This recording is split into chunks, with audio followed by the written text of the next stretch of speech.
Today marks the awkward evaluation for all the small Zagart children.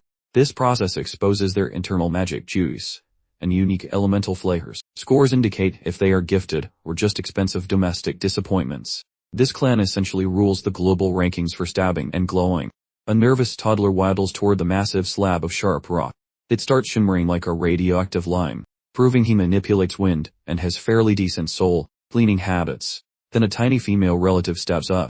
The steel radiates a sapphire beam, which is significantly superior. Relatives cheer wildly, because another genius just spawned into existence. Eventually, the spotlight shifts to Rayon. The grumpy grandmaster gestures for him to advance. As his fingers graze the metal, a pathetic, milky pale flicker appears, which basically ranks as the most useless energy level. That is when the bystanders start mocking his failure. However, the head honcho silences the crowd, concluding the boring event promptly. Once the room empties, leaving just him and his helper, bizarre things occur. That oversized butter knife begins glowing again, producing a searing, neon yellow combustion right now, mirroring that ancient ancestor's unique heat which basically liquefies anything. This revelation actually rattles the elderly leader, so he plans to track how much stronger Rayon gets. Yet the boss is oblivious to Rayon's true self. He is a legendary murderer resurrected after a nasty backstabbing. During one freezing evening, the ultimate shadow warrior visits his employer, that scoundrel Darius. It appears the Supreme Overlord has figured out that Rayon somehow managed to go off script, and he's demanding an explanation for it.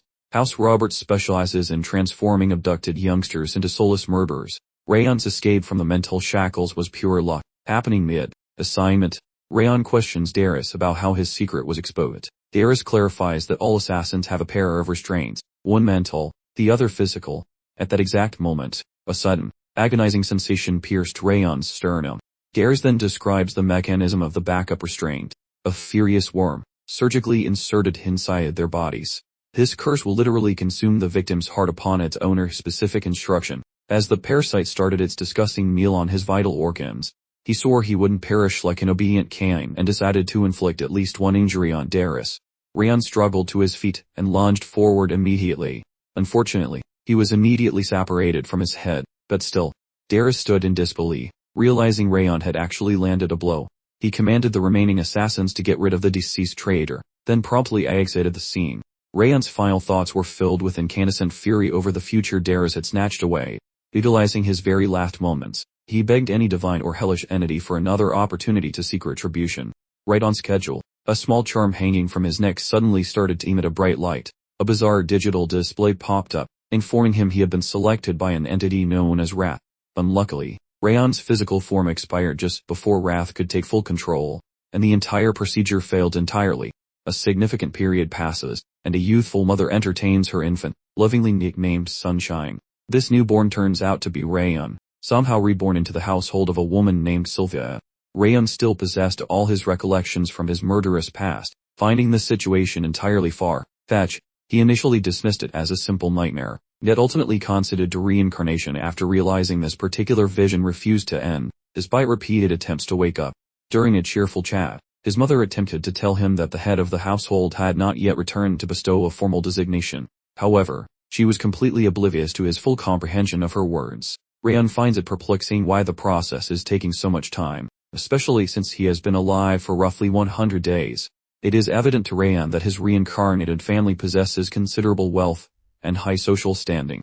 For him, winning the cosmic lottery by being born into this particular household was a major league strategic advantage. After all, he do require every single resource available if he planned to execute his grand-scale revenge plot against Darius. Since he hadn't left the premises since birth, it remained a complete mystery exactly where he was located or what his standing was within the family hierarchy. Adding insult to injury, he also possessed a baffling inability to successfully execute the advanced Flame Link's cultivation technique. Consequently, his whole vengeance plan against Darius would have to be put on hold indefinitely and filed under future projects. Not long after, a maid named Helen dramatically burst into the room to deliver the news to Lady Sylvia. The master of the household, the Lord himself, had finally made his appearance. The lady immediately began trying to frantically organize herself for the encounter. Unfortunately, her efforts were quickly rendered moot when the Lord strolled in through the front entrance. Before she could finish, the man possessed an intense and powerful aura, allowing Rayon to immediately recognize him as he approached. Since Sylvia referred to him as her father, it quickly became evident that this individual must be Rayon's grandfather. Based on his chiseled features, Rayon confirmed this was none other than Glenn Sagard, the fearsome Northern Lord of Destruction and leader of the continent's supreme power. It appeared he had accidentally reincarnated into the most prestigious and powerful family in the entire nation. Eventually, Lord Glenn bestowed the name Rayon upon the baby, the exact same name from his previous life, and commanded him to remain inconspicuous as if he didn't exist. Later that very night, Rayon, who had been frustratingly prevented from practicing his techniques for ages due to unforeseen, relentless sleep attacks and constant interruptions from playing with Sylvia, was utterly ecstatic when he finally secured some alone time during the night to practice his Flamelink's cultivation. Most conventional cultivation methods across the continent demand practitioners absorb natural mana from the surroundings and amass the aura within their core. Conversely, the Flamelinks operate by generating circular connections around the heart, which in turn boosts stamina, mental focus, and mana affinity, thereby establishing itself as the premier cultivation technique for combat specialists and warriors. An additional perk was its complete invisibility to higher-level transcendence, especially troublesome individuals like Darius. Now all that remained was for him to improve his power and concentration using the Flamelinks and then master the specialized Sagart Swords technique. This combination would create an absolutely foolproof strategy for exacting revenge upon Darius. There was just one tiny, insignificant hiccup, which was the rather large problem of his new body's mana circuits being completely saturated with a destructive chill.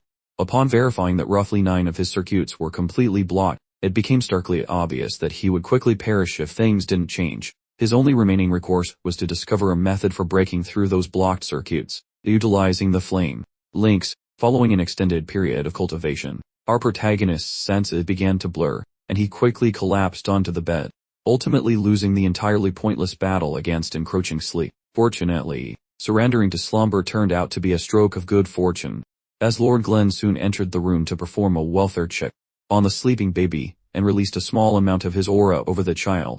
The following morning, our protagonist, Rayon, was back on the clock performing his adorable infant duties. His daily assignments included grueling physical therapy sessions, specifically crawling just a little further to boost his mother's pride. Naturally, it was incredibly frustrating to act like an adorable, drooling newborn when his inner monologue was that of a disgruntled, grown-up gentleman. The miserable fellow would gladly accept a full-body ice bath rather than endure another minute of being coddled like a helpless, non-threatening infant. Shortly thereafter, Lady Sylvia welcomed an extremely distinguished, important guest. This individual was a longtime acquaintance of the family, and Rayon immediately recognized him as the legendary Ragged Saint. Rayon recalled the stories. This saint possessed divine abilities and medical wisdom far beyond the scope of mere mortals, widely celebrated as the foremost physician in the entire land. After exchanging polite greetings, the Ragged Saint cordially explained to Sylvia that he had come specifically to ensure her well-being upon hearing news of the new baby. He observed that the infant perfectly resembled Sylvia, possessing charming features that were thankfully the complete opposite of his perpetually grumpy grandfather.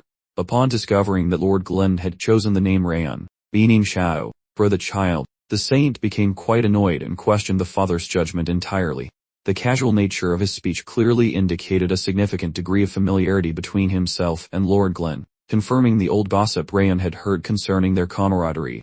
Following a quick examination of Rayon's health, the Ragged Saint informed Sylvia that the baby was afflicted with a serious illness known as the Curse of Bitter Frost. It seemed his vital energy pathways were completely obstructed by a powerful, destructive icy energy. This made it highly improbable that he would ever be able to learn swordsmanship, and if left untreated, his lifespan would also be drastically limited.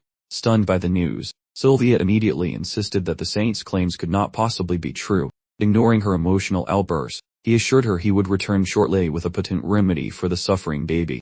Soon afterward, a maid came into the room to inform the Ragged Saint that Lord Glenn wished to see him immediately. Once the saint departed, Rayon experienced a wave of relief. Realizing he finally knew the official name of his mysterious ailment, he began to formulate a detailed strategy for overcoming this challenge, but paused when a warm, salty tear dropped from his mother's cheek and landed directly on his face. He looked up to see his mother crying uncontrollably, vehemently protesting that this terrible situation could not possibly be happening. Gathering her strength, she stared at the infant and adamantly declared that she would absolutely refuse to allow him to perish in this manner. For the first time in what felt like eons, Rayon experienced an utterly unfamiliar sensation, a strange warmth blooming in his chest. Pondering this new development, He quickly identified the source. He was genuinely upset, and did not enjoy seeing Sylvia in such distress. Attempting to communicate his strong emotional support, he reached out his tiny infant hand in a gesture to gently wipe away her tears and, in a significant first, he actually called her Mama. This powerful moment was the final straw, causing Lady Sylvia to immediately storm into the private meeting between the Lord and the Saint, ignoring the maid's desperate objections. The Lord was understandably furious about her sudden, unannounced intrusion. Yet, she immediately knelt before him, desperately pleading with him to somehow save Rayon's life. For a significant duration, Sylvia maintained her powerful, emotional request directly to Lord Glen.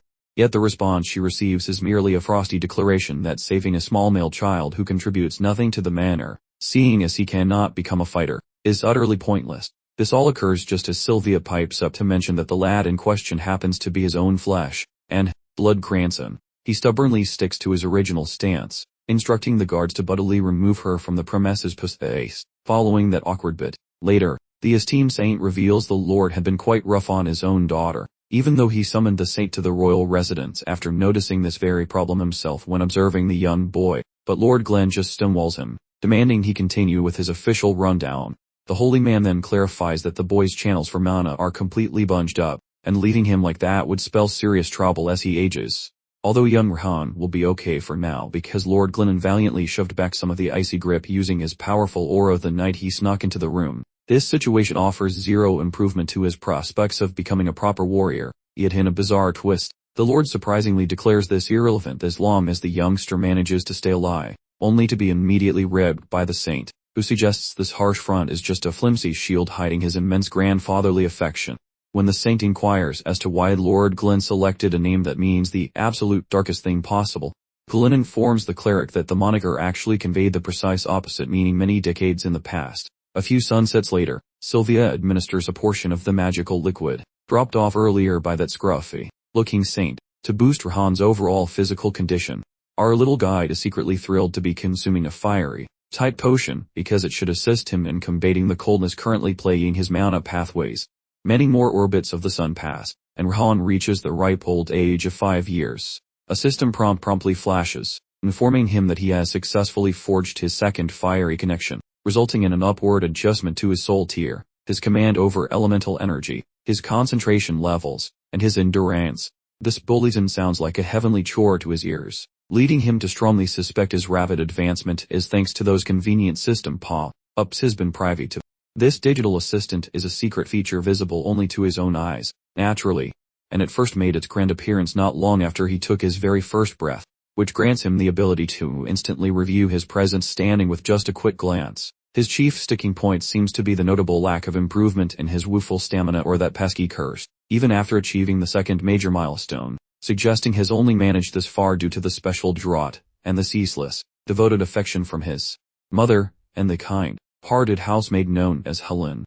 Adding to his woes is the feeling that he isn't quite accelerating as fast as he'd like, but he calms himself by recognizing his merely 5, and has oceans of preparation time left, given that he was the absolute top-tier executioner in his former existence. Armed with the supreme flame-based power technique, he figures he can easily mask any deficiencies, especially once he finally masters the distinctive Seahart family approach to the sword. He comes to the conclusion that the most potent weapon he possesses for taking down dares is, without a doubt, patience, one of the continent's mightiest transcendent beings, and it would be a very poor trade to allow blind fear to derail his careful strategy. Shortly thereafter, his mother arrives to present him with a fresh set of attire because they are scheduled to attend a rather important function that particular day. That designated day marks the much anticipated discernment ceremony, and to properly explain this, one must grasp that the powers keeping this entire continent ticking are split between 6 ruling nobles and 5 menacing Finns. As fate would have it, Rayon happened to be reborn into the family unit belonging to one of those 6 governing magnates. The sextet of lords generally steer the continental affairs toward a constructive path, whereas the demonic entities constantly attempt to disrupt all semblance of tranquility, and the sole purpose of the discernment ritual is to separate the valuable gems from the worthless grit, with today being the special day for the House Seagard observance. Upon stepping into the assembly hall, the assembled folk instantly fix Sylvia and her child with looks of pure disdain and scorn across their faces.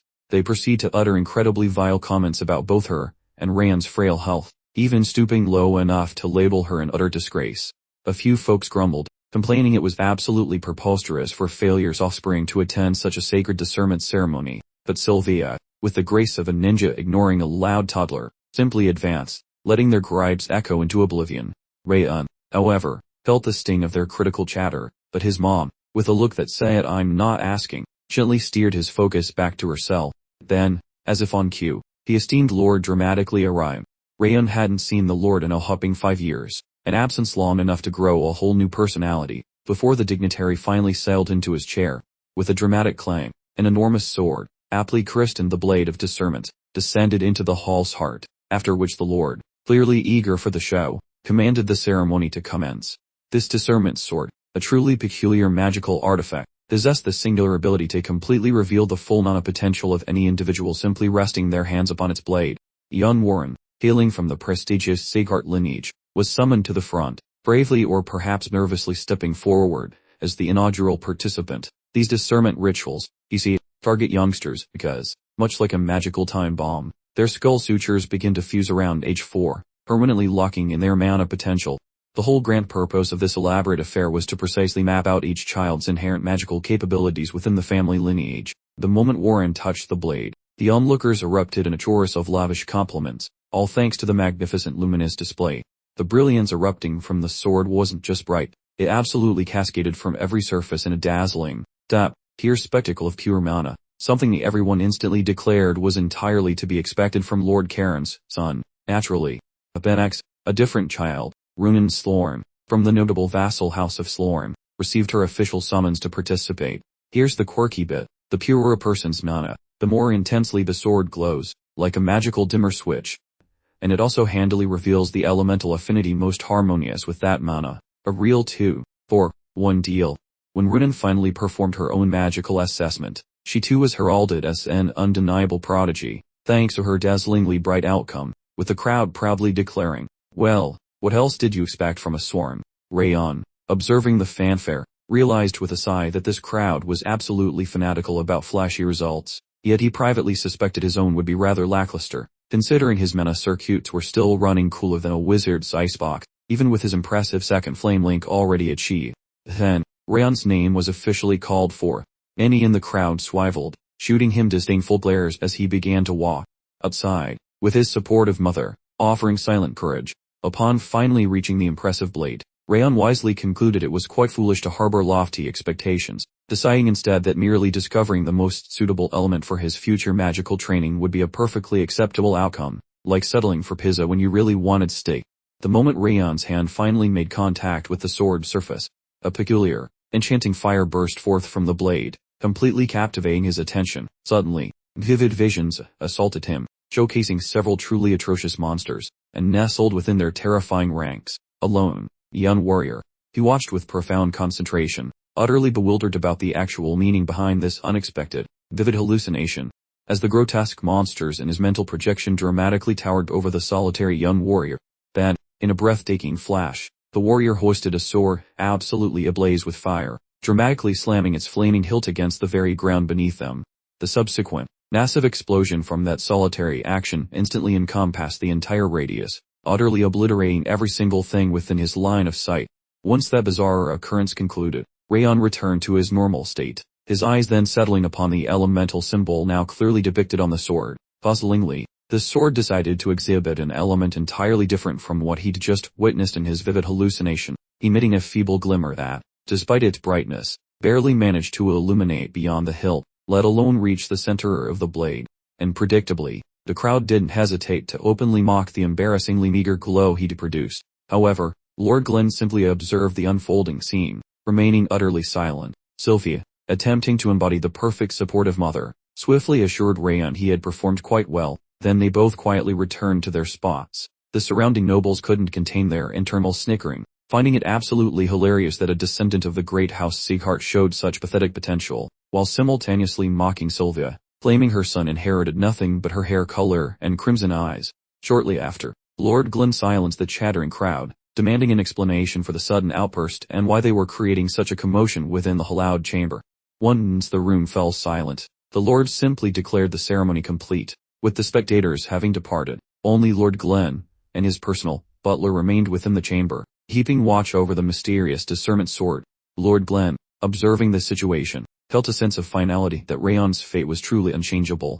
Suddenly, a brilliant pillar of fire erupted from the sword, immediately catching Lord Glenn's full attention.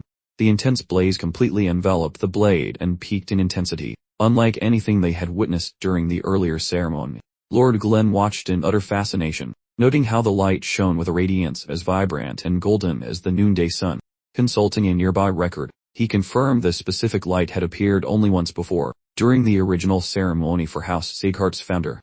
At that time, a transcendental aura had burst forth, powerful enough to melt the very flames of the demon realm. Apparently, such a unique gold-colored mana had manifested only that singular time in the entire Sieghardt lineage. The fact that it was reappearing now was profoundly shocking, causing him to observe the blindingly beautiful light for several stunned moments.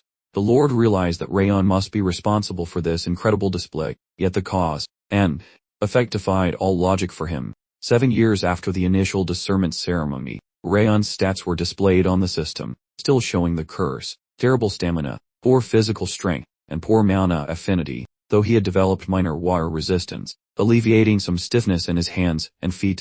He was also nearing completion of his third flame length, and he had reached the age of 12. Sometime later, his mother reminded him that they were expected to attend the next discernment ceremony being held later that day.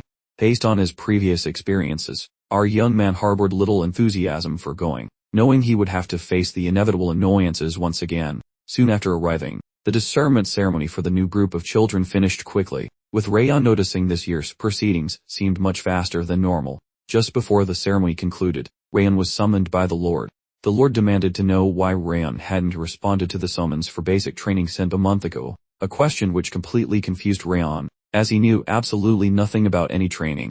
His mother answered for him, explaining that she had intercepted the summons and pleaded with the Lord that Rayon was not like other children and would suffer too much strain from the training due to the frost in his body. Her heartfelt plea fell upon deaf ears, as the Lord insisted that while on Sieghardt land, there were absolutely no exceptions for those who carried the family name, nor any right to refuse. In Lord Glenn's strict view, even those unable to walk should crawl to training, as that was the Sieghardt way.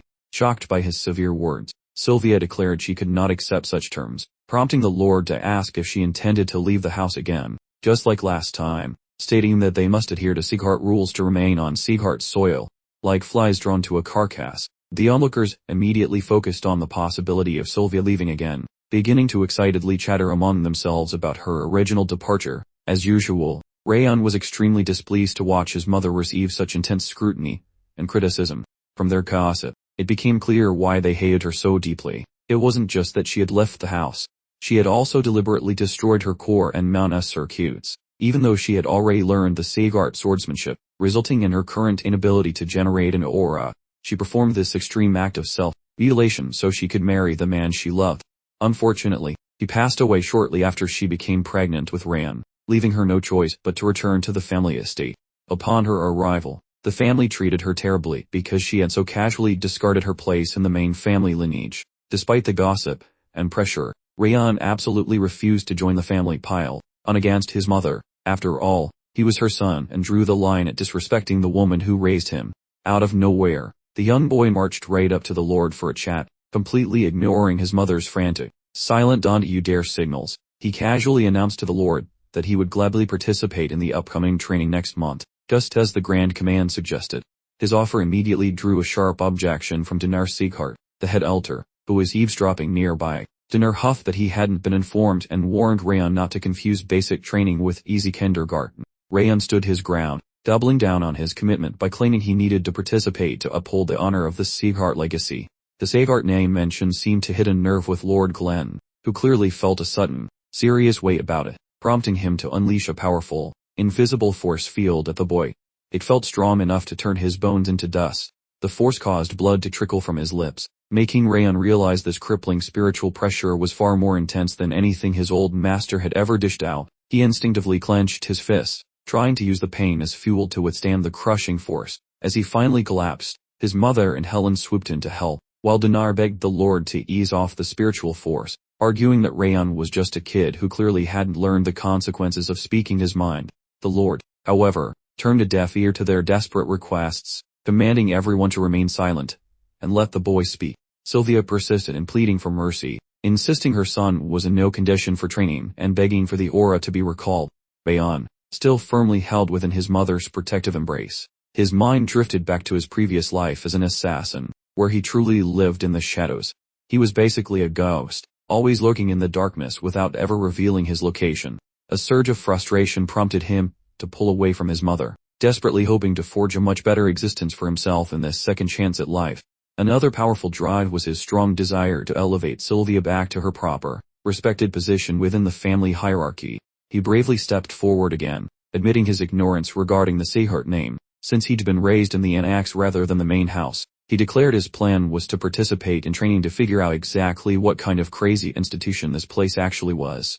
A heavy feeling of responsibility toward Sylvia, Helen, along with everyone else in the annex who had helped him, provided the emotional fuel for his defiant speech before the Lord. Intrigued, the Lord asked if Rayon truly planned to judge the entire Seehart legacy based solely on basic training. Rayon confirmed that this was the only access point available to him. Lord Glenn then promised to personally instruct the trainer to make sure Rayon wouldn't be disappointed by the difficulty. The Lord's crushing spiritual pressure descended again, causing Rayon to stumble and fall back to the ground. His only thought was figuring out how to merge his past life experience as the ultimate assassin with the flame ring power to finally stand tall in this demanding household. Even while lying on the ground, he vowed to demonstrate that the small, insignificant pebble they dismissed would prove far tougher than they could possibly comprehend. In other news, over at one of the training centers, Karan Sihar, the head of the Palace of Warriors, was talking to a guard, expressing confusion about the rumor he received that Rayon was an invalid, essentially incapacitated. The guard confirmed the information, explaining that several NX maids overheard the ragged saint speaking to Lord Sieghart and were certain the boy was suffering from some debilitating disease. Karan conceded that Rayon hadn't looked completely stable when he saw him, but that didn't explain how the boy managed to endure the Lord's intense aura during the discernment ceremony that just wrapped up. He pondered whether Sylvia's extraordinary potential might explain her son's surprising abilities, perhaps as a form of inherited strength. To conclude their discussion, Karan instructs the guard to order the maids to install a surveillance operative in the annex so he can keep watch over every single development there. Meanwhile, Rayon reverts to his typical habit of overworking, prompting his mother to remind him of her previous warnings about this exact behavior. A little later, the 5th Seaghart training grounds receive a visit from Lord Glenn. He has arrived to confer with Lemaire, the instructor in charge, whom he finds attempting to fool everyone by pretending to be asleep. After forcing Lemaire to get up, the two engage in friendly bickering, as they have been close companions for decades. Lord Glenn jokingly accuses Lemaire of having failed to mature in the slightest over the past 5 decades, which is actually true because elves don't age like human beings. Lemaire, having sized up the situation, suspects that the Lord is here to discuss his grandchild with him. The instructor then bluntly mentions that the child's mother had already come by for a chat just a few moments earlier. Lemaire informs him that he will not reduce the boy's training regimen one bit, reminding Lord Glenn that he had previously granted him complete authority over the program. Much to Lemaire's surprise, the Lord didn't come to beg for special treatment for his grandchild. Instead, he simply asked Lemaire to either maintain or intensify the standards as he saw fit, ensuring only worthy candidates passed the training. Lemaire internally concludes that Lord Glenn's tough stance is actually a display of deep affection for his grandson, a way to make up for the love he never managed to show Sylvia. Lord Glenn's response: "It'd have Lemaire decapitated for such speculation if they weren't former battle buddies." Following their highly productive, potentially threatening conversation, Lord Glenn departs from the training grounds. This leaves Lemaire scratching his head, genuinely wondering why everyone is making such a big deal about Rayon. Elsewhere, Rayon has successfully completed his 3rd flame link, resulting in significant boosts to his physical and spiritual rank, constitution, dexterity, mana affinity, focus, stamina, and pushing his water resistance up to 3 stars. As an added benefit, a single thread of the Curse of Frost disappears entirely, a piece of news that brings him considerable joy. It's evident that this success stemmed from diligent effort, not obsessive overwork, a careful balance that his mother has helped him maintain. The magical status window is apparently also quite helpful, accelerating his overall development speed considerably.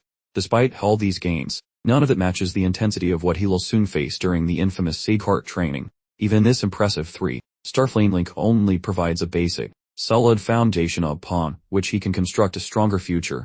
He plans to achieve such remarkable feats that every single person who ever ridiculed him will finally shut up for good. He also intends to completely neutralize his arch nemesis, Darius Rupert. While lost deep in thought about his future, His mother approaches him late that evening, because he is scheduled to leave for basic training tomorrow. She asks if he absolutely has to attend, expressing worry that he'll ignore the pain and push himself until he suffers a severe injury during the grueling sessions. Her proposal is that he simply wait another year before going. Rayon, however, firmly states that waiting is not an option for him. He explains that he cannot tolerate seeing the contemptuous glances cast by the main and branch families toward her, nor how poorly they treat everyone living in the annex. He firmly believes that excelling in the training program will finally put a stop to this behavior. His mother finds herself deeply touched by his statements, surprised that he possesses such profound consideration for their current plight. To explain why she faces such harsh treatment, Sylvia recounts the tale of how she serendipitously met and fell for his father during an assignment. However, pursuing the relationship was complicated because he was merely a common knight. To chase true love, she destroyed her core and mana circuits, and effectively abandoned her family. It turns out that Rayon had an older sister named Sia, and they were trying to live a quiet existence with her husband. Unfortunately, a group called the Cater of Eden identified Sylvia, and launched a surprise attack on them. Because she was pregnant, and her husband possessed no significant strength, they were completely helpless against the assault. She was forced to watch her family die right in front of her eyes before she was ultimately rescued by a hidden team her father had sent for her protection. The squad couldn't reach them promptly due to the distance, and her husband and daughter had already perished when they arrived. Since it was too dangerous to remain alone, she had no alternative but to return home, which is how she became the convenient whipping boy for the Seagard household. Upon her return, she found herself with absolutely no valid explanation to offer her father for leaving in the first place. As she finished her tale, all Rayon hears is a tale of selfishness, where she discarded family duty for personal happiness, only to scurry back for safety. He completely understands why the rest of the Seagards treat her so harshly. Nevertheless, to Rayon, she is the individual who gave him existence and provided his very first taste of affection. Across 2 entire lives, this woman is the first real mother he has known, making it impossible for him to adopt the cold attitude of others. He suddenly inquires whether she regrets her choice to abandon the family home, and she firmly replies that she does not. Apparently, while living as a Seagarth, she felt utterly invisible, and only upon leaving did she finally feel like a genuine human being, which was all the justification she needed. She claims she was happy after her departure, and she is genuinely overjoyed to have him in her life today. Her single regret, she states, is not being a better mother to him, but Rayon quickly comforts her, assuring her that everything is fine and she no longer needs to worry about anything. Without warning, Sylvia begins to cry hysterically, forcing Rayon to calm her down, completely bewildered about the source of her sudden tears. Once he successfully soothed her emotions, he returns to his chamber to examine the condition of his flamelinks in preparation for basic training scheduled the following day. During the inspection of his flamelinks, a peculiar phantom entity materializes in his room, announcing that the time has come and claiming to have arrived following the detection of intense, boiling rage. The entity identifies itself as Wrath, the second ruler of the demon world, here to complete a revenge mission fueled by the powerful emotion. As the creature lays out its contractual terms, demanding Rayon surrender both his physical body and his spirit as payment, it completely freaks out when it realizes that a mere child actually summoned it. Rayon is equally shocked, and the pair begin a humorous interrogation to figure out who exactly they were dealing with. Wrath remains convinced that a small child could never possibly possess enough fury to summon him. However, a second look quickly changes his mind. Wrath formally accepts the child as his summoner, and insists on receiving his soul as compensation to facilitate the revenge plan. Much to Wrath's astonishment, Rayon declines the assistance, declaring his intention to carry out the revenge personally, as he wants the pleasure of severing Dara's head with his own 2 hands. The creature immediately alters its demeanor, explaining that Rayon appears to be under the mistaken impression that this is a negotiation. Apparently, the residents of the demon world have already reached a conclusion, and Wrath intends to simply take what he came for, whether Rayon agrees or not. In a chaotic frenzy, that frosty phantom envelops our protagonist in chilly flames before charging like a caffeinated lunatic on ice skates. It attempts a hostile body snatching. This uninvited guest's sudden entry sends our protagonist's internal temperature and brain waves into a deep freeze. This ghost offers a spicy deal, promising to delete his enemies and punch gods if he lets its anger simmer in his gut. Thanks to the boy's buffed hydration defense, he manages to keep his cool and avoid turning into a human popsicle. However, the spook isn't just using ice. It is also cranking up his inner fury like a broken thermostat in hell. This spook continues its mockery, boasting about crushing skulls and consuming flesh the very moment our hero surrenders his physical form.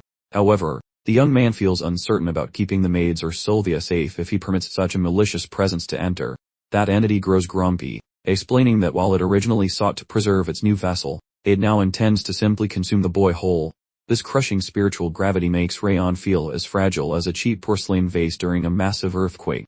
Our protagonist's frame begins reaching its breaking point, just seconds before his biological machinery finally gives out. He gets a spark of genius to use fire links to thaw his mind since his wet defenses already slowed the freeze. Survival seems to depend entirely on this one desperate gamble. Our lad kicks his fire powers into overdrive, leaking holy neon light that gives the grumpy ghost a nasty static shock. That malicious entity explodes with a level of intense fury that would completely pulverize any ordinary young boy.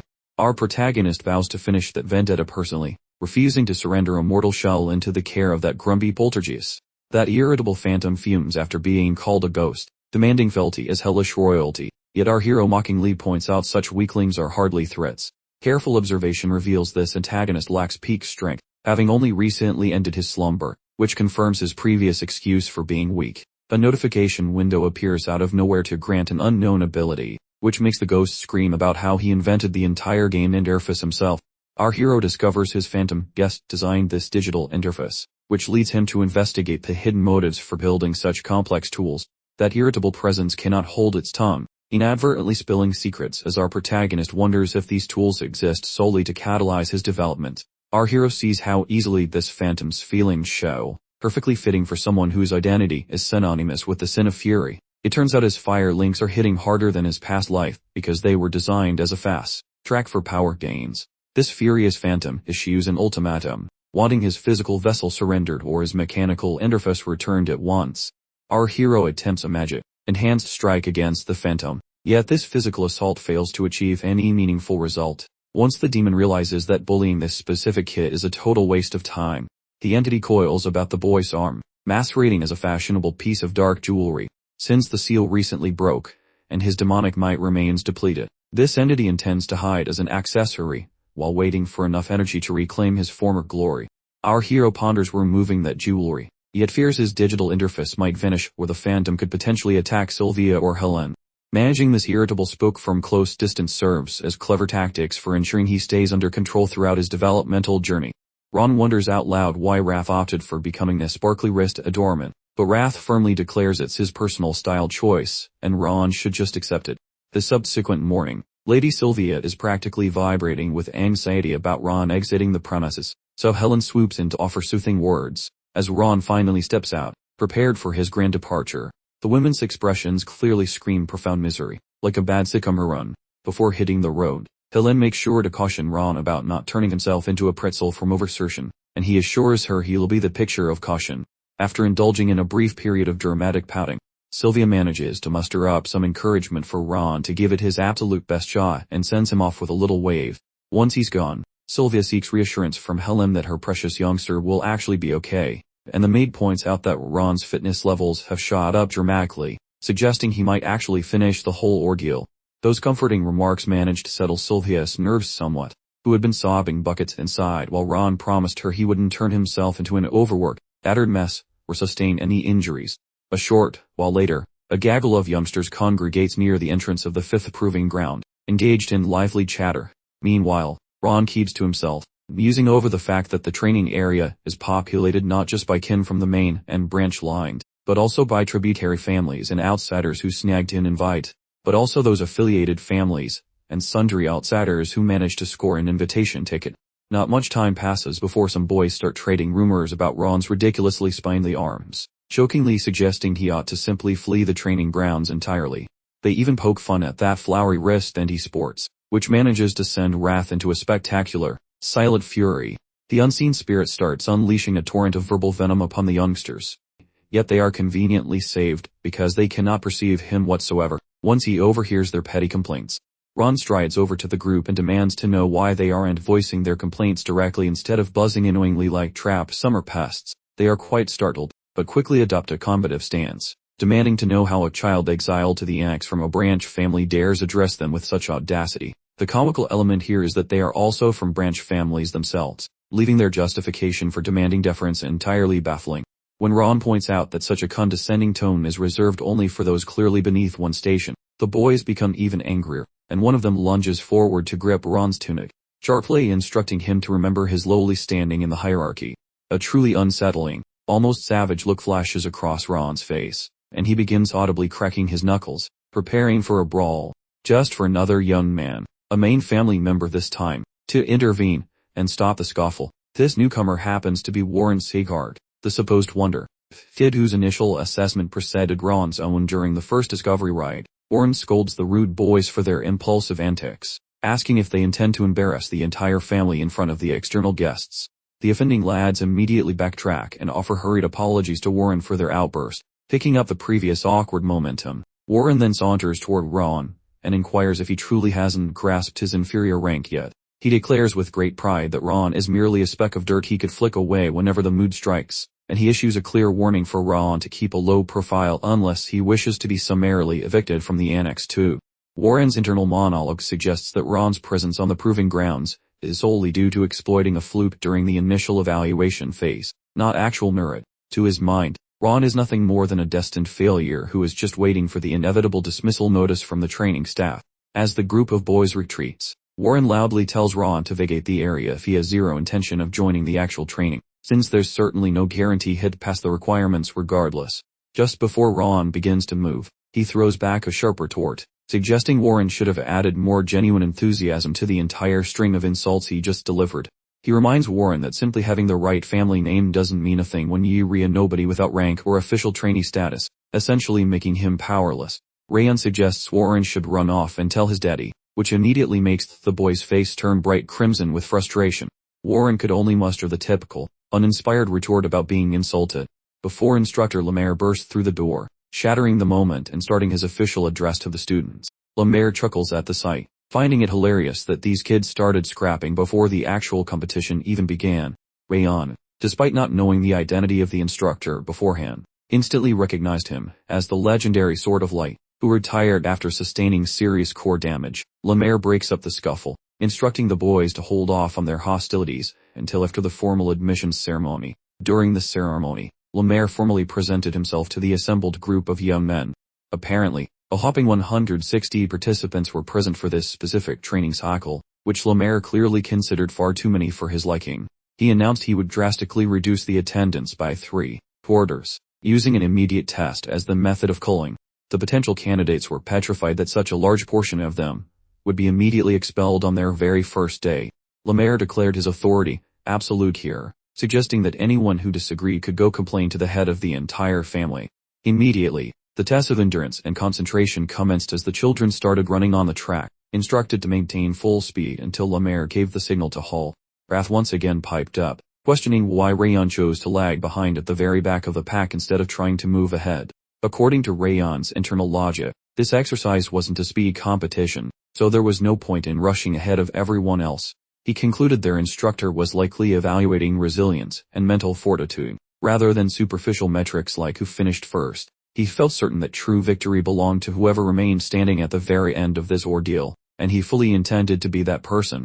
The assistant instructors noted that Warren and another participant were leading the pack. They were confident that Runan and Warren possessed incredibly bright futures, given their natural talent at such a young age. When they eventually noticed the widely known Rayon, they observed that he couldn't maintain the pace, yet they found his effort impressive considering his delicate physical condition. The staff confidently predicted that Rayon would soon collapse and be eliminated, but Lemaire simply watched with intense focus, pondering internally. He had never encountered a child quite like Rayon. Normally, he couldn't have read the true nature of the continent's most powerful individuals because their essence was too deep for him to comprehend. He possessed the ability to visualize the metaphorical threads and colors representing the future potential of all the other children present. The single mystery was Rayon, for whom he could discern absolutely no color or pattern whatsoever. This lack of visibility only occurs when an individual's potential far surpasses the limits of his perception and understanding. The boys who had mocked Rayon earlier looked back, jesting that he certainly wouldn't survive another 10 minutes of the run. Meanwhile, Rayon found himself genuinely perplexed that simple running was considered sufficient training for this program. In his previous incarnation, training involved fleeing for dear life as starving beasts were intentionally released to chase them. This renders their actions remarkably predictable and entirely unseasoned. A significant amount of time elapsed as these youngsters kept up their frantic pace. Lemaire expressed astonishment that Rayon maintained his momentum long after his physical resilience had completely evaporated. This clearly exceeds simple willpower, given the boy has been completely drained of all vitality. Lemaire deduced that this singular type of intense concentration only belongs to people who have withstood immense suffering and repeatedly stared down mortality. The narrative continues to escalate in intrigue, and Lemaire's personal curiosity deepens significantly. Out on the circuit, Warren observed that Rayon was sticking to him like a burr, right on his heels. He seriously questioned how this feat was even physically achievable, especially since the boy, allegedly, was ailing. He had previously listened in on the private discussion between his father and a security guard, where he confirmed the youth was genuinely ill. Feeling vax, Warren chose to employ his spiritual energy to increase his velocity, ensuring everyone understood he wasn't playing on their level. He instantly accelerates away from the pack, leaving Runan and Rahan, who were seemingly the last two souls still attempting to keep up behind him. According to Rahan's thoughts, Warren appears significantly less mature than Runan, who carries himself with a much calmer disposition. He makes a conscious choice not to try to surpass anyone else, prioritizing his own rhythm, especially considering this exercise isn't actually a proper contest. All the other participants were observed having fallen to the ground by the track's side. Some students wondered exactly who this Rahan character was, while others felt jealous, having heard rumors that he was actually a very sickly child. Ron heard one of the other youngsters ask aloud if he ever experienced fatigue. He almost laughed in his mind, because the frigid sensation inside his body made him feel like death was imminent, and his cardiovascular system felt close to breaking down completely. The only method he's utilized to withstand the freezing cold is by activating the flame connections to somehow force out a small amount of endurance. As soon as Raph detected Rahan's exhaustion stemming from the cold, he attempted to capitalize on the moment, demanding Rahan relinquish control of his physical self so he could overtake the little pass. Warren. This offer was made with a truly insane, wide smile on the spirit's face. Ron understands the perilous situation he is entering. This turned out to be accurate, as Raph slammed him with yet another intense freezing attack. The strike was brutal. Ron's vision started to blur significantly, but he absolutely had to keep up the pretense that nothing was amiss. Raph was absolutely certain that no human being could possibly endure this degree of intensity. However, Ron struggled intensely to keep going, because he understood the spirit would utterly devour him upon sensing even the slightest frailty. In the end, the attack did not work, and Ron kept right on running. Raph grew absolutely incandescent with fury, questioning why its powerful emotional attack failed to affect the small boy. Meanwhile, our protagonist, who genuinely feels like he is about to expire, struggles to maintain any semblance of physical autonomy. His ability to see is fading, and his respiratory capacity is quickly reaching its absolute maximum. Right when his lungs scream for mercy, Lemaire's shout slices the atmosphere and halts the grueling workout. Once they freeze, Warren gazes at Rahan with total disdain because he refused to quit before finishing, while Ronan simply observes him with a curious gaze. Elsewhere, the grumpy spirit struggles to grasp how Rahan survived that icy barrage, but the kid tells him to stop complaining about the practice. Far from breaking him, that spectral tantrum actually boosted his fiery connections, because it forced his muscles to work harder. Suddenly, a notification pops up saying Rahan moved way more than his frail frame allows, granting him small gains in power, speed, and health, which only makes the angry ghost even saltier. Once the tiny warriors huddle up, Lemaire gives a sarcastic nod for their survival and spills some tea, admitting he was totally pulling their legs about cutting the group down to a measly 25%. The teacher explains that failing every student immediately is poor leadership, plus he never claimed this specific exercise was meant to crush their spirits. Still, he warns that if they keep acting like lazy sloths during practice, they will definitely get the boot eventually, particularly since he demanded maximum hustle. Yet almost everyone was sandbagging like a tired snail until the very last moment, excluding Warren, who covertly tapped into his secret power. Lemaire tells them to lock in and follow orders to avoid failing, though the path ahead is rougher than a gravel sandwich. Starting now, the group remains on probation until their 6-month evaluation, where success guarantees them a lasting position. When those 6 months wrap up, Lemaire also plans to crown a top student from among. Eventually, Lemaire wanders into the adjacent forest to snag a nap on top of a massive stone, but he bumps into Lord Glenn, who asks if the kids survived their morning of torture, and gets told that Warren and Runan are basically prodigies, just as everyone had originally suspected. While the rest of the Rugrats seem sturdy enough to prop up the Saghart family business in the future, a major problem is that Lemaire is totally clueless about what is going on with Rahan. The veteran notes that the child finished despite being spent, confessing he witnessed such raw determination just once previously with Master Glenn. This drama is basically top-tier entertainment for Lemaire, who has been bored stiff since his powers got wrecked. While the leader departs, Lemaire whispers that a person he could trust with tomorrow might emerge from these current students. Lord Glenn, being a total buzzkill, argues it was just luck, and the boy has the sword skills of a wet noodle. Yet the instructor refuses to swallow that line of reasoning. At the same time, Ron heads straight to the gym right after that brutal workout, proving he is a glutton for punishment, capturing the interest of some eavesdropping boys. Once the boy leaves, his peers squabble over what secret cheat a frail kid utilized to complete that distance given his known medical issues. A relative from the Crane Sakart side house mentions a spicy secret regarding what the patriarch provided our protagonist in. It seems like that elixir was the magic bean that made the lads turn quite sour when Rayon outsmarted them. So they figured a quick lesson was in order for that smarmy fellow. Right away, those chaps perform a rather dramatic treat, hugging maneuver on poor Rayon. However, the fellow seems utterly bewildered as to why these rowdies have decided to perform an impromptu wrestling match, so the boys quickly enlighten him. They are hopping mad that a kid who got the boot from the main clan dares to act so high and mighty just because he whipped out a magic potion for his escape. The youngsters start popping their knuckles, suggesting they just want a friendly chat, while Wrath gets steaming mad that someone would even put up with such nonsense. Just as Wrath finishes voicing his outrage, is already trying to rearrange the boy's facial structures while the words are still hanging in the air. Rayon, who secretly harbors a bit of a wild side, totally digs the impromptu brawl, happily pummeling all three lads and leaving them looking like they lost a fight with a tumble dryer. The scene of the boys getting properly thrashed is so wonderfully satisfying that Wrath nearly blushes deeply as the beaten trio starts whimpering for mercy on the dirt. Rayon then inquires if that fellow Warren might have put these bullies up to this whole messy endeavor. They sputter out that Warren has absolutely zero involvement, which Rayon finds hard to swallow since he's completely convinced Warren despises his very existence, but he accepts their word for now. He then issues a chilling warning to the shivering boys that if anyone ever hears about their little chat, things could get significantly more uncomfortable for them, or if they ever dare to cross his path again. The boys hightail it out of there, immensely relieved they didn't end up as casualties of the incident. Meanwhile, Lemaire, who was enjoying the spectacle from behind and out, is having a total blast, feeling like he's getting a repeat viewing of young Master Glenn's antics. This whole display just strengthens his sneaking suspicion that Rayon is some sort of secret powerhouse hiding among the known champions when he returns home later. The system pops up to tell Rayon he nailed another objective by pleasing Wrath with his violence, granting him another point toward his manual dexterity score. Naturally, this news drives Wrath completely bonkers, protesting loudly that getting bonus points just for pleasing him is the height of system absurdity.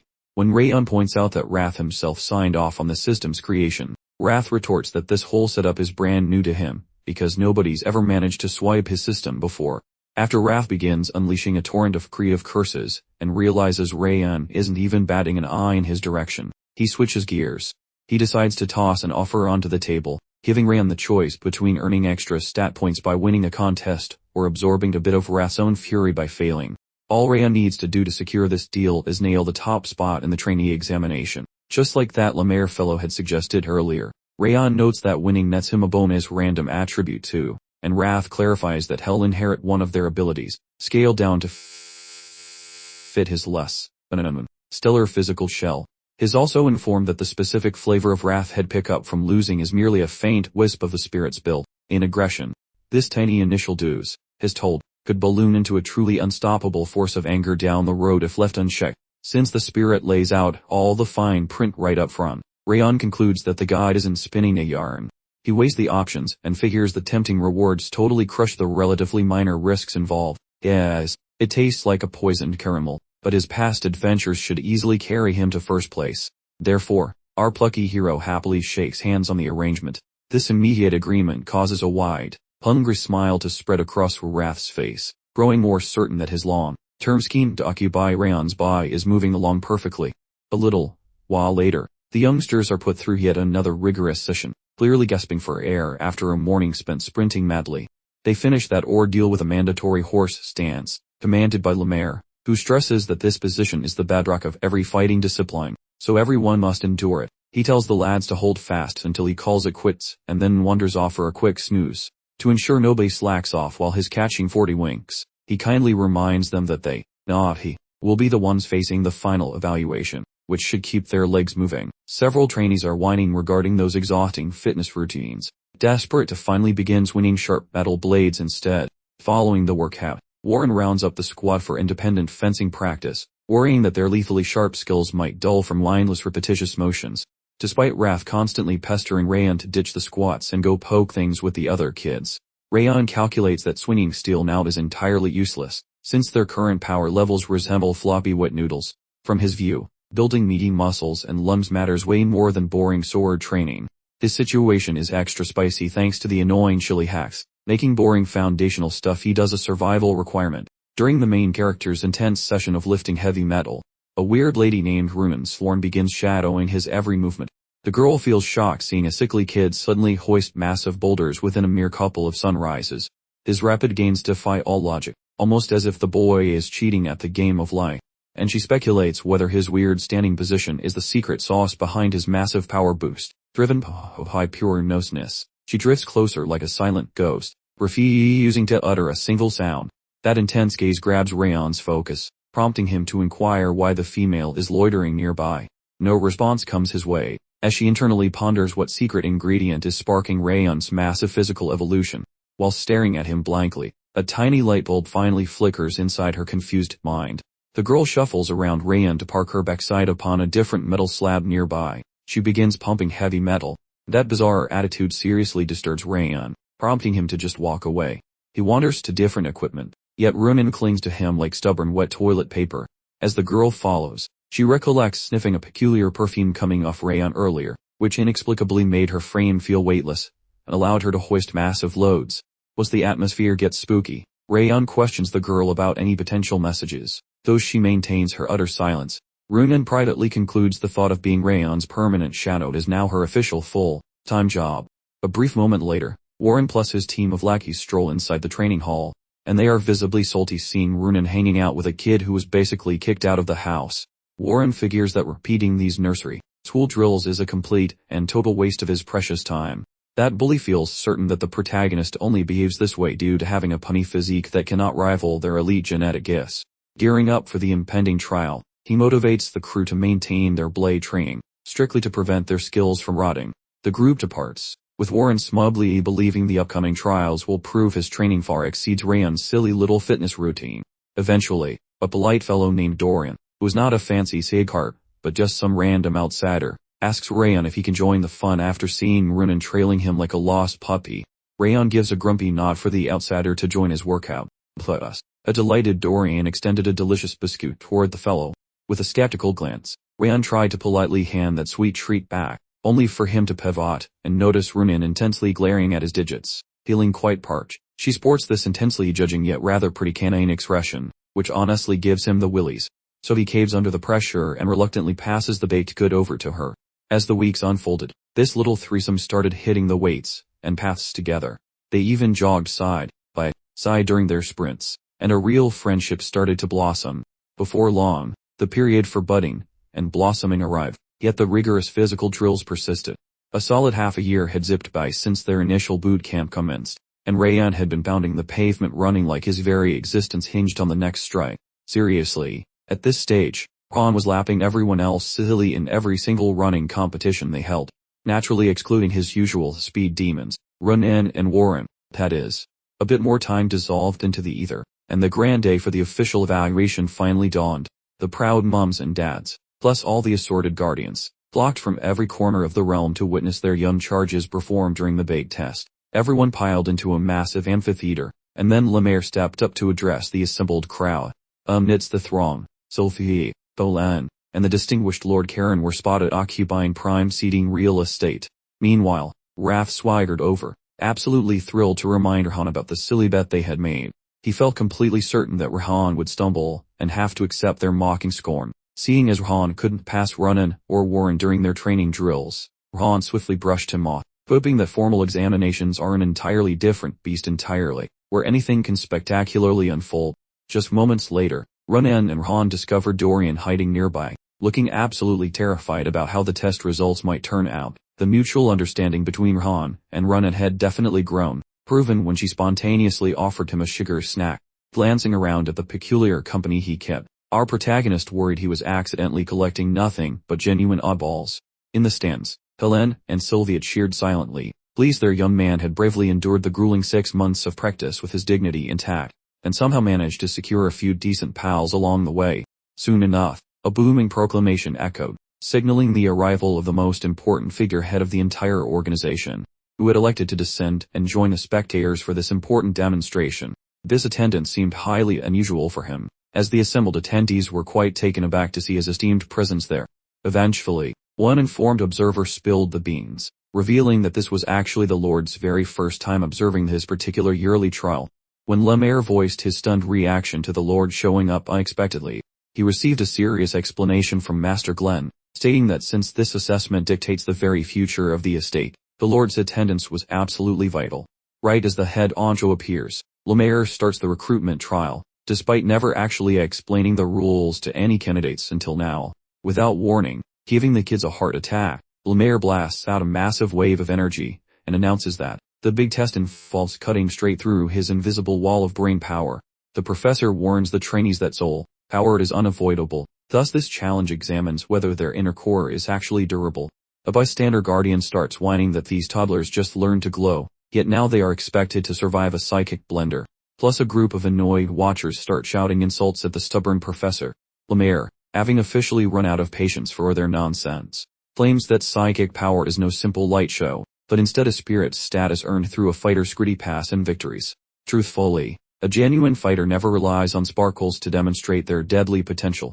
While the babysitters keep yapping, Lord Glenn shuts them up by saying the coach is right, since every fighter grows a brain shield based on their life drama. Gritty practice helps even non-magical children construct a mighty soul, and the Lord's speech instantly stops everyone from complaining. So Lemaire suggests starting the brutal evaluation, because all the belly itching has finally reached an end. A girl named Ronan gets picked to go first for this trial.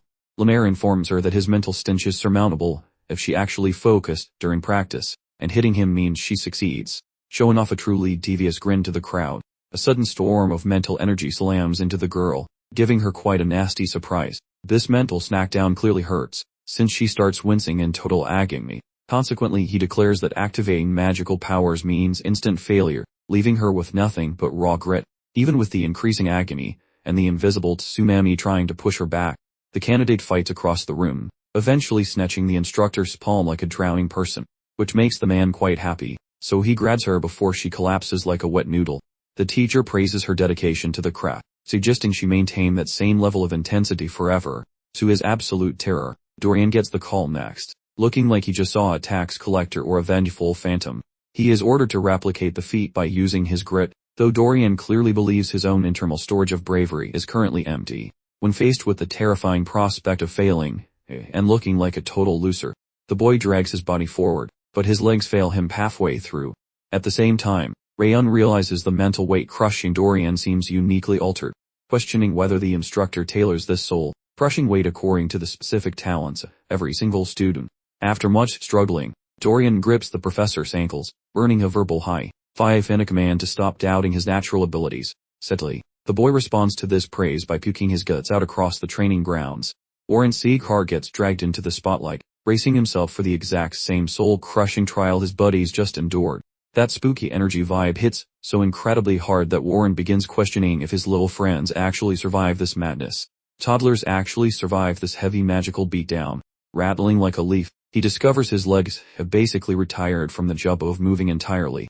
Lamar chimes in to say the kid has some weirdly special mojo that makes the other recruits look totally basic. Yet he and his tiny gang spent forever swinging swords they barely understood, skipping the vital dim days for their brains. The boy gets warned about relying on his aura crutch, as cheating now brings disqualification. Yet Warren simply must succeed. His brain replays that awkward family dinner where his dad went full frostbite while roasting his older sibling ages ago.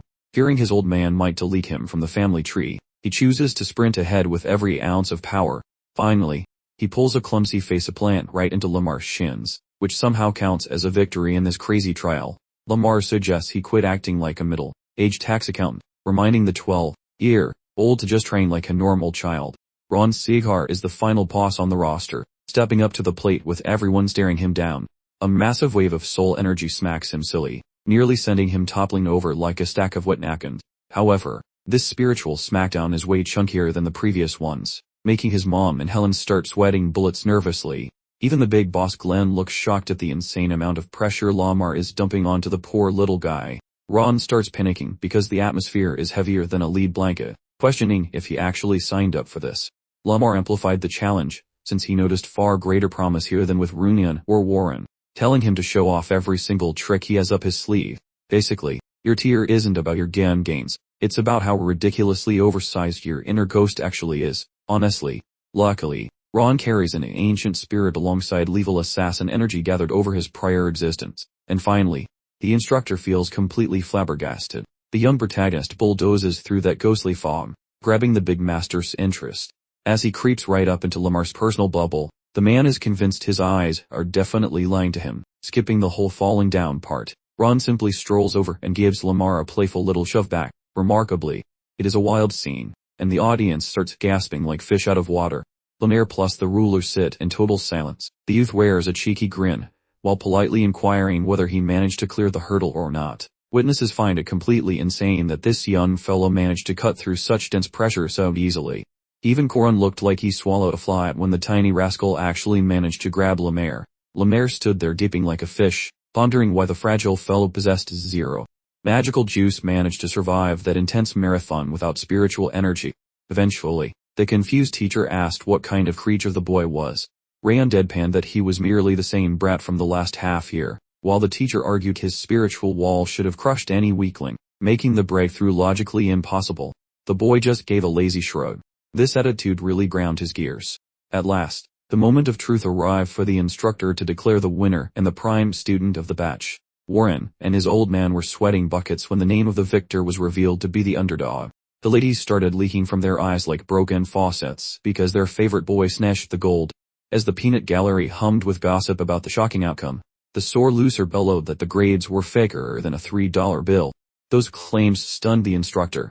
He had to endure the brats bragging about having way better muscles, pelt, and hidden talent than the winner. The loudmouth insisted the victory was achieved through some sneaky voodoo or a clever magic scam. A few skeptics nodded along, whispering that a guy with a frozen soul and no magic should be stuck on the floor. The whining escalated until people started wondering if the teacher was drinking on the job or taking bribes. Warren eventually proposed a physical duel to prove who was the actual better fighter. The teacher realized the kid was just acting like a diva because he craved the shiny #1 spot. He passed the hot potato to the big boss to figure out how to stop the noisy complaining. The master asked the quiet champion if he felt like punching the loud kid to prove he wasn't a cheater. The boy told the boss he wouldn't fight for free, since he already won and beating up a loser wouldn't put food on his table. Hoping to sweeten the deal, the leader offered a shiny bronze trinket as a prize for winning the grudge match. That shiny offer piqued his interest. These special badges from House Sighart were highly prized for their trading value, and the luxurious items they provided, which meant that obtaining such a token from the master would result in a fantastic deal with it. This fresh proposal successfully persuaded the boy. The rules stated the match would be one round with no magic or tools allowed, meaning they had to use only raw muscle. The duel commenced very quickly. The angry rival charged forward like a bull, aiming a heavy fist right at the champion's mug. But the hero just leaned back, letting the clumsy attack miss his face by hair's breadth. Stunned by that slick evasion, Warren attempts a frantic follow-up stomp. However, the opponent deflects that limb with ease. The bully yells that his daddy gifted him this specific move, a rushing kitten strike, plus persists in lobbing fists at Rayon, who imitates a sturdy brick wall. The crowd assumes the underdog has zero chance of fighting back, plus Warren feels more of fight than a bomb. Tearside, family cousin is actually fighting him. The boy swears he shall never gift his prestigious #1 ranking to Rayon, while remembering how his father ditched his brother for being a total wet noodle. The brain is hyper, focused on proving his worth to his daddy watching from the pews. Meanwhile, Rayon just glides around like a ghost avoiding a clumsy vacuum. Our hero waits patiently while deconstructing the flow of those punches and that specific style, and finally solves the complex riddle. Observing his rival stop, Warren assumes the shrimp finally decided to quit. Hence the bully charges for the ultimate smackdown. Yet the kid counters that strike with the knuckles. First greeting. To Warren's shock, his own arm gets blasted backward like a spring, and the quiet boy delivers a crunching blow that sends saliva flying across the entire arena. Such a massive reversal stuns the audience along with Warren's grumpy patriarch. Every single person is losing their sanity, especially Big Boss Glenn. involves Rayon mimicking the aggressive kitty punch style, which makes the bully scream for an explanation. Rayon merely notes the other guy demonstrated the skill, so he just copied the homework. Onlookers start whispering about the ways this tiny rugrat utilized the Russian kitty strike, plus they theorize if the kid used some illicit cheat codes. Meanwhile, Warren is still trying to remember his middle name, plus Lemaire concludes the youngster is a legitimate fighting god. The master marvels that Rayon inverted the feline strike using a backward whirl to cancel every bit of momentum simply by observing. To Lemaire, this boy is the high-tier recruit Sigurd desired, someone destined to rule the entire land. Following a brief silence, Rayon gets the win, because the beatdown was painfully obvious. Sylvia simply cannot restrain her overflowing feelings. Resultantly the lady pounces to ensnare Rayon within a dripping, salty-eyed clutch. Concurrently the paternal figure of Runan enacts a nearly identical squeezing maneuver. Contrastingly Warren stands alone save for the stiff presence of his trusty servant, while his cold patriarch offers nothing but a disappointing view of his spine, representing the exact nightmare scenario that kept him awake during training hours. As darkness falls, an awkward, suffocating quietude permeates the halls of Warren's residence. Ultimately the parent ends the quiet by asking whether his offspring recalls orders regarding dominating the leaderboard and avoiding any loss. The patriarch asks if Warren intends to cause embarrassment by trailing an cutter, dwelling brat or some loser's child. Noting that a previous opportunity vanish, the man insists the only way to earn forgiveness involves grabbing the gold during the concluding academy commencement. Exiting the area, the father leaves Warren certain that wasting this final opening would terminate any hope of residing luxuriously among the elite kin. Fury boils within the teenager, sparking a desire to condemn Rayon, because Warren cannot comprehend why intense exertion produced mediocre results. Pacing around in deep misery, the teenager happens upon the exercise hall amidst a massive wave of frustration. This fitness center currently sits vacant since the grueling evaluation session ended earlier this afternoon, and Warren catches sight of individual storage bins while currently exercising. That specific storage box grabs his focus, and he figures a little look. He won't hurt anyone since he totally isn't shoplifting anything. The boy feels immense shock upon discovering 10 different sets of used footwear. Furthermore, seeing Rayon destroy that footwear inside a mere half-year period is completely astounding. He recalls witnessing Rayon constantly grinding away like a possessed athlete in that specific workout hall, during moments of performing blade drills for status or simply napping within his private room. Evidently Rayon embodied the legendary clan's spirit, whereas Warren merely mimicked having such iron resolve. Feeling blue, he titties the stash and leaves. Eventually, a grumpy wrath, bending over his failed gamble, moans about never meeting such a weirdo despite living for millennia. Finally the ghost interrogates Rayon regarding his identity, yet the youth provides zero clarification for his oddness. Messages confirm victory in that gamble, gifting the kid 2 units per attribute plus the snowflower awareness ability, a divine blessing the demon mocks as excessive for a lowly ent. This ability expands sensory perception, though at its basic level, it only sharpens Khan's mediocre awareness by a measly 1%. The spirit brags about utilizing the interface to magnify that detection field by a factor of 10, assuming he's the smartest being alive. Baffled by the Snowflower moniker, the boy interrogates his ghostly companion regarding the logic behind the label. Although the demon considers the title glorious, Rayon understands the entity suffers from absolutely abysmal naming skills. Flavor, causing the grumpy ghost to throw a major tantrum. Eventually, word arrives from headquarters saying the big boss demands Rayon's presence immediately. Poor Sylvia gets super twitchy fearing her kid might die, though the fancy servant Pinky swears everything is totally chill. Actually, the legendary Sabart patriarch intends to hand over that shiny copper, Lourdes personally. Arriving at the fancy chair area, old man Glenn looks pretty annoyed about the whole deal, yet he honors his promise by offering the trinket. Our hero grabs the metal circle, plus he hears he can trade the prize for a magical favor or cool loot whenever he feels like it. The kid jumps on that deal, questioning what heroic deeds are required to put his mom back in her rightful spot, totally rattling the master. Once the leader asks if the goal is truly restoring the boy's mom back into the primary clan ranks, he notes it might happen if Rayon does something super legendary, though pulling that off is basically a nightmare.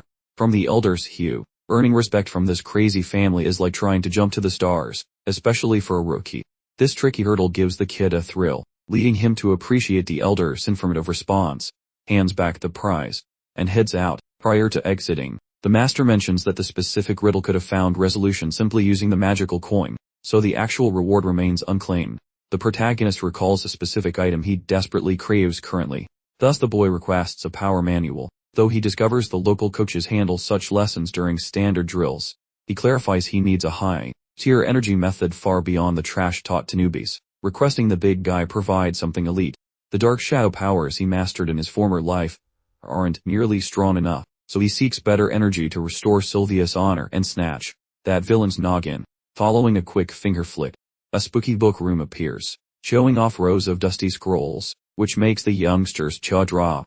Massive stacks of literature suddenly grow until they are way taller than the boy. Glenn brags that this tiny collection is barely a small piece of the family archives, and he instructs the boy to remain in the center, so he obeys. He keeps his fingers crossed that the upcoming skill totally outclasses his lame old shadow powers. All at once a single volume floats off the rack and flies straight toward the kid. Pause. An ancient papyrus suddenly materializes between his glassed palms. Yet that specific volume totally flabbergasts the grumpy old patriarch and the personal servant. Glenn scratches his head, wondering why the kid nabbed that specific manual. Suddenly, spacey orange noodles of fire spray right at Ron. He wonders why these magic secrets feel like a campfire accident. Cracking the cover triggers a blinding flash that rattles his brain. The boss looks completely stunned as the inferno leaks out. Ron sees a mental cinema where the master hears his daughter laugh, making him look like a very bad babysitter. But he tells the staff he cares about profits, not family feelings. According to this vision, the master once thought emotions were expensive trash while he focused on property value. He gained muscles that would scare a demon, but basically traded his soul for a very depressing trophy. Later, news arrives that some masked thug has wrecked his relatives, proving that being a stoic jerk is a bad strategy. Everyone is dead, and the old man starts shaking like jelly. Miraculously, the warrior managed to dig his feelings out of storage, but unfortunately, nobody has invented a remote control to rewind time. He vowed to safeguard the lad now, ignoring any grumpy hairs who despise his late blooming kindness. Ron is confused by this magic diary, but it vanishes, injecting its secret sauce into his body like a magical energy drink for his soul. He is quickly snapped back by the old man, who asks what kind of magic trick he just performed. The boy shrugs, saying he just somehow memorized the spacing moves before the book did a vanishing act. Testing his honesty, the master demands the name, since the kid barely even touched the paper. After a very tiny wait, the young lad identifies it as the Million Spicy Fires method.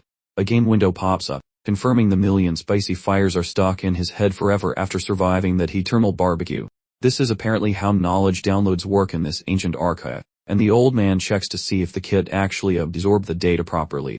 The old master says the bronze prize is delivered, so the kid should scram before things get even more awkward. Once the kid departs, the servant stands there gaping at how he swallowed that legendary manual whole. Those unique fiery secrets were originally owned by the ancient dude who started the clan. Across the entire legacy here, 0 people successfully grabbed those founder secrets, making this rookie snagging the legendary script totally mind-blowing. The butler started worrying about Lady Sylvia and Lord Ron, thinking everyone would find out about this powerful new technique, but Lord Glenn calmed him down, assuring him that this knowledge remained completely secret. Meanwhile, Ron realized that this specific volume and all its teachings were seemingly destined to be passed directly to him. Lord Glenn explained that nobody had been able to successfully utilize the technique in its original state, so it literally would have just decayed on a shelf without Ron to take it. Ron concludes that this must signal a significant change in the world's tides. Ron simply couldn't comprehend why Lord Glenn would gift him something this incredibly valuable, surpassing the combined worth of even the finest silver or gold medallions.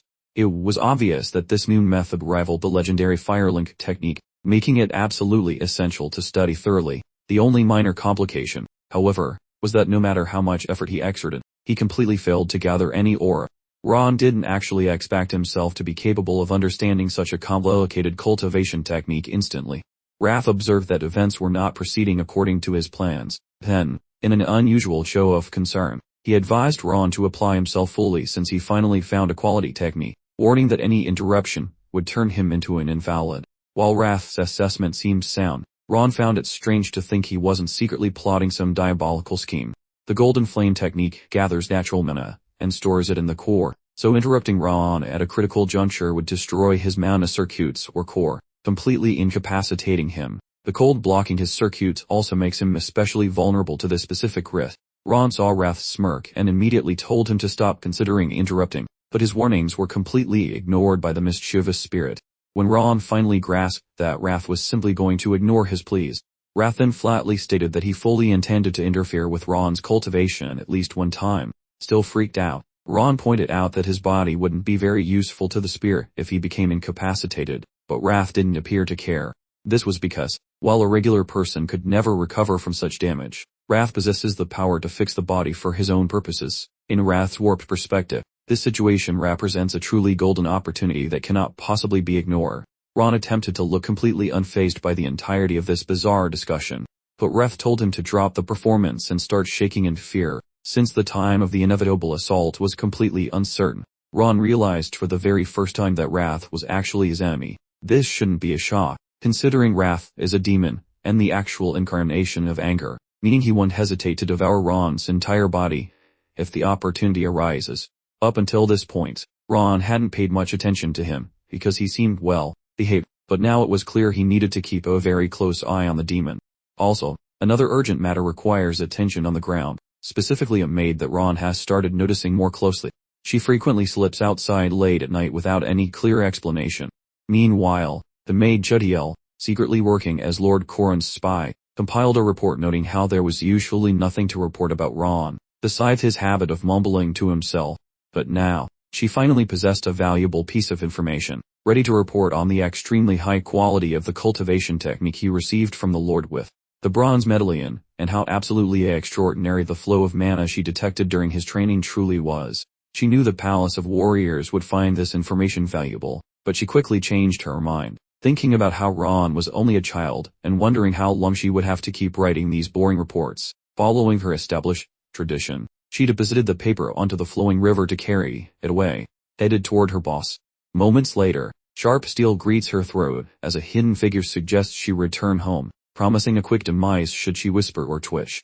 With salty liquid dripping from her brow, she frantically guesses which attacker is currently holding her life hostage. That cold speech and bloodthirsty vibe keep her glued in place while staring blankly at the flowing stream. Spotting the boy's mirrored facial features, he mentions detecting a stalker since his arrival, then asks if her little snooping project provided enough entertainment. This high-level detection stuns her, as the servant believed her stealth skills left zero clues for anyone to find, while she followed him, proving the youth was merely playing dumb while she thought she was being sneaky. Upon mandating that she part her lips wide, the lad slides a weird item inside that makes her gut do some unpleasant gymnastics. He subsequently fishes her soggy espionage documents out of the watery depths. Noticing the blank parchment, he concludes she utilized reactive stationery needing a specific elemental trigger to show the text. Following several trial attempts while monitoring her panicked facial tics, he identifies moonbeams as the secret ingredient, completely blowing her mind. Moreover, her composure crumbles when Karan's sweetheart is brought up, betraying the fact that she works for that specific master. The maid, a woman drilled for decades in the art of deception, feels appalled that her stony mask was cracked so easily. She finally realizes the nature of that swallowed pill, which is making her internal temperature skyrocket like a furnace. Consists of internal parasitic larvae. During a memory, Karan orders her to infiltrate the side building for dirt on the pair, dangling shiny prizes as bait. Within this moment, the girl tremblingly inquires whether he just made her host a parasitic anger bug. The boy acts impressed by her monster trivia skills, admitting he didn't expect her to identify the creepy crawler. No amount of gagging or dry heaving manages to evict the uninvited tenant.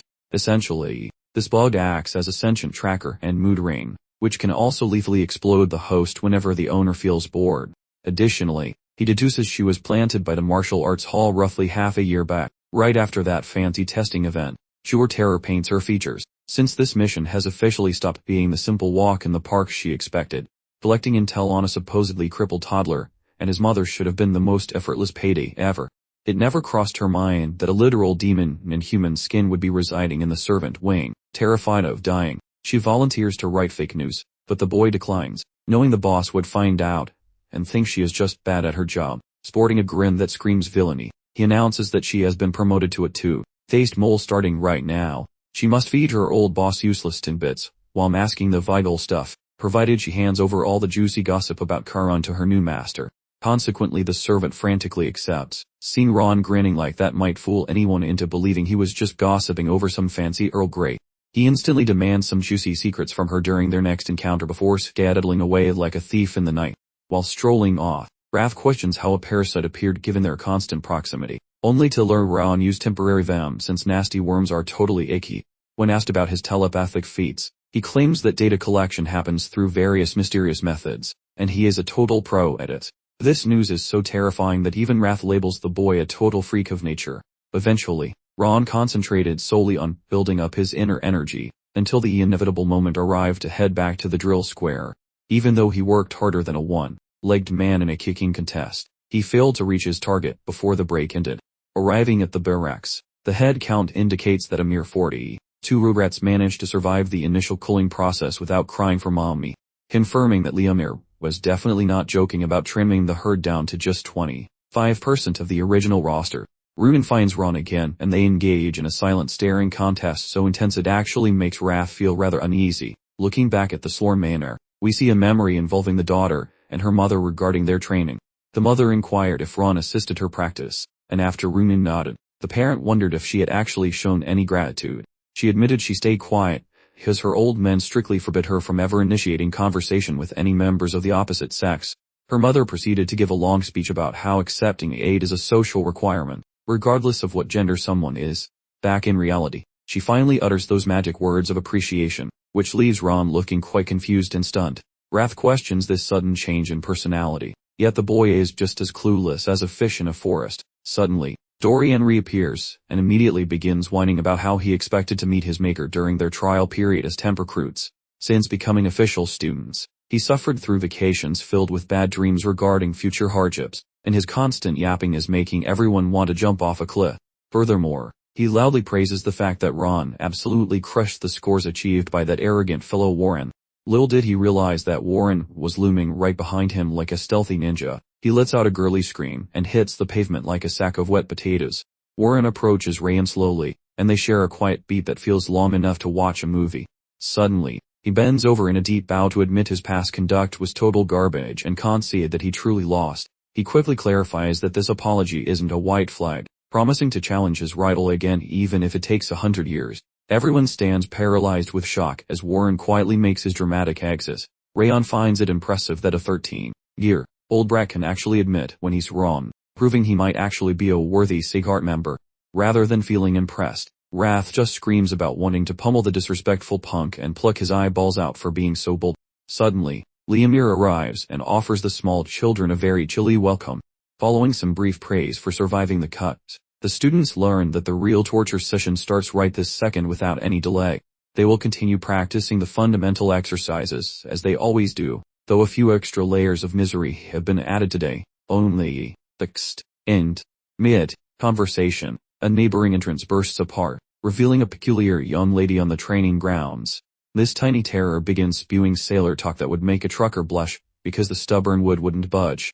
The sight of her causes Dorian to panic in recognition, leading Liamir to clarify that the girl actually washed out of the prior training group. It turns out this specific female is sticking around for the current recruitment cycle, going by the name Artis Saghart. Her expression suggests she regularly eats spicy lemons for breakfast while contemplating world domination, and she cuts off Liamir mid-sentence, ignoring his desperate attempt to describe her as a sweet and innocent flower. Her immediate goal is hunting down the previous top dog, as she detests having some supposed weakling ranked above her royal self. The newcomer proposes a duel against the fellow named Brat who snatched the championship during the previous session. This unhinged maiden insists on throwing hands immediately without waiting for a proper invitation. Rayon casually strolls forward, since she demanded to see the academy's most talented graduate. He fails her initial eye test for greatness, yet she decides to pummel him into the dirt anyway. Warren pipes up from behind the girl, questioning why she is acting like a total embarrassment to the academy. His commentary earns him a face showdown with the aggressive newcomer, who lunges forward and warns him to shut his mouth before his rambling causes a fatal accident, especially after he questions her denial of Rayon's victory, which the chief and Lord Sigard already approved. The girl mentions hearing gossip about his previous emotional breakdown, insisting he grant her the same privilege. When Warren announces to the crowd that he intends to avoid recycling his past loser moments, it becomes obvious to the onlookers that the guy has undergone a serious personality transplant. Soon after, Ronan steps into the middle of the feud and politely suggests the girl take a hike. From her perspective, the group looks like a bunch of pathetic losers playing house. Consequently, she opts to walk away and let the weirdos continue their little bonding session. Actually, her retreat is just a sneaky ruse to lower their guard before she launches her real scheme, which involves a sudden pounce toward Rayon the moment everyone blinks. Before anyone can blink, she attempts a lethal strike. However, her offensive move is effortlessly parried and avoided, leaving her jaw hanging in disbelief. Consequently, Rayon counters with a deadly fist, which she barely stops with her arms, although the pure force sends her flying across the dirt. An astonished visage results from the lightning speed Rayon used to counter her strike. Boiling with rage, the girl lunges at her opponent again. Instead, Liamir simply restrains the agitated girl. Honestly, seeing Lemaire teleport faster than a hungry toddler chasing an ice cream truck was quite a shocker for everyone. He mentions with a grin that being ghosted is rude, as while his reputation is trash, being treated like invisible laundry really dampens his spirits. Apparently, besides Ronan and Warren, Rayon has not even managed to turn his shiny aura on yet. Lemaire proposes they can have their little brawl later when he learns the ropes, causing Marta to finally back down like a grumpy cat. Once things calm down, Wrath throws a fit asking why she wasn't pulverized, suggesting Rayon should have turned her into a frozen popsicle for several centuries. Rayon reveals he is playing the long game, waiting until she has a shiny prize he likes before betting his fancy trainee crown for it. He tells the impatient Wrath to chill out, promising that a much more delicious victory is brewing for them in the near future. Eventually, the kids practice standing still, then get 10 minutes to breathe and wonder why they even signed up. Warren, sticking to the fundamentals, realizes that life is hard. Mastering the second form was breezy, but the third one is a total brain melting mess. The crazy part is that Rayon somehow ran all 7 fighting styles in under a month, making everyone else look like they are moving in slow motion. Even though he spent 30 long days grinding those forms, he is now terrified of sharing a sword class with that terrifyingly fast learner. Warren is obviously not the only person feeling completely overwhelmed by the intense pressure right now. He asks the struggling Marta how she manages to handle this absolute nightmare. She mumbles some spacey words, convinced Rayon is a total newbie at punching things, yet he is absorbing the skills like a thirsty sponge. Rayon had 0 head starts compared to the others, and despite having a chilly curse, he keeps training like a robot that forgot to turn off. This annoying fact makes Marta want to scream, so she swears to herself that she will not be left in the dusty shadows.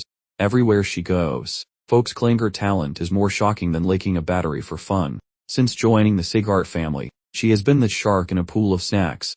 She zoomed past those fake geniuses from the other branches, giggling at their sad little faces because she was the only true superstar there. Now she is so incredibly nervous that her knees feel like wobbly lemon jelly. As the sun sets, a random staff member tells Marta she did a great job, probably trying to avoid being hit by her. She ignores him like a boring piece of plain wallpaper.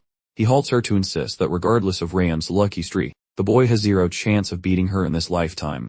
She tells him to explain what on earth he is actually talking about. He mentions that Rayon is lugging around a major flaw that functions like a permanent anchor. As Rayon swings his blade, a group of boys wanders over to ask if he can explain how to not look clumsy. The group watches his demo, thinking his moves are smoother than a buttered slide in the summer heat.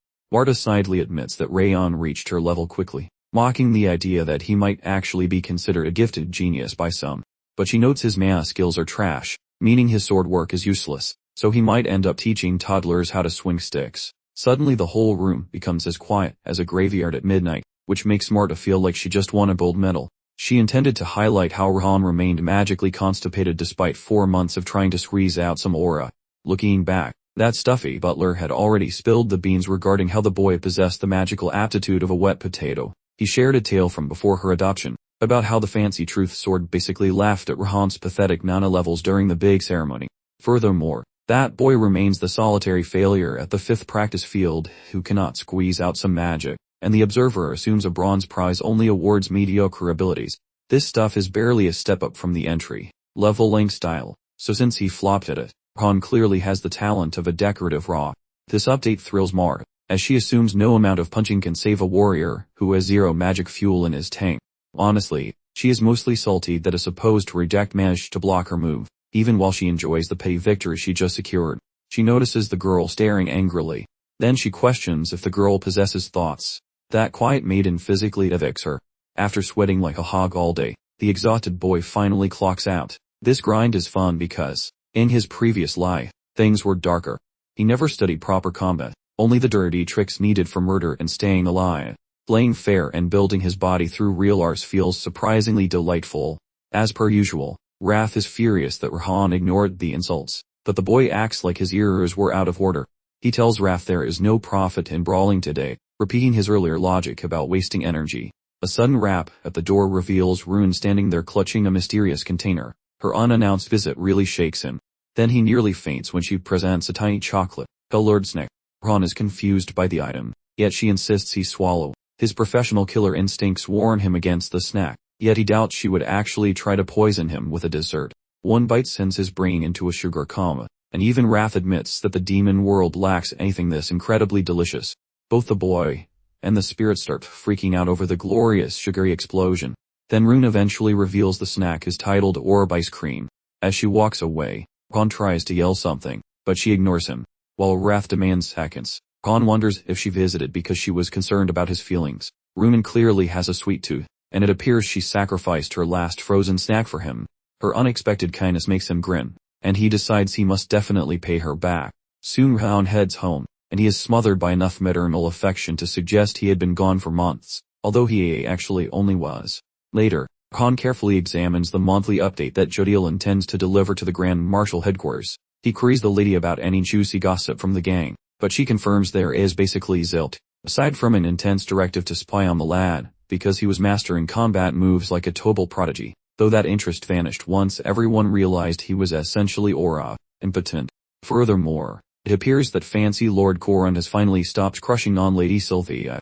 Feeling nosy, Jodiel wonders aloud if the boy is purposefully playing dumb regarding his internal power. He ignores her query, and cheekily tosses the identical question right back. This subtle hint signals to her that she should probably mind her own business. Wrath spills the beans that the youth is actually struggling with his mojo, a tragic situation the demon finds hilariously pathetic, and beneath his own majestic standards. Motivated by the insult, the boy hits the gem to awaken his energy, causing Wrath to label him a total freak of nature. Quite bizarrely, the lad stumbles upon Teacher Lemaire frolicking with some pigeons while heading out for his daily workout. The youth asks why the man is loitering on the lawn, and Lemaire claims he is providing a bespoke crash course on elemental magic. Come dawn, Lemaire drags the boy up a steep peak, ignoring his complaints about skipping the actual magic lessons. Lemaire tells him to just have some faith. Honestly, this random cliff seems like a terrible spot for studying the intricacies of spiritual energies. Alas, the instructor remembers when he used his magic radar to peek at the boy's weird meditation style. That energy looked like bubbling molten rock, possessing a power level that made every other training method look like garbage. Rather than killing the internal frost, the power was doing something insane by hugging the ice and the fire together. Supposedly, if the kid actually masters this bizarre routine, the results will be absolutely legendary. Finally, they arrive at a decent location, although the student thinks it is just a bunch of random trees. Without warning, Lemaire unleashes a massive wave of soul power that leaves the boy completely stunned. The breeze tickling his cheeks is actually a draft as lethal as a freshly sharpened kitchen knife. It turns out there are many flavors of air, from balmy breezes to chilly gusts and pointy blasts. Since he desired a gust capable of slicing bread, he manifested exactly that sharp sensation. Now the kid gets to experiment, focusing intensely on what kind of spicy fire he wants for his hot mana. Soon, the teacher leads the boy to a destination he thinks will fit him like a glove. The duo reaches the workshop of an elderly iron beater who enjoys roasting Lemaire for fun. Evidently, this shack holds the toastiest and most honest flames found in this entire frozen wasteland. The geezer asks what kind of delivery Lemaire has made, gesturing toward the confused youngster. He learns the lad is Master Sieghart's little descendant. The grumpy fellow remains unimpressed, demanding that the old boss show up in person instead. Meanwhile, Rayon found himself utterly mesmerized by the intense inferno blazing within the enormous furnace. Apparently, this specific kind of scorching blaze was precisely what he had been seeking for his entire existence, even though he had witnessed countless different types of fire throughout his previous life. The powerful heat and vivid imagery of this particular kiln perfectly matched the ideal flames he was desperate to master. The ancient fellow spoke rather impolitely, announcing his identity as Vulcan. Rayon immediately recalled that Vulcan was the continent's master blacksmith, a craftsman renowned across the entire globe. Rumor had it that he was the legendary creator of Glenn Sieghart's famous sword, Heaven's Renown. Our boy promptly bowed and introduced himself, expressing immense honor at finally meeting the legendary Vulcan. Such excessive politeness made Vulcan wonder if Lemaire had briefed the boy beforehand, which Lemaire immediately and vigorously denied. Lemaire explained that Vulcan was Sieghart's retired master blacksmith, who had begun tending these flames over a decade ago. This particular location appeared to be the single place where Rayon could properly attune himself to the element of fire. When Lemaire requested a special exception on his behalf, Vulcan suggested they just move to the general blacksmith workshop instead. Lemaire protested vehemently that allowing others to witness Rayon's cultivation technique before he mastered it would lead to trouble, prompting Vulcan to question why. Vulcan was informed that Rayon was Sylvia's child, a revelation that instantly captured the old man's undivided attention. Rayon, seeing his opportunity, swore he wouldn't interrupt anything, and practically begged for a single moment to absorb the fire's essence. A significant moment of uncomfortable silence stretched between them. Vulcan then revealed he was currently creating golden coal capable of producing heat far stronger than white or black coal, which explained his decaded, long-stay hair. Vulcan gruffly informed Rayon that he couldn't care less what the boy did, as long as he didn't disturb the ongoing war. This response completely delighted Rayon's determined heart. Stepping outside, Lemaire expressed his utter astonishment to Vulcan that he had granted permission to the young boy so easily. When Lemaire offered to bring some high-quality boons, Vulcan promptly made it clear the favor absolutely wasn't for him. Apparently, the kiln flames intensified dramatically when Rayon entered, generating enough sudden heat to completely ruin the precious coal. The power to intensify fire, it seemed, was an innate quality that permeated the child's very existence. Vulcan realized this kid just might be the person capable of fulfilling his long-held ambition. For the following 7 months, Rayon continued his visits to Vulcan's kiln, using the time to carefully contemplate the mental image of the flames he wished to master until comprehension finally clicked. While fire is often called the most powerful and terrifying element, controlling it completely changes the equation, making it more stable than anything in the right hands. However, Rayon still faced a significant hurdle, which was mastering the activation of the Golden Flame's art's core energy. A memory resurfaced in his mind of Lemaire instructing him to focus intently on the exact image of the flame he truly desired. As Rayon reflected on his ultimate objectives of slaying Darius and restoring Sylvia to her rightful place, he understood a truly perfect flame must illuminate his path, conquer every monster, and possess the stubborn resilience to keep burning through absolutely anything. Suddenly, a brilliantly intense blaze erupted right in front of him. The immense power of the fire began to soak into his very core, so he decided to channel his focus and seize the fiery energy to absorb more of it for his cultivation practice. He entered a deep, almost catatonic trance, visualizing the fire as a distinct, tangible form, while pushing his concentration to its absolute limit. Ref, like an unwelcome guest, barged into his consciousness to remind him of the plan to hijack his body during this exact moment of extreme vulnerability.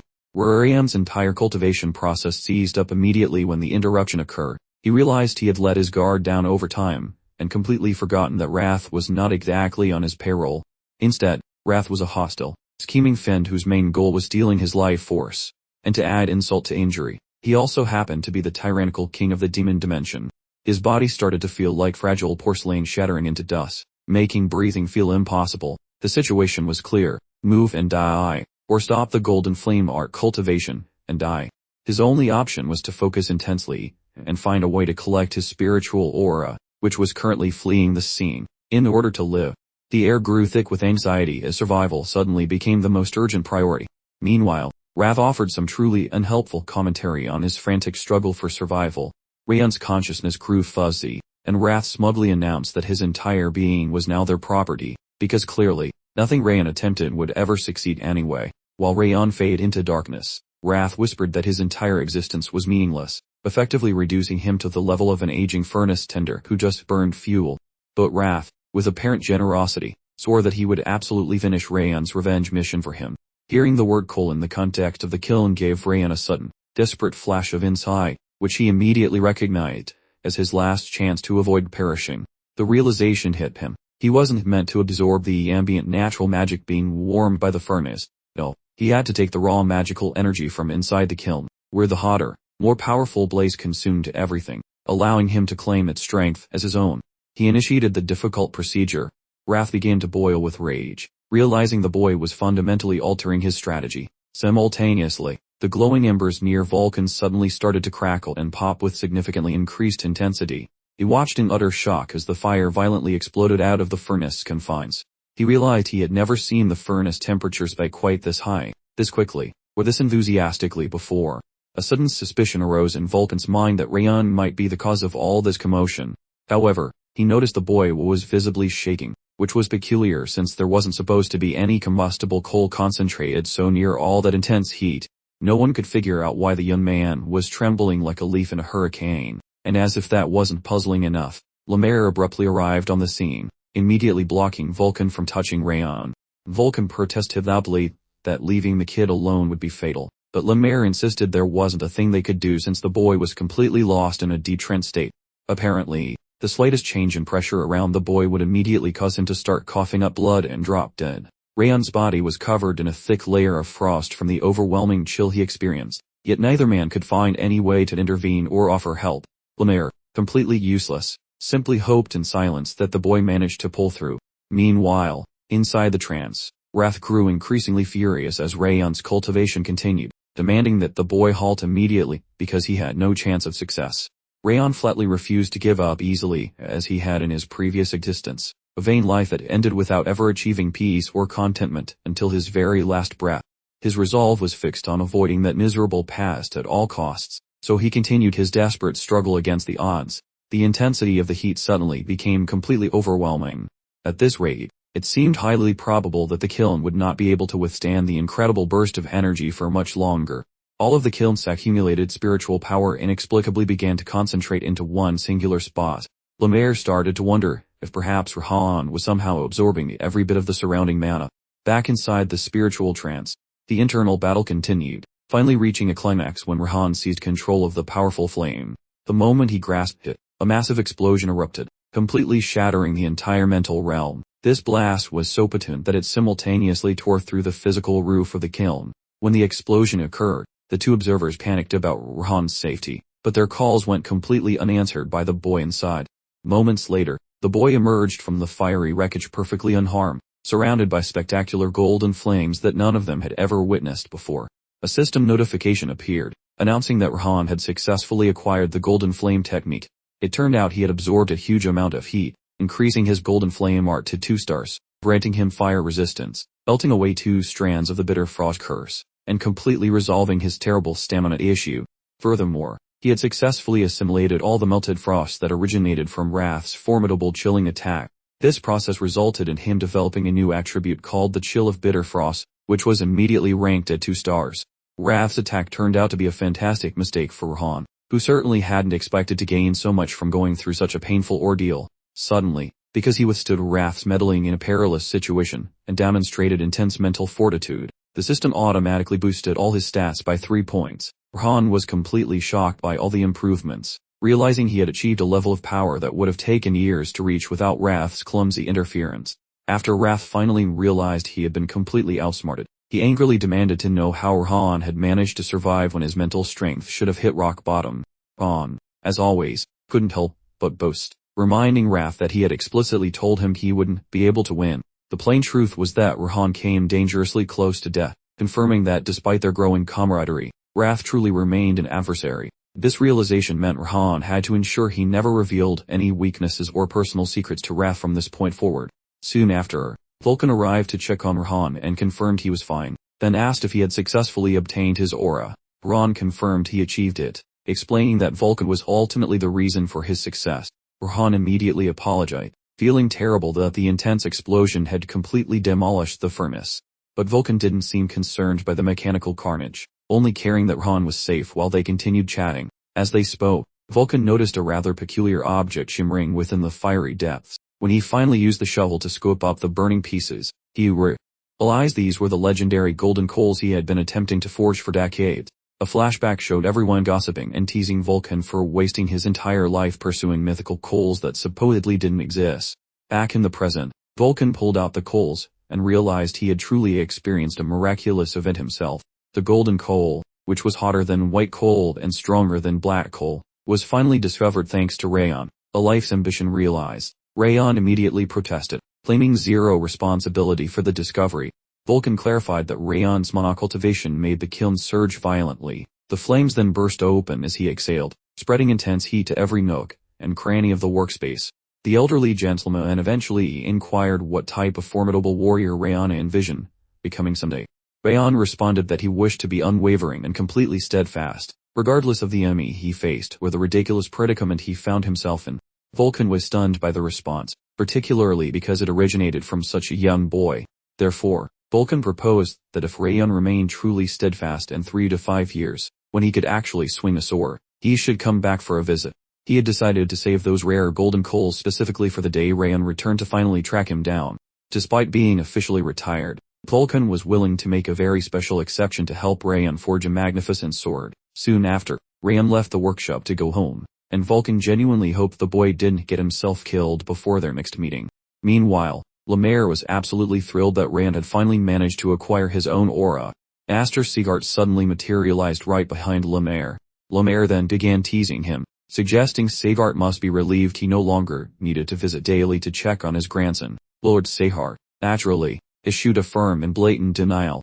Lemaire simply ignored the denial, commenting instead on the serious size and purity of Rayon's aura, potentially caused by absorbing all the kiln's intense heat. Furthermore, the boy's ability to immediately use the new aura demonstrated incredible potential. Apparently, the Lord had actually noticed one additional thing during this ordeal, specifically the way Rayon took the metaphorical burden around his neck and completely made it his own. Over at the 5th training grounds, Runan patiently waited for Rayon's return, while clutching a small box of chocolate. The rumor mill was working overtime, spreading news of Rayon's 7-month aura less streak, and claiming Lady Marta deserved the top title, as Rayon clearly wasn't living up to expectations. Runan absolutely detested hearing all the mean rumors floating around the training grounds. She began plotting a way to help Rayon, specifically recalling her mom's rule about returning favors to people she appreciated. After an extensive amount of waiting, Rayon finally appeared back at the training grounds following several months' absence. He immediately resumed his typical argument with Wrath, debating exactly why he kept failing to defeat him. Much to his surprise, the first individual he encountered was Runan, who promptly gave him a box filled with delicious orb-shaped ice cream. She was concerned that he hadn't managed to develop his aura yet, so she tried to boost his confidence by telling him to look up. Meanwhile, Rayon expressed his gratitude for the ice cream from their previous encounter. A distinct, refreshing aroma, which Runan always sensed coming from him, wafted into her perception. The scent was noticeably stronger and more pleasant this time, though she couldn't figure out why the change occurred. Rayon thanked her for the ice cream once again for good measure. Even Wrath was practically giddy about the fantastic flavor, urging Rayon to immediately gobble down the other 2 ice creams. Rayon, however, considered the snack too precious, believing it was something she really treasured, and scolded Wrath to stop acting like a spoiled brat. Instead of taking another one, he simply closed the box, which completely surprised Runan, as she expected him to take more. When he politely declined more, she asked if he felt better, and he confirmed that he did. This response caused her to blush faintly. His affirmation made her extremely happy, and she departed with a cheerful attitude. Rayon, on the other hand, was amused by how enigmatic she could be at times. When the students gathered, they were informed that the monotonous training regimen would change next month to something more engaging. Because everyone was completely burned out, having spent 7 months on foundational skills and mana cultivation, it was time to finally activate their inner energy cores. This announcement generated considerable surprise among the students, who were stunned that this progression was happening so much earlier than anticipated. Lamer clarified the new plan, stating that sparring matches would begin in the coming month. This particular detail brought immense delight to Marta, who had been looking for any excuse to start a brawl all along. The results of these matches, apparently, would directly impact their graduation and determine their final rankings. Due to the high stakes, they were strongly urged to devote their entire focus to preparation for the next month. As expected, Marta rudely interrupted to demand what would happen to their friend who still hadn't managed to create an aura, and had fallen significantly behind the group, obviously referring to Rayon. As the surrounding students began to whisper, Lamer quickly silenced the murmurs by revealing that this friend had recently, and fortunately managed to generate an aura. This news visibly upset Marta. The information shocked her, and she wondered precisely when he had managed to achieve this. Despite her surprise, she quickly turned to him, and began a barrage of taunts. She teased him relentlessly for taking such a ridiculously long time to finally create his aura. She brought up their initial meeting, reminding him of her firm stance that she wouldn't follow orders from anyone weaker than her. She stated that she had been incredibly patient by allowing him to hold a title she believed he didn't deserve, but all of that would soon end, because she planned to absolutely destroy him during their sparring opportunity. Warren's hand shot out to create a divide between Marta and Rayon. He ordered her to back off, claiming there was no honor in planning to fight someone in a month when they had only just acquired their aura less than a day prior. In response, Marta made a sarcastic remark about Warren's code of conduct, declaring that true honor must be earned by those who truly deserve it. She pointed out that other losers had managed to develop their auras within a month, yet it took their supposed valedictorian over half a year to succeed. The murmuring intensified as she argued that 7 months was more than enough time to create an aura using a high-ranking technique, which simply proved that Rayon lacked any natural aptitude for this entire endeavor. She enjoys telling everyone that a warrior lacking an aura will never achieve fame, regardless of how impressive their sword skills might be. She even suggested the instructor proposed the spar purely to create a new ranking system, implying the old one was deeply flawed. However, Lemur refused to give her a straight answer. Marta felt Ron had monopolized the title of top trainee for long enough, believing his current skill level meant it was high time for him to step down. To continue their argument, she proposed a simple wager, stating the winner of their duel should inherit the top trainee position. But Ron was unimpressed, and quickly dismissed her offer. Ron pointed out that one cannot join a high-stakes poker game without chips, explaining there was no reason to risk his status when her suggested bet held no matching value. Instead of admitting defeat, she retorted by accusing him of believing everyone else in the room was on the same level as him. Ron then simply asked her if she was afraid.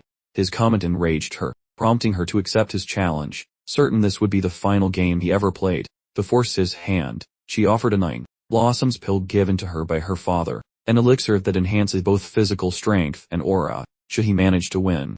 Her offer brought a wide smile to Ron's face, reminding Wrath of how he promised to show him something exciting by acquiring an item from Mara.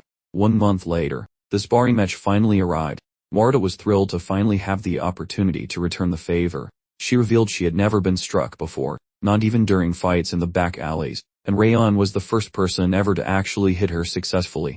8 months later, she finally had her chance to repay him for that specific humiliation. Since Rayon had only just started using his aura a month prior, she was confident the spar would be an absolute breeze, certain that her 3 years of experience would prove he was just a talentless kid. Despite her confidence, she remembered her true objective, which was to make sure he quickly became stronger so she could rescue someone important. As she entered the arena, she stepped forward with complete conviction, certain that today would mark Rayon's final moment. On the day of the match, the other students were instructed to observe the fight closely, as it was supposed to help them learn and plan for their own future matches. The first 2 fighters called up were Warren and Dorian. However, Dorian immediately surrendered before the fight even started. This abrupt decision genuinely surprised Lemur. Dorian offered the excuse that he was feeling under the weather, claiming he was very sick and hadn't slept at all. Wrath, being as grumpy as ever, declared that if Dorian were his subordinate, his head would be rolling on the floor right now. Lemur easily saw through Dorian's faked illness, so he encouraged him to at least try, explaining that he would still gain something valuable from the experience even if he lost. The sword fight quickly ended when Dorian fell to the ground and instantly raised his hands in surrender. Meanwhile, Lemur pointed out that Warren still lacked emotional control, claiming he could have won the fight in less than 5 moves if he'd just fought properly. While Warren instead complained about Dorian, he was frustrated with Dorian for spending the entire match running away instead of actually fighting back. The next participants called to fight were Ronan and Crane, the very same Crane who previously had problems with Rayon. As the duel commenced, Crane immediately lunged forward, initiating the initial assault, but instead of dodging, Ronan simply met his charge head on with a swift counter stroke of her blade. Her return blow disarmed him entirely, sending his sword flying, much to his utter astonishment. Before the sparring match could go any further, Lemur intervened to offer his feedback, noting Crane's grip was stiff and needed more flexibility, while praising Ronan's counterattack but pointing out her failure to extend her aura fully to the sword's tip. With the first match concluded, the next pair of participants were summoned to the ring. The final competitors called were Rayon and Mara, who instantly engaged in a chaotic, frenzied clash of steel on the arena floor. Marta executed a meticulously planned maneuver, directing her blade precisely toward Rayon's face. He casually parried the blow and instantly responded with a counterattack of his own. Maintaining her aggressive stance, she continued pressing the offensive, launching another series of strikes. To her increasing bewilderment, Rayon simply countered every move she threw at him. After narrowly avoiding one of his unexpected counterstrikes, she finally managed to create some distance between them. Stepping back to regain her composure, she voiced her surprise at his performance. She admitted that she hadn't anticipated him blocking every attack, begrudgingly acknowledging that his swordsmanship possessed some genuine skill. However, scoffing at his seemingly weak aura, she activated her own power, promising to put him in his proper place. She charged in one final time, lunging directly at Rayon with the clear intention of ending the fight decisively. She closed the distance, positioning herself for the knockout blow she believed would end the spar. Rayon, having carefully observed her tactics, quickly deflected her attack as he always did. Although the counter-attack was standard, the force behind her blow seemed significantly greater this time. Frustrated by his persistent defense, Marta began to taunt him, asking how much longer he could continue to parry, given that mastering an aura requires more innate talent than simple swordsmanship. As the fierce battle raged on, she reminded him that his 7 months spent creating only a minuscule aura proved he would never amount to a real warrior. When she imperiously demanded his surrender, before she crushed him completely, Rayon abruptly switched tactics and initiated an attack for the first time, forcing Marta into an immediate defensive posture to block the strike. The relentless lecturing about natural gifts and the family's obsession with talent was finally starting to exhaust Rayon. She jokingly retorted that it must be because he possessed none of those qualities. Rayon still hadn't used his aura yet, prompting Marta to promise she would demonstrate real talent. In return, Rayon offered to show her something far more important than mere aptitude. He finally activated his personal aura, unleashing a brilliant golden flame that quickly enveloped him completely. The spectacle left Marta completely shocked as Rayon activated the very first flame of the million flame art technique. She remained completely stunned. She began to wonder about the nature of these flames, realizing the strange fire must be extremely dangerous, because it certainly wasn't normal. The mysterious inferno was both terrifyingly beautiful and clearly an unknown force. A tiny river of perspiration began trekking across her brow, plunging her blade like a lottery ticket. She absolutely refused to throw in the towel. As the situation escalated past the point of casual sparring, she deployed her signature move, the solid stone stance focal point, which is basically an arcane trick for cramming all your magical glow into one tiny location. Rayon mused that wielding such specialized aptitude at her tender age demonstrated prodigious skill, confirming she was about to chuck the magical kitchen sink at him. Prior to launching her assault, Marta complimented his durability, yet warned him he lacked the necessary insurance policy to survive the imminent impact, aura notwithstanding. She immediately initiated a furious dash, attempting to cleave him in half, but he stood stubbornly still, only bothering to parry her weapon with his own when her blade was practically tickling his nose. The collision resulted in a ridiculous kinetic discharge, dramatically cracking the very foundation of the arena they were brawling upon. This absolutely terrified the surrounding student body. A thick curtain of murky, dramatic haze enveloped the entire fighting zone, turning the spectators into temporarily blind observers. As the airborne debris finally settled, Marta lay crumpled amidst the fractured earth, looking decisively defeated next to her recently demolished sword. Rayon stood triumphant above her, much to the utter disbelief of the student audience who were struggling to process both his surprising triumph over Lady Marta and the sudden appearance of his confusing, mystical glow. Marta displayed a remarkable tenacity by maintaining a tight, defiant fist even while technically unconscious.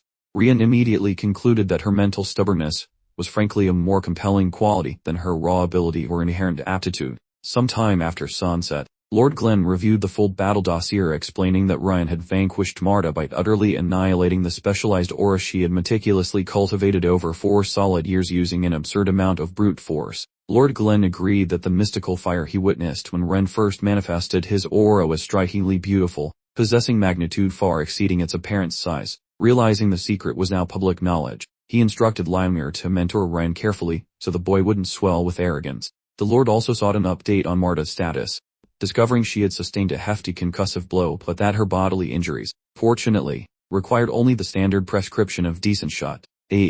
Apparently, the most pressing matter was the profound psychological trauma she suffered, a devastating mental bruise that everyone just had to optimistically assume she would eventually shake off. Simultaneously, as Rayon engaged in a bit of therapeutic gardening, Wrath erupted in his standard fury over poor technique, swearing he would instantly convert Rayon into an oversized, frozen popsicle if the yard work didn't improve dramatically. Rayon, completely unimpressed, snorted and told Wrath to drop the tough-guy act, but Wrath insisted Rayon was merely exploiting his newly skyrocketed water resistance, calling it a cheap, cowardly maneuver. The reason for this sudden spike was Rayon having swallowed the powerful 9-blossom pill, an unexpected reward fished from the water the very night he crushed Marta, which supercharged his overall capabilities. He had finally finished synthesizing his 4th flame link, resulting in pleasant buffs to his physical body, ranking, and soul essence, along with substantial increases in strength, constitution, and dexterity attributes. His prior issues with athleticism simply vanished into thin air, his terrible mana affinity showed improvement, and the water resistance skyrocketed. Essentially, the pill served as a magic button, instantly manifesting all his previous toil. Though a myriad of statistics saw boosts, The undeniable champion statistic was the water resistance, which had shot straight up to an astonishing rating of 4 stars. Consequently, he could effectively dismiss the majority of Wrath's shouting fits as mildly amusing, adorable little meltdowns. Since this was his final day of vacation, he came home specifically to inspect the petunias and unwin. As Ren dug, Wrath persisted in muttering various low-level obscenities while incessantly critiquing the proper, nuanced methodology for thinning the garden dirt.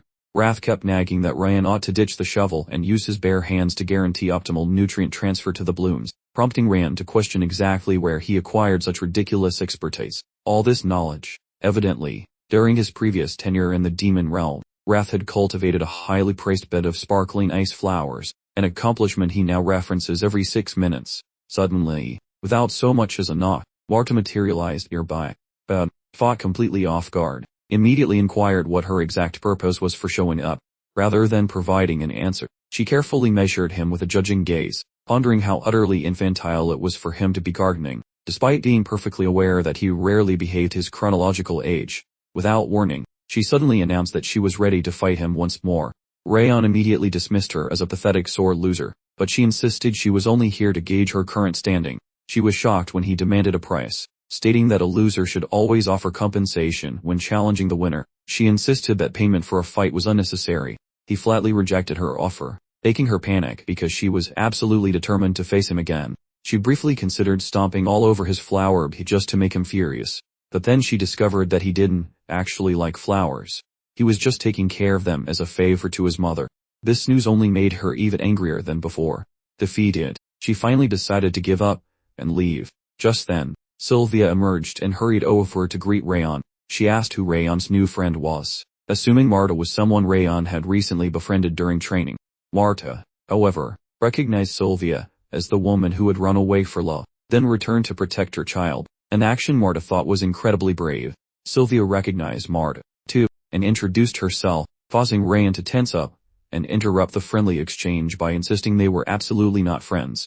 Ignoring Rayon's protests, Sylvia walked over to Marta and inquired about her health after the fight. Marta assured her she was fine. Much to Sylvia's relief, Sylvia remarked that she heard her big brother Dronzer adopted a talented child, but added that the girl was also incredibly pretty, causing Marta to blush profusely from the unexpected attention. Sylvia then asked why Marta was visiting, and an uncomfortable Marta lied, claiming she was delivering a message, and tried to make a quick escape. She didn't realize how much trouble she was truly in until Sylvia grabbed her arm and insisted she stay for a meal, stating she couldn't let Rayon's friend leave without hospitality. Despite all her protests, Marta ended up sitting at the dinner table with Rayon and Sylvia. Rayon couldn't believe his eyes, never imagining a world where Marta would sit so obediently, while Sylvia started raving about how much he loves meat stew. The casual chat continued, allowing Sylvia to learn that Marta was 15 years old, making her a year older than Rayon, prompting Sylvia to switch into a motherly mode and ask about her training. As Marta ate, Sylvia apologized, explaining that their meat wasn't as tender as the kind served at the main estate, and might be a little tough. She patted Marta on the shoulder, advising her to eat slowly so she wouldn't get a stomachache. Sylvia's simple words reminded Marta of something her own mother used to say when she was much younger. After finishing her meal, Marta thanked Sylvia for the food and prepared to leave, while Sylvia, overjoyed, expressed her hope that Marta and Rayon would become good friends. Rayon remained completely perplexed by Marta's sudden calm behavior, certain that someone who came looking for a brawl must have taken a serious hit to the head.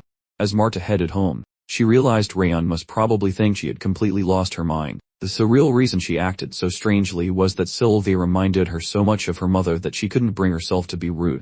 Eating with Sylvia had felt just like the times when she used to share meals with her mom. Marta had sworn an oath to herself after her mother was kidnapped by witch blood church villains, and Tinas adopted her, vowing never to lose a single match until she found her again. She had successfully kept that promise for all this time until she lost to Rayon.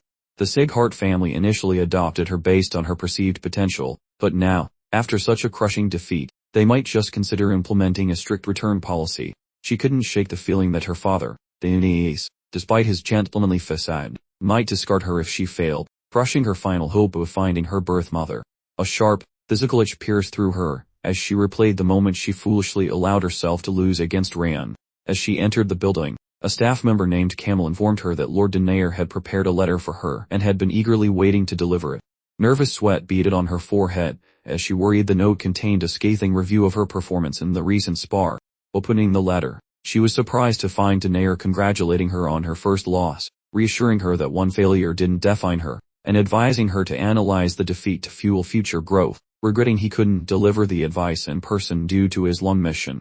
The letter finally concluded by stating that the search for her birth mother was still active, and urging her to keep her chin up, a message that resonated deeply. In reply, Barda asked Camel to pass along her sincere appreciation to her father for the meaningful message. Moving inside, she continued to reflect on the spectacular failure she had experienced against Rayon. During her dramatic haircut, she decided to ignore her defeat entirely and move forward, determined not to bring disgrace upon her father's good name. She realized that glossing over the loss would leave her stagnant, and she wouldn't be able to look her father in the eye after he had placed so much faith in her. It was time to shed her inadequate past, and start completely fresh, returning to basics in order to build genuine strength. The following day beginning at the training grounds, the other students were astonished by Marta's sudden change in attitude when she approached Rayon, not offering a half-hearted apology for her constant challenges. Instead, she announced that she would abide by her own rule, which decreed that the vanquished must follow the victor's instructions. Rayon was left completely stunned by her decision, having assumed she would never actually follow through on her words. He wondered if Marta had undergone a real transformation in a short period, as she was demonstrating a maturity far beyond what anyone expected for her age. However, when she casually kicked Dorian out of the way for simply blocking her path, he realized her change was exclusively reserved for him. Soon thereafter, the new year arrived, bringing subtle changes that affected everyone in unexpected ways. Despite everyone's expectations, Marta kept her word, and continued to listen exclusively to Rayon's direction. Warren learned to lead the trainees with greater composure and logic, while Runan's sword skills became sharper and significantly more accurate. Rayon, meanwhile, continued to train with an intensity that suggested his life depended on it, a determination he demonstrated during one particular practice session. He performed the new river walk technique so flawlessly that the students were shocked, considering they had only just started learning it a few hours earlier. His astonishing speed intrigued Lemaire so greatly that he felt compelled to report the details to Master Glenn. Lemaire theorized that Rayon had mastered the technique using visualization, which seemed unbelievable, and Lemaire's constant chatter began to annoy Lord Glenn. Lord Glenn questioned if Lemaire was his butler, wondering why he always spoke about Rayon, a comment Lemaire ignored. Certain Lord Glenn was secretly interested. From the top of the mountain, Lemaire observed the staff of the main house bustling about frantically, leading him to wonder if they were preparing for a major event. Lord Glenn confirmed that envoys from the Kingdom of Owen were expected in a few days, explaining the sudden flurry of preparations. The Kingdom of Owen, a member of the Six Lords and located in the continent's center, was one of the few powers maintaining a close relationship with the reclusive Saharts. It was a kingdom of knights that highly valued warriors and the art of the sword. The envoy's official representative was supposed to be the third prince, but in reality, it would be Duke Tartan, a man Lemaire knew to be completely unhinged. Lord Glenn informed Lemaire that every trainee across all facilities absolutely had to behave, since the third prince and his visiting knights from Owen were coming to scrutinize everyone present, and a disgraceful display by the Saharts simply wouldn't do. Lemaire immediately grew interested, largely because this visiting third prince from Owen happened to be roughly the exact same age as Rayon.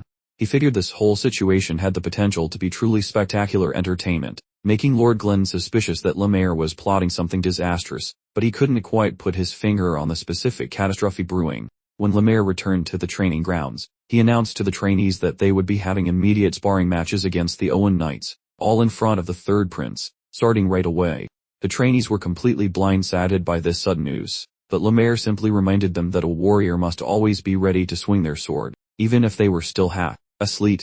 The students began whispering to each other, realizing that the prince was supposed to visit the six training grounds instead of theirs, and they wondered why the schedule had been abruptly altered. Apparently, Lemaire had previously snuck off to have a private meeting with the third prince right after the prince found his visit to the sixth training grounds underwhelming. Lemaire had suggested the prince come to the fifth training grounds if he wanted to see some genuine excitement, promising to show him the real show. It became abundantly clear that Lemaire had deliberately delayed informing them about the competition until the very last minute. Shortly thereafter, the third prince of Owen and his squad of perfectly polished knights marched onto the training ground. The third prince, Briere du Owen, then formally introduced himself to the assembled group of trainees. Rayon immediately noticed Briere and was captivated by the sheer, overwhelming strength radiating from the young prince. His presence was palpable even from just a quick Casual glance. Lemaire, whose plan was becoming laughably obvious, immediately asked Rayon if he would be willing to face off against the prince in a one-on-one duel. Rayon figured that this encounter would be the perfect opportunity to test out how well the recently learned river walk technique coordinated with their powerful ignition sword arts. Rayon agreed to the challenge instantly. This pleased Lemaire immensely, who then quickly gathered 20 more trainees from their group to participate in the upcoming match. Before the combat began, Lemaire casually mentioned to the group that he had wagered his entire year's salary on them winning the fight. He warned them to win, or else prepare for death by his hands if they lost, which caused the students to visibly shudder. Despite their terror, they quickly organized themselves under Rayon's leadership.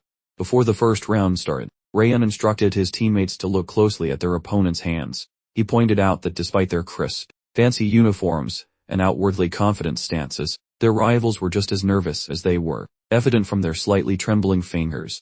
He reminded his team that their rigorous training schedule was more intense than even what the 6 lords and the 5 demons endured. Rayon assured them that all the blood and sweat they had poured into practice would undoubtedly be reflected in the results of this battle. His motivational speech about giving everything they had and proving their capabilities instantly boosted the team's confidence, making them eager to fight. He explained that the vanguard position was crucial for inspiring the rest of the team, and therefore required a strong, reliable fighter, who absolutely guaranteed a victory. Rayon made Marta the team's vanguard. When the opposing team's vanguard stepped forward, the trainees were shocked by his immense size, questioning whether he was truly their age. Marta, however, faced him without a trace of fear. The rival vanguard introduced himself as Tart, and rather patronizingly remarked that Marta had owned her youthful physique to its absolute peak, wishing her a pleasant battle. The overwhelming disparity in their physiques made Marta's teammates wonder whether she could possibly defeat such a large opponent. The incredibly arrogant Marta cut Tars off, dismissing his fight banter, because she already knew she would win anyway. The bout began immediately, and Greer watched in complete shock as Marta thoroughly overpowered Tars in the initial exchange. Her tiny stature completely belied the enormous strength she wielded. It became obvious that the warriors of the 5th training ground were exceptionally skilled, upholding the Safeheart name, with power levels comparable to Kingdom Owen's elite knights.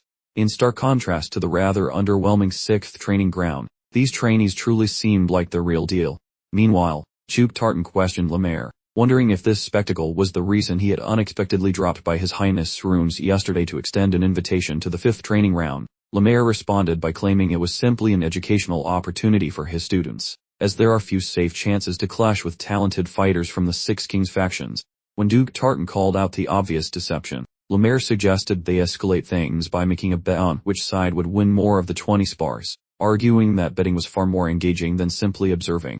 Duke Tartan tried to intimidate him by mentioning that his trainees were among the most promising knight prospects in the entire Kingdom of Owen. Lemaire, however, simply insisted that he had equal faith in his young proteges. Back in the arena, Marta continued to land powerful strikes against her opponent, maintaining a consistently intense fight. After one of Marta's blows shattered Tar's sword, he expressed surprise at the incredible force behind her strikes. Yet she maintained her relentless assault, sporting a truly manic grin.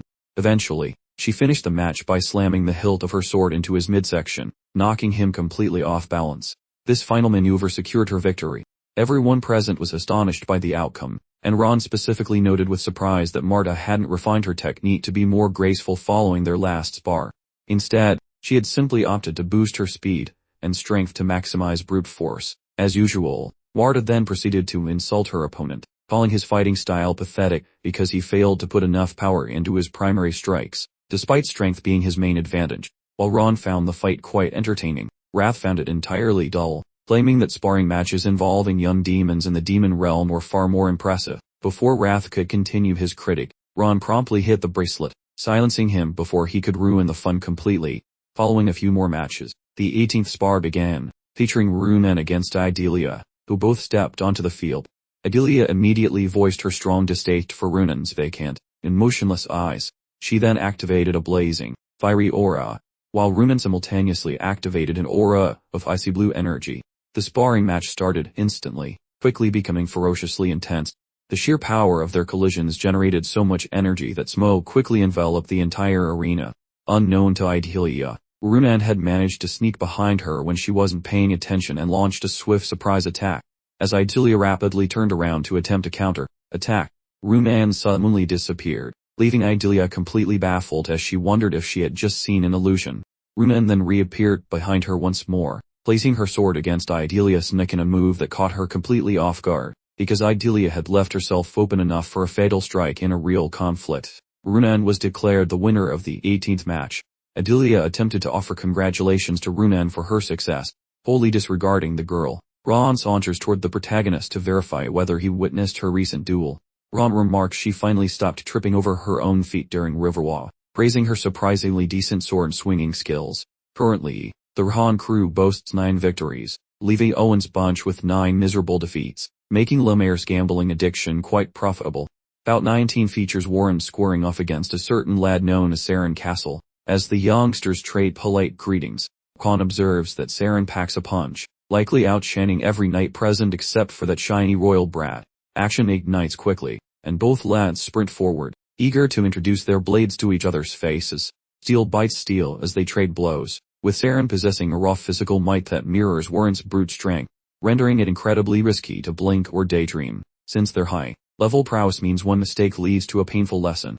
Abruptly, just as the pair slam their blades together with immense force, their weapons snap like brittle twigs, forcing the match into a disappointing stalemate where nobody gets bragging rights. Once Warren trudges back, Ron comforts him by mentioning he survived the rival squad's top-tier student without losing any limbs.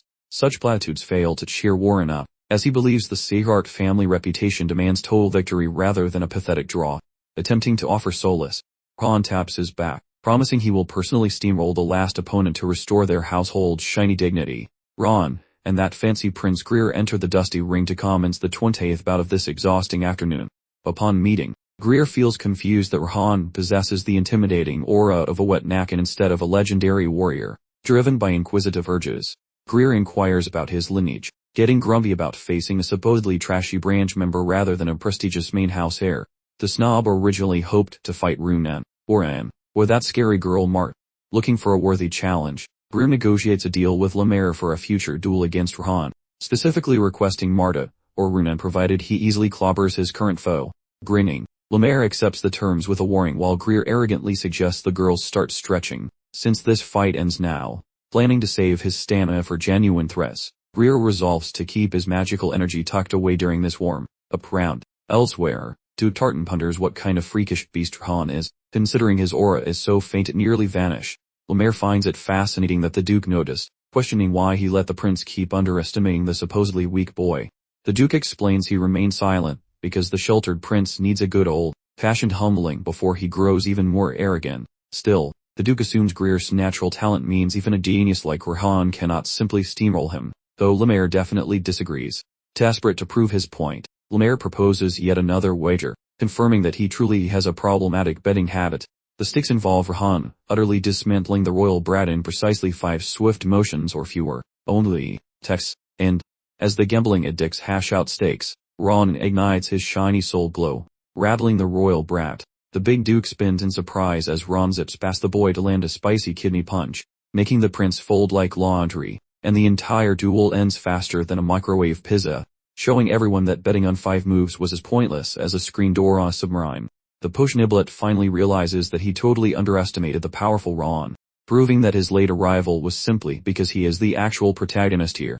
Old Man Tartan cannot believe Ron is a rookie when his fancy footwork and blade skills are already elite. While Ron leaves, the prince whines like a hungry baby while Lemaire explains that the scrap is truly finished. The boy claims he was just holding back, saying he would have tried if he knew he would get stomped. Marta interrupts his crying to call him a complete loser for moaning instead of accepting his obvious defeats. She mentions he smells like a failure, reminding her of the other useless guy named Warren.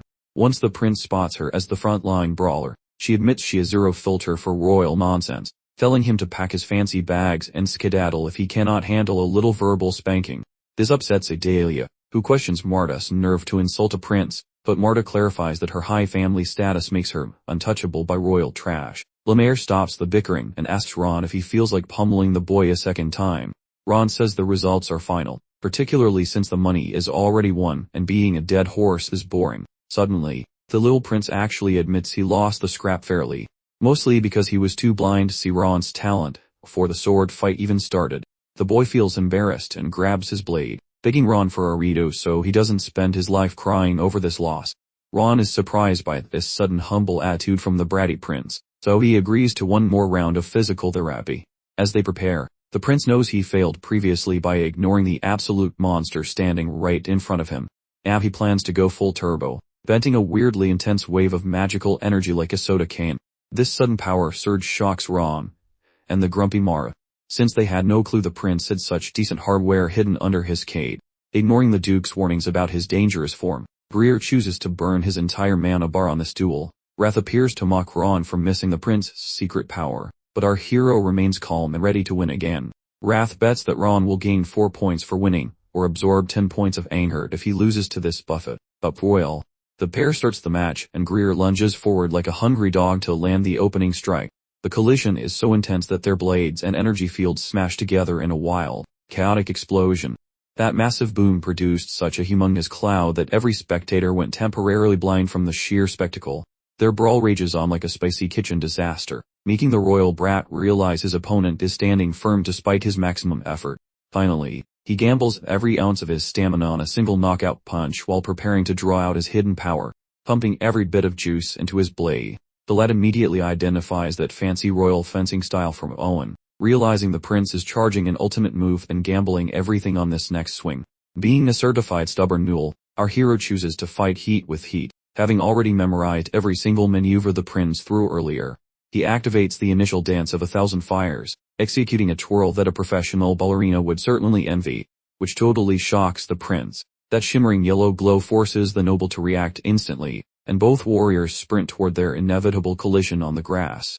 One dude burning like a spicy pepper while the other feels cold as ice. Meeting halfway across the dirt, their blades and glowing vibes collide with the sound of a very loud kitchen accident. By some miracle, the prince shoves the other guy's energy away, certain that he's actually the strongest person in the arena.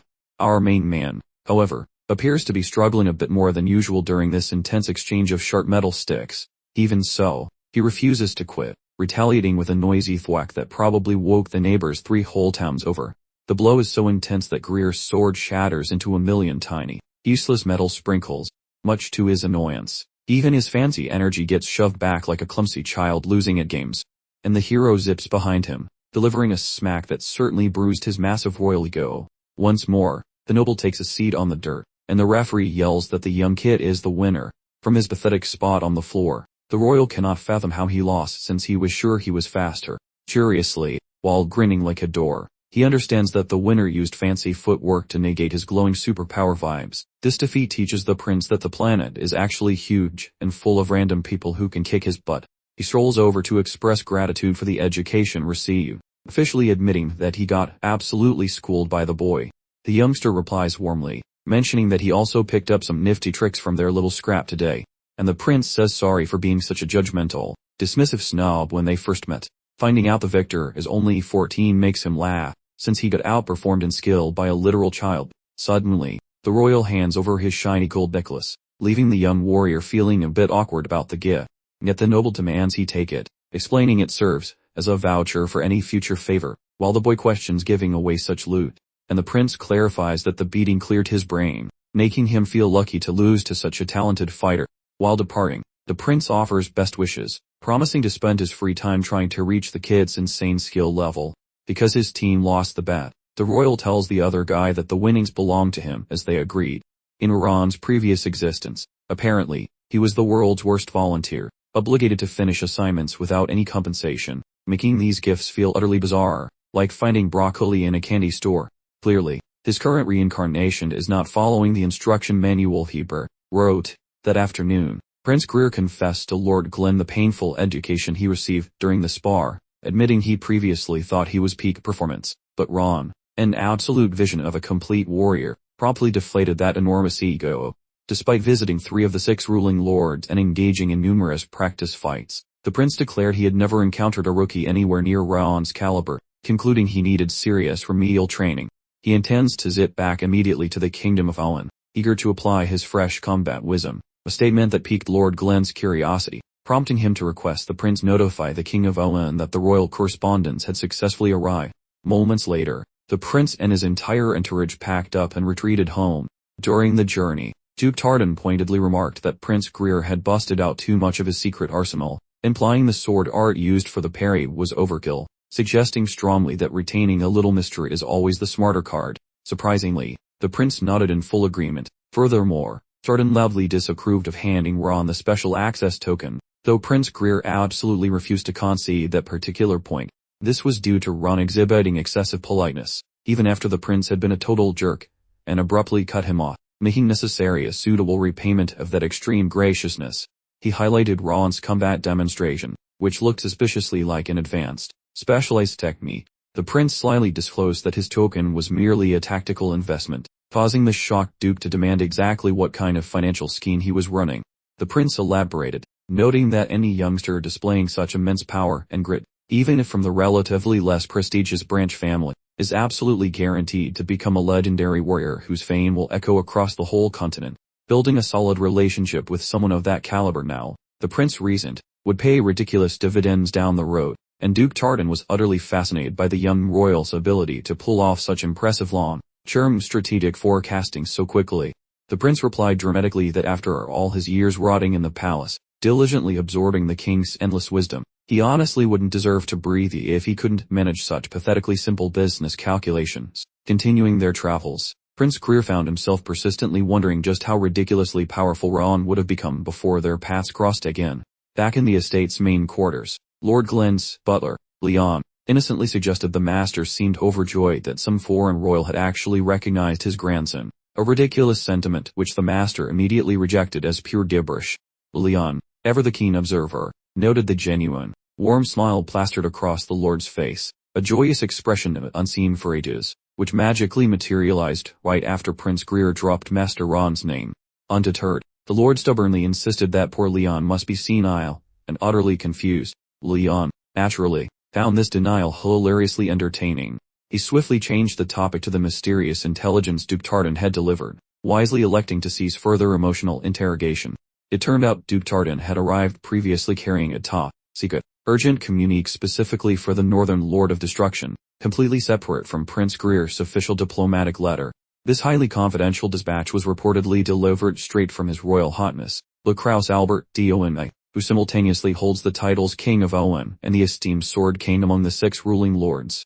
Lord Lacrosse's chilling news was a warning that the shadowy Five Umber organization had finally decided to crawl out from under their rocks. Later, down at the 5th training pitch, the recruits received high accolades for their super performance during the recent sparring sessions against the Owen Kingdom Knights, leading Landmar to confidently declare them ready for a super, special, high-stakes training regimen starting next week.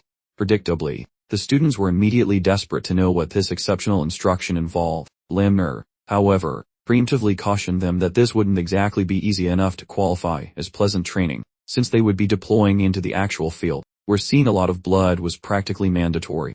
Their destination was slightly past Sieghart's southern boundaries, heading straight for a notorious criminal lair hilariously named Snow Tiger Point. These scoundrels supposedly have loose ties to the North-South Alliance and manage to subsist by charging meager fees through the mountain pass, but their recent attitude adjustments have become irritatingly aggressive and entitled, due to a spike in official complaints regarding sticky-fingered bandits robbing merchants, blind and unfortunately causing injuries. The students instantly deduced upon hearing the briefing that their glorious assignment was to give those thieves a much-needed permanent vacation from the mountains.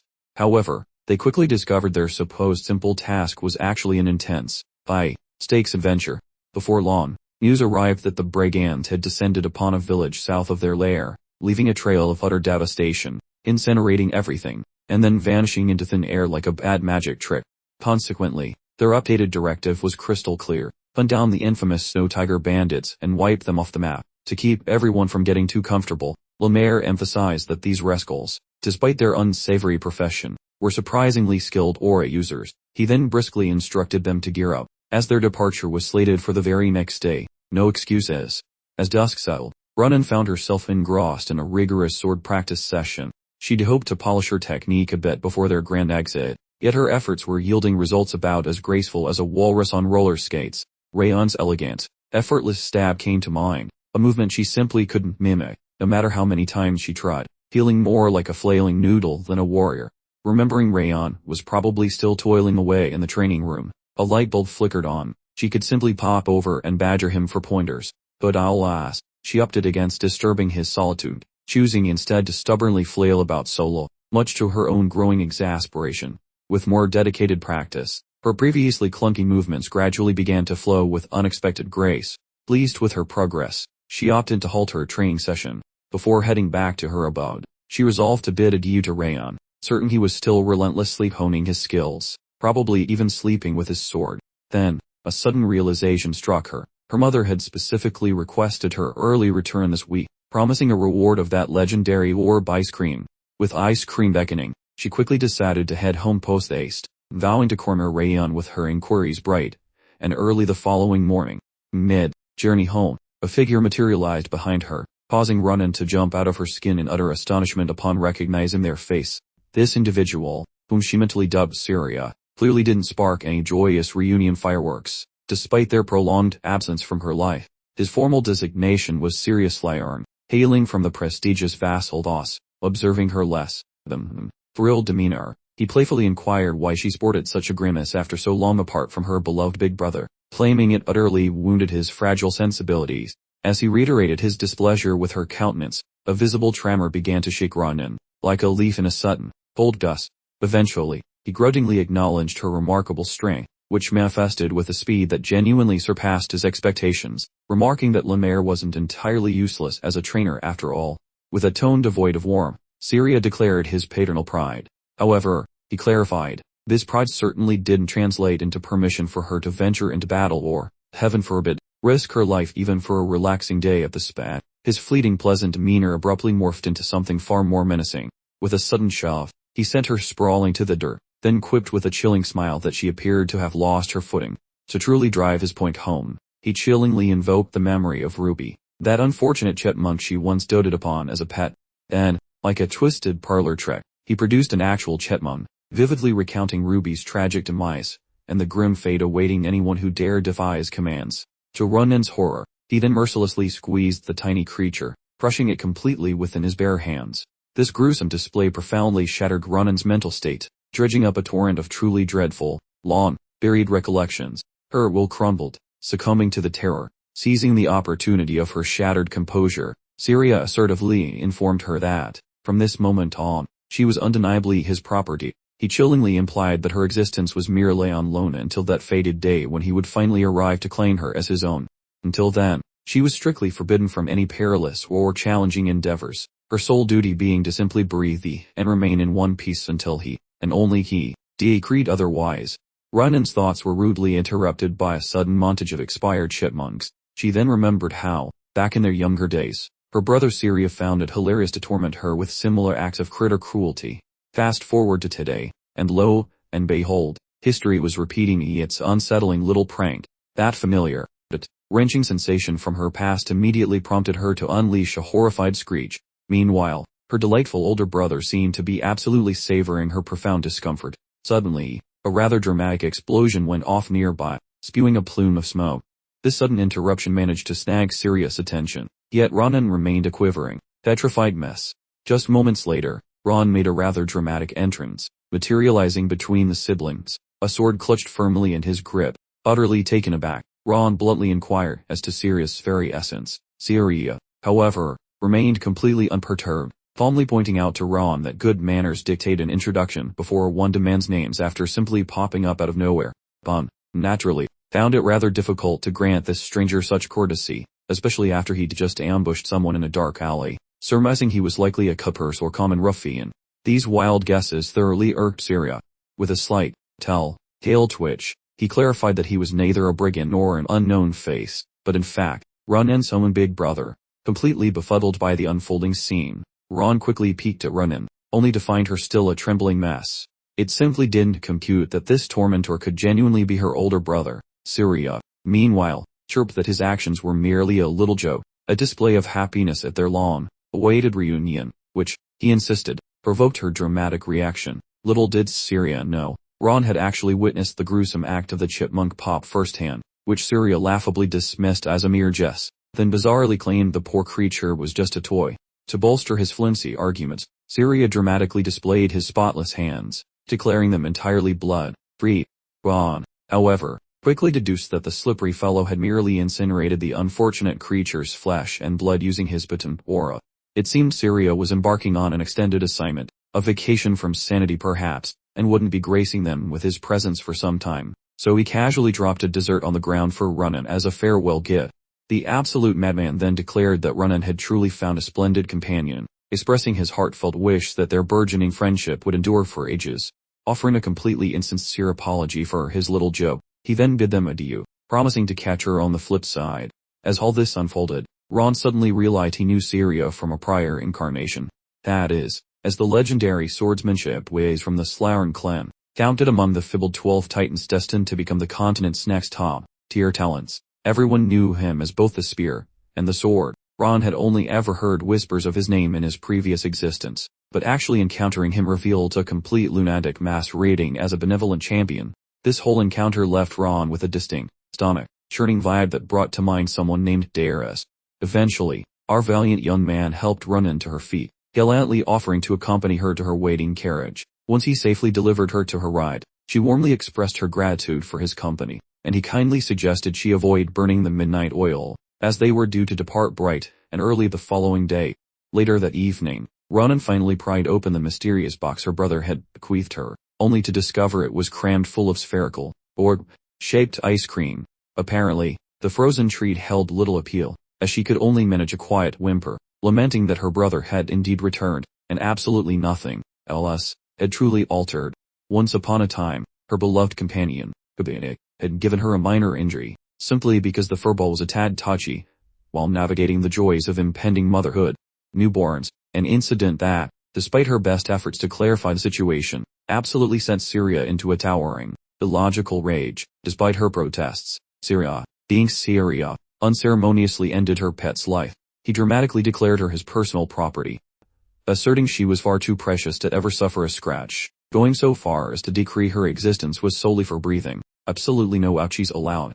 He'd even brandish threats of mass annihilation should she ever confide in her parents, claiming he felt no familial attachment and would gladly ignite the entire population, graciously leaving only her unscorched. Her perpetual dread centered on others suffering consequences if she dared to utter a peep, leading her to adopt the surprisingly challenging strategy of silent existence. She optimistically believed that maintaining absolute silence would magically ensure a perfectly calm and uneventful existence.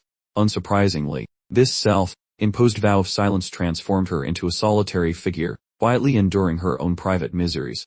Yet, a delightful twist of fate revealed she wasn't the universe's sole resident of loneliness, especially once she made the acquaintance of Round Sigard. Once she truly grasped his admirable character, witnessed his relentless dedication, and comprehended the numerous trials he had valiantly navigated, and observed how his sheer grit transformed public perception, it sparked a flicker of hope within her that even she might fall.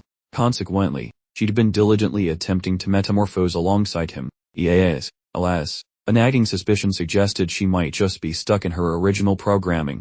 The following morning, the eager or perhaps not so eager trainees embarked on a grand expedition to the absolute southernmost tip of Sigart territory, destination, Zartan village. After a rather disorienting hop through a magical gateway, they promptly arrived at a spot where Lemur, with impeccable timing, declared it their designated slumber party zone. Evidently, they exited the training facility and zoomed through the portal with a certain hurried urgency, so everyone received strict instructions to nap like sloths, as this was their final chance for horizontal relaxation before mission commencement. Moments later, a friendly or perhaps just efficient local pointed them towards their designated bunking arrangements, avoiding any awkward wandering. Upon finally getting situated, Ron expressed profound gratitude to Wrath for the subtle tip, off regarding serious, sneaky, malicious vibes, admitting he'd have been blissfully ignorant otherwise. Wrath, ever the pragmatist, declared it a small price for the individual who blessed them with orb ice cream.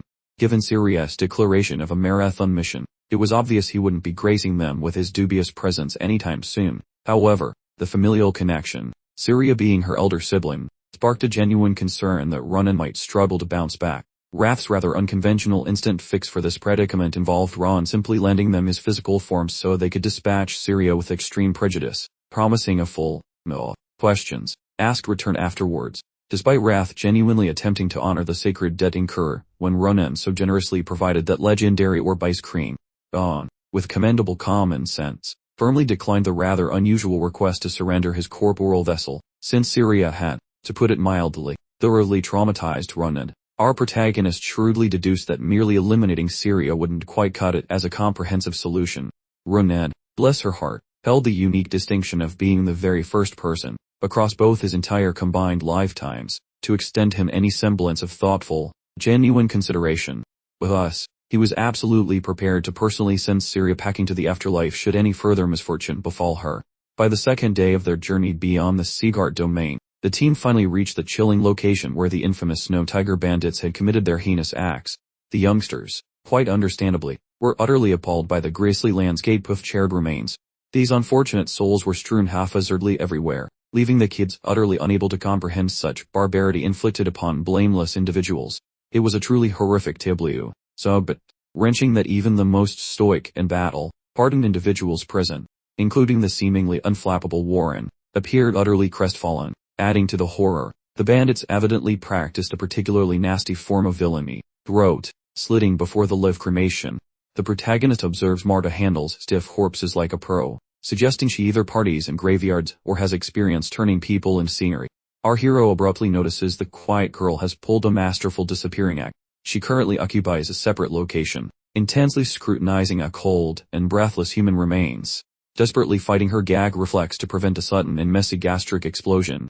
Elsewhere, the instructor gathers his pupils, explaining that those feline bandits actually caused all this carnage. He intentionally showcased the massacre area so his students stay alert while battling such ruthless villains. These children obtain mysterious noiseless instruments that only mentors recognize, functioning like an enchanted emergency signal whenever peril strikes, guaranteeing that immediate assistance arrives once they actually utilize the gadget. The trainees learn to anticipate zero kindness from those outlaws, meaning they must utilize every trick possible before activating their hidden sirens. That maiden shudders once the leader declares they must harvest criminal craniums immediately should any favorable moment present itself. Our leader organizes everyone into teams, assigning Marta and Warren to command separate units consisting of roughly 3 or 4 individuals. Currently, the maiden dwells on her sibling's weird obsession, remembering his harsh commands to remain protected while dodging every single hazardous or spacey event. That man's promise to pulverize whatever touches his sister makes ignoring his rules for this assignment feel like a personalized death warrant. Our protagonist finally snaps the girl from her internal monologue so this duo can start traveling as one. While the maiden shyly consents, the youngster contemplates hiking toward that high summit, which provides excellent visibility plus simple getaway paths, essentially creating a flawless campsite for those outlaws. Still, the lad assumes those thieves aren't foolish enough to camp in obvious locations just because they seem convenient. Besides, no self-respecting villain selects a conspicuous lair, while knowing a massive search party is currently hunting them down. Such logic points toward those specific mounds situated directly in their rear.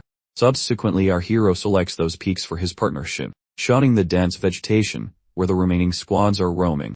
For jumping at shadows like a caffeinated squirrel makes the youth feel quite uneasy, so the ghost recommends offering some words. Yet the lad remains clueless about discussing messy domestic disputes with others. Furthermore, the lad remains conflicted regarding his fresh parental bonds, making him hesitant to meddle with anyone else's ancestral issues. Nevertheless, he aims to repair the harm inflicted by that female kinsman, although discovering a perfect chance seems tougher than hunting eels in hay. Once they finish hiking up those rocky mounds, these scouts discover a hidden groove nestled between those slopes, precisely as our protagonist previously hypothesized. Plus, the region was deliberately wiped clean of biological traces. A tactical maneuver which probably tricks rookies but fails against an expert. However, those outlaws lack any hope against a veteran who earned his gold hunting humans during a past life. Their sneaky camouflage might deceive a common scout, but the master tracker detects their secret lair lurks extremely close. While the duo cautiously creeps onward together, both travelers encounter various lethal devices along with numerous muddy tracks scattered across the elevated landscape. They assumed nobody would bother trekking this deep into the woods, since they scrubbed their trail cleaner than a shiny bald head. Their massive blunder involved grossly underestimating the sheer persistence of the hunters tailing them, and now their secret clubhouse entrance sits wide open like a cheap buffet. Right outside that damp cavern, they notice a tiny human captive who clearly isn't there for a vacation. A pair of B5 thugs stands watch, though they lack any magical sparkle, suggesting they are just entry-level minions. However, a much tougher bouncer lurks nearby. Meanwhile, the remaining band of hooligans is likely partying inside the rocky tunnel, calculating roughly 20 hostiles lurking within. Rayon debates backing away to signal for backup, hoping a coordinated ambush might actually keep them alive. But that shivering kid looks like a human popsicle. and it is pretty obvious he will freeze solid before any cavalry can arrive to save the day. Rayon concludes that the smartest move is to snatch the hostage and delete those perimeter guards without making a peep. Suddenly, Rayon starts to panic. Rayon attempts to lock her gaze, promising that saving the small lad is possible if she can just pull her act together. The strategy requires her to mute the vicinity using her energy upon his cue while he handles the heavy lifting, yet she remains lost in self-doubt. Nevertheless, she chooses to gamble on this plan. They linger in the shadows until the sentries start yawning and lose their sharp focus. Rayon eventually nods, prompting Rayon to emerge and cast a magical cone of silence over the entire scene. While the thugs blink in utter bewilderment, she unleashes her power to snuff out every single sound in their immediate radius.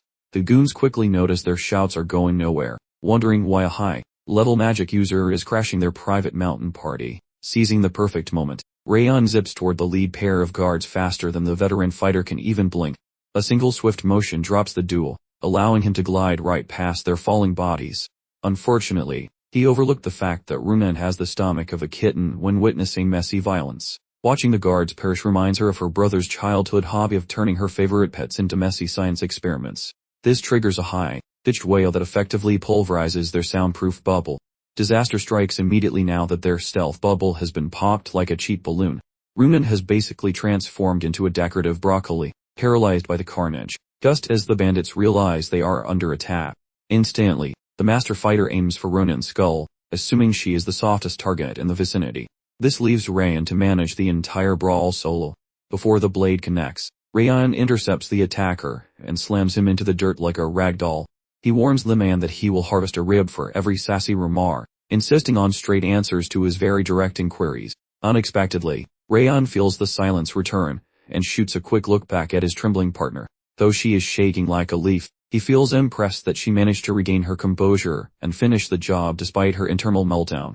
While Rayon snatches the kid, Rayon verifies these feline felons are the snow tiger, noting 39 goons plus some extra wood, dwelling weirdos. Just as he guessed, the cave hides more than just some damp rocks and bat dropping. They're rescued tiny human blabs that his baby sister is still stuck inside, begging them to keep her from becoming bandit brunt. Overwhelmed by her inner hero, Rayon swears she will fetch the sister back safely. However, Rayon thinks it is quite silly to guarantee safety when they are totally surrounded by angry mobs. Rayon then suggests they call for some extra muscle. Rayon nods, so she puffs air into that weirdly quiet safety whistle. Just like Lemaire mentioned, the gadget is so hushed that Rayon is completely unable to detect noise, but unfortunately, some cave-dwelling jerk has super hearing, and shouts that the cavalry has arrived. Rayon is shocked that a subterranean goon heard the peep he missed from an inch away. Then suddenly, a bunch of angry dudes with pointy sticks emerge, asking why two toddlers are playing explorer in the middle of nowhere. Avoiding an immediate beating, our protagonist grabs his previous interrogation victim and uses him as a hewn shield. The head honcho, who heard the signal, asks Rayon which imaginary friend he invited with that quiet toy. Rayon stays quiet on the details, suggesting a classic swap of their captive for the little girl. He requests the kid back for his own prisoner, but the villain just bellows with rude laughter, claiming he cares zero about his own man, since that guy is basically trash compared to the valuable girl. The boss yells for him to drop the blade or else the girl loses her noggin, leaving our heroes in a sticky situation. Once Rayon notices these goons are just messing with his head, he tells Rayon to look away to avoid seeing the upcoming mess, waiting for his specific green light. Out of nowhere, Rayon gives his captive a very permanent neckshade, and smears their ugly mugs with fresh, warm red paint. These fools never anticipated such a brutal twist, and right before they react, Rayon hurls his blade like a pro athlete toward the creep clutching the small girl. When the sword adds a new hole to his ribs, our protagonist gestures for Rayon to summon a localized blizzard using her fancy magical energy. Rayon instantly whips up a thick, frozen fog that blinds every single person in the vicinity.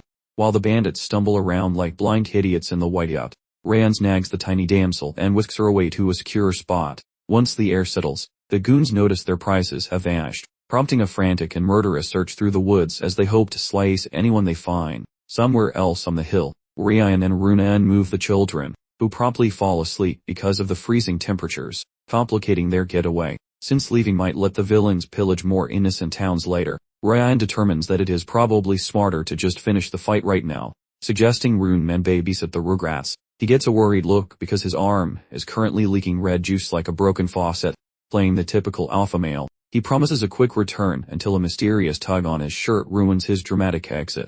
Runan is the culprit, begging him not to play a hero since brawling with a leak in his plumbing is quite foolish. Her logic is that they should chill for the teachers, who probably heard the whistle and are sprinting like Olympic athletes. And Rayon spots her jitters. He feels her vibe, yet notes that freezing up like a cheap laptop is way worse than being a bit rattled. He points out those jerks did bad things, so they must honor the fallen locals and the brave souls who died protecting their kin by actually doing something productive instead of standing around. Plus, he mentions that some folks are still breathing and could really use a bodyguard right about now. Eventually, he addresses her sibling drama, admitting he lacks the full scope, but he insists that feeding her internal terror only makes it a giant monster that will haunt her dreams forever until she stops playing hide and seek with reality. She goes silent, realizing his point that she is the primary bouncer for her own life and the people she cares about. Rayon declares her future is her own project, then passes her a mystery item he was hoarding in his jacket pocket. While she stares at his back, he strolls toward the criminal lair. Her eyeballs get soggy, while pondering his deep and philosophical speech. A transformation sounds great because she is tired of her anxiety issues, and being stuck in yesterday is getting very old, very fast, and she desires to guard her treasures, agreeing that living in a gloomy basement of despair is no longer her style.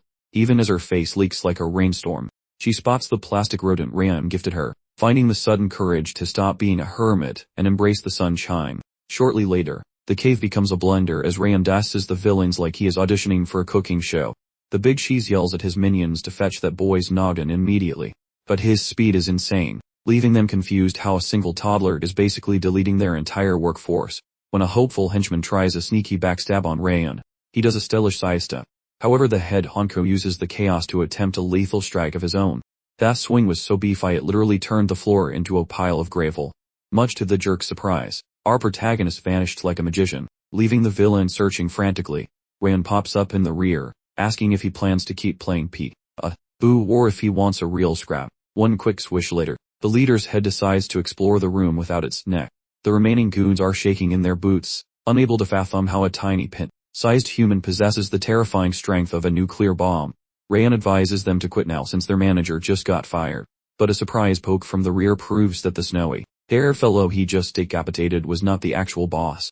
Big Boss Vacant strolls out, mocking his crew for struggling against a single shrimp, doubting they will ever join that fancy North-South club with their pathetic combat skills. Vacant quips about the posh vibes radiating from Rayon, betting his hoard that the kid comes from a wealthy family. Charging ahead with a grin, the villain dreams of the mountain of ransom money he will collect after turning these rich brats into his personal human shields. Moreover, this brute packs more heat, slamming Rayon into the mud with a surprisingly heavy strike. Apparently, the big chief of these mountain cats actually possesses some genuine blade skills. During all the racket, a different criminal bellows about finding the girl along with the other captives. Out in the cold, a quaking Runin attempts to parry the incoming thug. She is obviously too traumatized for a brawl, making Rayon panic about needing to rush over and save her from the Kree. Vacant hates being ignored, so he insists the boy stays right here to provide some lethal entertainment. Helping the girl is impossible until our hero clobbers this nasty criminal first. Meanwhile, some loudmouth keeps barking insults, laughing at the girl's ignorance of energy powers while claiming she is way too timid to actually hurt someone. Thus, he demands she surrender the kids and quit her pathetic stalling. This thug is definitely not kidding, lunging forward to dye the ground red. Runin understands she must beat the snot out of this loser to keep the kids safe. Luckily, that loser isn't a midger, meaning she definitely has the guts to win. While recalling Rayon's encouraging pep talk, a scary mental image of her big brother pops up to ruin the vibe mid-fight. Her mind gets hijacked, as that haunting memory of her sibling forces its way back inside. Even though she knows she must focus, that old feeling of pure terror won't stop clinging to her soul. Thinking back makes her wonder about mimicking Rayon's courage, particularly since her hands currently feel like wobbly jelly instead of gripping a weapon tightly. Paralyzing dread takes over, making her doubt how a girl who has never saved anything could start behaving like a guardian. Suddenly, a roar of her name snaps her back to reality, letting her see Rayon brawling with Vacant like a caffeinated badger.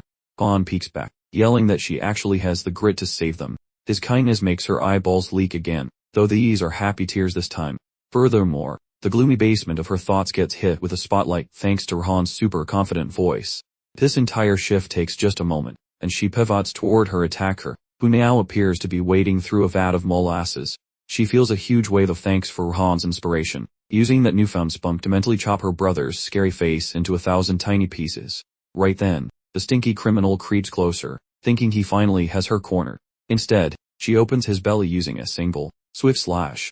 Inwardly, she feels intense gratitude toward Rayon since he actually trusts her. Elsewhere, Vaken is shocked that his minion got clobbered by a shrimp, whining that finding good help these days is basically impossible. Labeling Runen a tiny shrimp really grinds Rayon's gears, who hits back, explaining that Runen basically soloed her own tragic origin story with raw determination, which proves her spirit is way tougher and more wholesome than any random person. He seizes the opportunity to kick his fancy million, flame sorcery into high gear, and he sprints past the dude and carves him up using the Blossom Shower move. Once the trash is clear, Rayon snoops around for any hidden traps before the instructors show up, but he stumbles upon a fancy bicolor bloom that the bandits apparently massacred a whole town to get. Suddenly, some random dude teleports behind them and asks if the party ended already. This sketchy new person clearly knows about the special plant and some guy named Vaken, and he asks Rayon with a smile if he finished the chores, identifying as Lecter, the Eternity Bandit Overlord. Naturally, Rayon finds him suspicious and asks his business, while Lecter laughs, thinking the boy's brazen attitude stems from his extreme power level. Still wary, Rayon asks if he represents the North-South Alliance, and Lecter confirms he is the boss. In his past life, Rayon heard that Lecter was a legendary genius who conquered a massive fortress with just one blade. Unlike those Snow Tiger losers, this man is actually a high-level threat. Lecter quickly scans them, figuring out they are direct descendants from one of the 6 lordly sea cart families, but lack fire badges, marking them as students. Feeling a bit bored, the man wonders if he should just execute them both and call it a day. Before doing anything, Lecter cranks up his spooky energy to a terrifying level. Rayon thinks he is a total narcissist for flashing his killing intent like a gym rat, but he forgets that our lead was a veteran assassin, so this edgy vibe doesn't scare him. The fact that Rayon isn't shaking in his boots gives Lecter a good laugh. Rayon knows he could win with a sneaky backstab, but a direct brawl would likely end his career. Even so, our boy doesn't back down, drawing his sword and inviting the man to start the dance. Lecter is entertained, warning Rayon that fighting him is just a fancy way to commit suicide. But Rayon agrees that the weak dying is just the natural order of the world. These words tickle Lecter, who wonders what kind of weird kid talks like a grumpy old man. Suddenly, Rayon's spussy attitude makes the guy change his mind, thinking it is a waste to kill him. When Rayon says warriors don't pick their graves, Lecter wonders if he swallowed a book of edgy quotes and doubts his age. Lecter adds that he is leaving not just for the jokes, but because a scary beast is watching. This talk about a fierce wind makes absolutely no sense to Rayon at all. But the man leaps away, asking Rayon to tell him his name before he disappears. Rayon boldly declares his identity with absolute swagger, and Lecter chirps about anticipating the day the kid's fang shakes the mountains and rivers, then pulls a literal ninja vanishing act. Our protagonist concludes they must snatch the toddlers and skedaddle pronto, an idea Runen fully supports. Just as they exit, Runen randomly checks if her performance was actually impressive. This sudden inquiry catches Ron completely off guard, who responds with a grin, claiming she was the MC. Runen actually displays a rare grin, proving she is not a robot. They trot back carrying the bandit chief's skull, leaving Warren and Marta fuming because they missed the entire party once again. But Lilyamir attempts damage control by stressing Team War, then bores the youngsters with tales of his own debut mission. And this triggers the arrogant Wrath, who brags about icing a whole castle during his first scrap, mocking Liamir's pathetic accomplishments. The Slorn clan eventually adopts the lonely orphans, mostly because Runen apparently developed a soft spot for the tiny humans. Upon returning, Lord Glennon summons the duo to distribute shiny bronze medals for surviving their wild field trip. The big boss actually offers compliments, shocking Ron, and he even lets him keep that fancy multicolored flower he looted. Following that meeting, things finally seem to settle into a nice, quiet groove. The only weird vibe occurs when Ron spots Dorian sneaking out of his house like a suspicious squirrel. Questioned about his presence, Dorian squeals that Lady Sylvia demanded a full gossip session regarding their recent violent escapades. Ron feels a cold sweat, realizing he definitely did not want Mom learning about his afternoon spent deleting bad guys. Naturally, the clueless Dorian spilled every single bean, leaving no gruesome detail hidden from his mother's ears. Entering the room, he is greeted by a very worried parent and a stern-looking Helen. He starts stuttering excuses immediately, terrified of the lecture he will get for turning bandits into fertilizer without any supervision. Before he can finish his panicked babbling, Sylvia just pulls him in for a warm squeeze and whispers that He performed absolutely brilliantly. This reaction leaves him baffled. Sylvia reads his panicked face, knowing he expected a scolding rather than a literal trophy. She explains that their ancestor swung his sword for the helpless, establishing a family tradition of being professional bodyguards for the bullied. Sylvia once dreamed of being a noble warrior herself, so she would never punish him for playing hero and saving those poor prisoners. This news totally floors Rayon. The two women gush with pride, and Helen even threatens to shout his accomplishments from the rooftops of the mansion. Rayon remains baffled by their logic, chalking the whole weird experience up to the messy nature of human feeling. Even so, he fully intends to give Dorian a piece of his mind for being such a blabbermouth. Back at Runan's place, she messes around with that weird doll Rayon handed her during their big fight, and those chaotic memories actually bring a sneaky grin to her face. She spends all her time figuring out how to properly thank Rayon the very next time they cross paths. Over at the gym, Leomir spends some quality time reliving all the drama from earlier today, and it seems he was playing hide and seek behind a rock while eavesdropping on Rayon and Lecter. Recalling that specific sneaking moment makes a satisfied grin spread across his old face, mostly because he finally sees a fresh royal spark blooming in that kid, reminding him of the good old days with his boss. A bit later, we find ourselves at the fancy mansion belonging to the Robert family. Lord Darris is busy scribbling away in his fancy journal. As he writes, he spots some blood oozing from a nasty hole in his palm, and puzzles over why that old scratch from Rayon refuses to close up after all this time. 17 long years have passed since he supposedly finished off that poor Hanfellow, despite gulping down every overpriced magic potion he can get his hands on. Despite hiring the fanciest doctors and holiest priests, nobody can scrub away that pesky sword scar. Strangely, the injury stays exactly the same, acting like a permanent sticky note for his brain about that specific day. He suspects that Rayon's ghost is being a clingy ex by refusing to be forgotten, but Darius hates wasting time thinking about things that already happened. On the bright side, his ultimate dream is finally about to come true very soon. Suddenly, his magical HUD announces that his icy curse is shrinking while his flame powers and frost quality both hit level 3. Plus his flowery fire resistance is way up, and he finally joined the elite amateur sword expert club. A bunch of other stats like aura speed, overall skills, sword mastery, and his funky walking style also leveled up quite nicely. His heart does a happy little dance now that he can finally call himself a pro with a blade, though he is still just a total rookie there. Wrath ruins the vibe by bragging that actual masters are just tiny insects to him, making our guy's achievement look pretty small. Ram snaps back that being this good at 15 is a big deal across the whole world, but Wrath keeps trash talking, insisting that being pathetic is still pathetic no matter how many birthdays you have had. Oddly enough, Rayon just nods along, happy that the grumpy spirit noticed he is getting stronger, at all. That just triggers Wrath even more, as he screams about never giving credit to a punning mortal. Sensing a tiny wobble in that scary voice, Rayon tries to poke around inside the spirit's brain to see what is up, and that boldness makes Wrath super salty because no human should dare peek at his royal thoughts, so he makes his usual eating threats.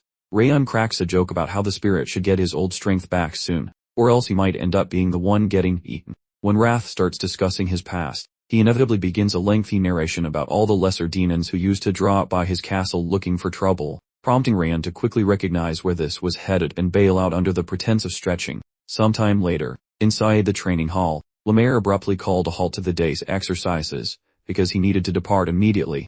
This sparked protests that they were owed exactly 20 minutes of additional training, since Lemaire had been 20 minutes late in starting that day. Ignoring the complaint, Lemaire promised to add the time tomorrow, a suggestion that only reinforced Warren's opinion that Lemaire was an irresponsible elf. Once they officially wrapped up, Ron reminded everyone assigned to chores that it was time to clean up the training room. A short while later, Dorian, who had chore duty, began preparing himself mentally for the task ahead. Marta's sudden arrival made him yell, causing her to ask if he was screaming so terribly because he realized he was paired with her for cleanup, despite his insistence that this was not the case, and that he was honored to clean alongside her. She was clearly not convinced by his explanation. After successfully bullying the other kids out of the training hall so she could focus on her cleaning responsibilities, it became obvious that Ron was the only one she treated with respect, a fact that Lemaire also noted upon making a second appearance. He explained that he had returned because he completely forgot to mention something incredibly important earlier. Once they were all gathered together again, the students received the official announcement for their second mission. This information instantly caused the entire room to fall into dead silence. 6 months had passed since their previous mission, and Ron found the long wait for new assignments to be utterly unbearable. Apparently, A group of orcs had recently been sighted near a place known as Sibu Village, which sat to the southeast of Sigart territory. Their attack was to travel to Sibu Village and eliminate the orcs to ensure the safety of both the settlement and its inhabitants. Several trainees reacted to the news of an upcoming orc raid with noticeable excitement. They were thrilled because they finally had the opportunity to test their swords in a real combat scenario, just as they had hoped. Lemaire noticed their enthusiasm and warned them to hold their horses because the instructors would not be joining them this time. They were required to go to Sibu Village alone and work as a team to succeed. The obvious question then arose about how to handle situations beyond their capabilities, prompting Lemaire to explain that a critical skill was knowing when to adapt and overcome, or when to simply give up on a difficult mission and prioritize returning home alive. He explained that this was precisely why a leader's decision-making ability was so vital, as they must accurately assess the situation and decide between a direct assault, a covered approach, or retreating completely to fight another day. Dorian hesitantly asked for confirmation that fleeing from combat was not against the rules, and Lemaire clarified that it was acceptable under dire circumstances, like encountering one of the 5 demon lords. Predictably, the main point Dorian took from the entire explanation was that he wouldn't face punishment for running away from a mission. The sudden announcement that they would be leaving in 2 days, at dawn, came as a complete shock to the trainees. The students found the urgency excessive, especially since the current day was nearly over, leaving them with practically only 1 full day to prepare. Apparently, this timeline was non-negotiable, as monster attacks require immediate attention, and they were warned that poor preparation could cause serious harm to the village itself. This infuriated Warren, who believed they would have had ample time to prepare thoroughly if Lemaire hadn't waited until the last possible moment to tell them about the mission. Rayon quickly silenced the commotion by reminding them of their instructor's constant advice to always be ready, because a mission could arrive at any unexpected moment. He urged them to stop arguing immediately and begin preparations, as they were actively wasting precious time by discussing the issue. His words quickly resonated with several trainees, who decided it was better to simply get moving than to worry about what should have happened differently. Furthermore, those tactical skills result in a very happy boss Lemaire. Rookies learn those smelly green orcs are basically bodybuilders on steroids compared to previous foes, making past enemies look like fluffy kittens. Since these brutes travel in massive, stinky groups, trainees must handle several giant attackers simultaneously or risk being flattened like pancakes. Lemaire suggests that running face first into a fist is dumb, so rookies should wiggle around like slippery eels using their newly mastered fancy footwear. Fast forward 48 hours to the dusty arena. Right as the sun peeks out for their big field trip adventure, Ron spots some nifty pouches from the family that use weightless magic. He figures the elders basically told them to survive or don't, which suits his independent vibe perfectly since he hates being micromanaged anyway. Naturally, the grumpy spirit Wrath starts chirping about his massive ego, claiming he thinks the entire universe revolves around his personal comfort. Ron claps back by reminding the ghost that he basically robbed him of his precious power points not too long ago. During their petty squabble, a sudden rapping at the entrance surprises the boy, who definitely was not hosting a party tonight. The kid feels utterly shocked to find his mama standing there. The lady shoots her son a look that could melt steel, demanding to know why she was ghosted instead of being told about his upcoming stroll. Baffled by her psychic intel, he immediately assumes that blabbermouth Dorian spilled the beans to everyone in the village, notifying the woman once more. But the snitch was actually Lemaire rather than Dorian, causing the kid to harbor some hilarious spite toward his instructor. The youngster says sorry, yet his dear mother merely scowls back. At last, the mother abandons her stern facade while gripping his palms, declaring that commanding a squad means pointing rookies toward success instead of merely bragging about some fancy promotion. The woman explains the boy cannot perform solo, requiring him to place allies in smart spots so nobody gets squashed, as their survival depends on those choices, and Ron feels totally lost now, since he anticipated a lecture on cleaning rooms but received a masterclass in tactical warfare. She adds that hunting beasties seems simple on paper, yet it's a nightmare that involves exterminating every single pest while keeping the locals from becoming snacks. Her advice is to start acting like a full-blown soldier of the family rather than some rookie who still needs training wheels. He should strive to mimic the old house founder, basically becoming a human shield who actually keeps people safe from harm. Once she stops, the boy admits he anticipated a massive explosion of maternal rage. She admits she is pretty ticked, though her face shows she is actually just terrified that her baby boy might get eaten. Shockingly, she gives him a big squeeze, deciding that yelling at a guy right before he fights monsters is probably bad luck. Still, she warns him a massive verbal beatdown awaits his return, even if she loves how much he has leveled up lately despite her constant anxiety. Dealing with these mushy emotions feels quite bizarre for a guy named Rayon. Finally, the boy relents and awkwardly offers a reciprocating squeeze. Prior to those kids departing, they get a stern warning that the world outside their backyard is basically trying to kill them, so they'd better keep their eyes peeled. The instructors mention they should trust their guts, or just run away screaming if things get too spicy for their comfort. They also hear the trip usually takes a whole month, but they are taking a super secret shortcut to reach their destination in just a fortnight. Lemaire provides those children his warmest blessings, while Ron organizes every student using specific battle layouts he earlier designed for the group. Lemaire feels entirely convinced these tiny warriors will definitely succeed. It is not merely Ron's glowing energy or combat prowess, but his gift for adjustment which ensures the task feels quite simple. As Ron barks instructions at the youngsters, he drags Dorian along to inspect their snacks and see if anyone feels sickly. It tickles the veteran that this kid is merely 15, primarily because the teenager constantly smashes every expectation like a cheap toy, ignoring previous orders. A mentor suggests they should probably shadow the minors to prevent them from vanishing, although Lemaire tricked the kids into thinking no help was coming. In the meantime, the boss tells his staff to chill out because a particular student possesses the hearing of a bat and vision like an eagle. The man actually decides to commence a professional snoring session right then, and the remaining teachers mumble amongst themselves, debating whether deserting children during a lethal quest is actually permitted or wise. Noticing their jitters, Lemaire jokes that their concerns should be focused on the monsters rather than the safety of the pupils. Eventually, inside a frightening cavern, a Wick chieftain asks a subordinate to confirm the coordinates of a nearby village. Once he verifies the destination is correct, he orders an immediate march toward Sabu and authorizes his goons to delete anyone who interferes. After a couple of days, the tiny soldiers reach the woodland area bordering the target settlement. Upon arriving at the location, the squad happens to bump into a teenager named Ken Sigard. He is the star pupil from the 6th unit, yet Ken simply throws the same inquiry back at the group. Supposedly Ken was stuck in a medical ward for a long duration before switching camps, though he appears completely healthy and ready for action. It seems the boy magically evolved into a sword, swinging expert while hiding in his bed. Finally, the head of the 6th squad mentions they are traveling to Sabu to exterminate some monsters, then wonders why these kids are wandering around. Ron clarifies that his own unit is also trekking toward the same village for an identical monster, slaying Iran, and Ken looks confused, questioning why both squads have matching tasks, since his staff never received a memo regarding another team. Actually, the night before they left, some instructors gathered at a suburban tavern to drink and swap gossip like old ladies. A peer congratulates Lemaire on how his students beat up bandits while still in diapers, so the man brags his prodigies should handle this orc hunt alone to earn him major praise from the house. Suddenly, the boss of the 6th unit, Atun, interrupts by claiming his own squad should take over that specific mission, because killing beasts depends far more on group dynamics than raw power, which is something the 5th unit clearly lacks.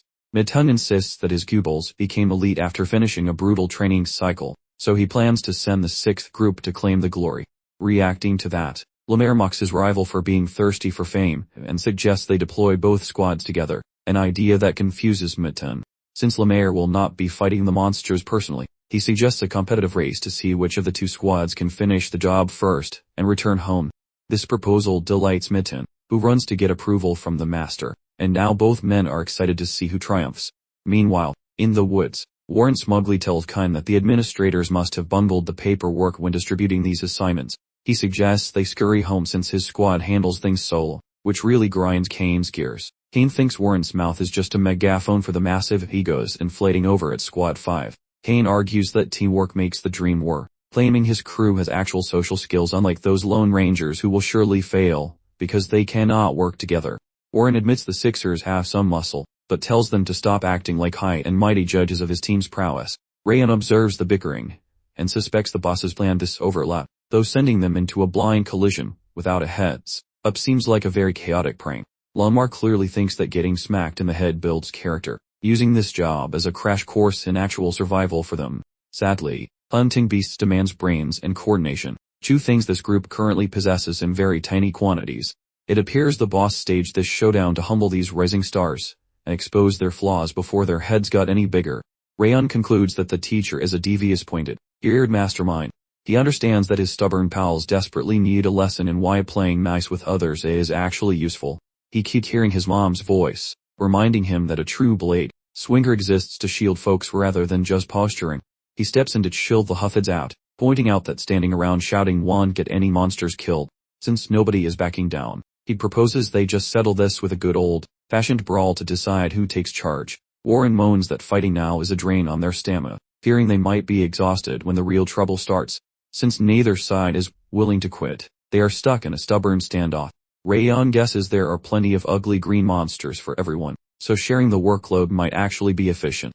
Whoever wins the scuffle gets to be the big boss, while those who lose must play a supporting role. The boy details how they shall dismantle the orc leadership by hunting the head onco, but should the primary squad flop, the backups receive their shot at finishing the objective. Han likes the logic, while nodding his head in agreement. They immediately start wooling on one another with everything they have to establish who is the alpha dog. Everyone quickly swaps those travel clothes for some sturdy battle equipment. Victory is achieved by knocking everyone unconscious or grabbing a flag, which is much more straightforward than regular training.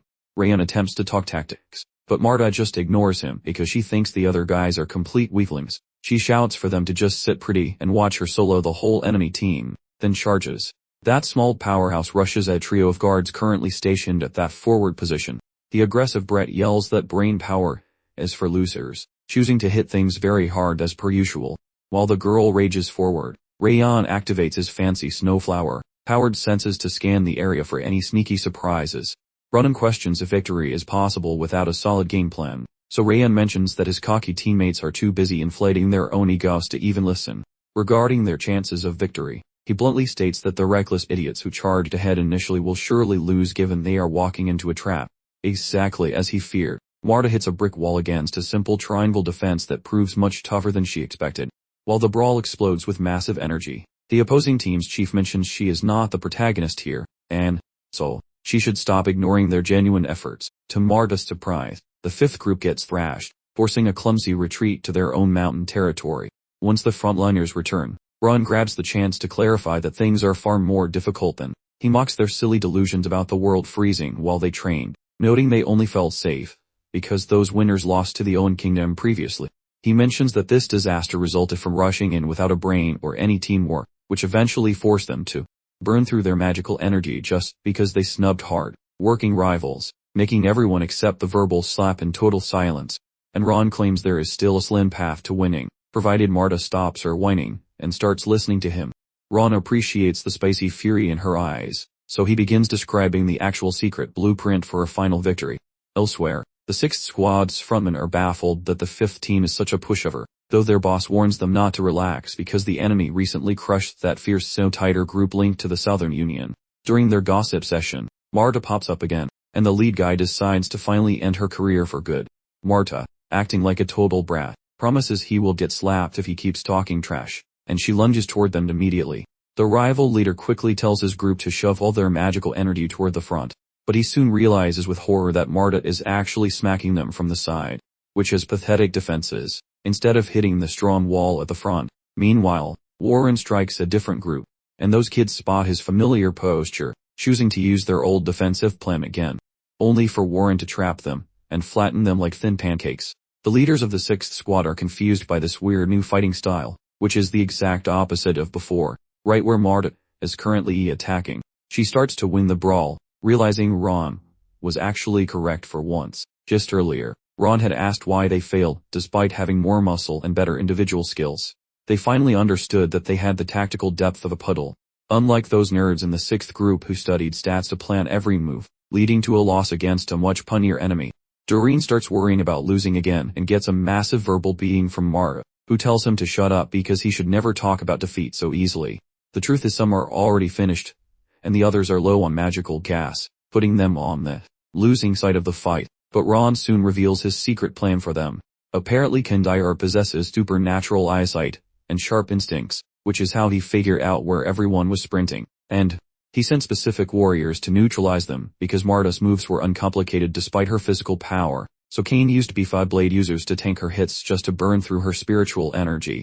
Because Warren swings his blade like a very predictable pendulum, Kane sent meat shields capable of absorbing those blows, making victory seem possible only if they decide to shuffle their dance partners. Since the stubborn duo rejects that plan, Ron concludes a tactical shift is necessary just as Marta starts looking like a lost puppy. Ron notes her foes have a solid defense but move their energy like molasses, meaning she can find a hole and wreck them if she stops overthinking things.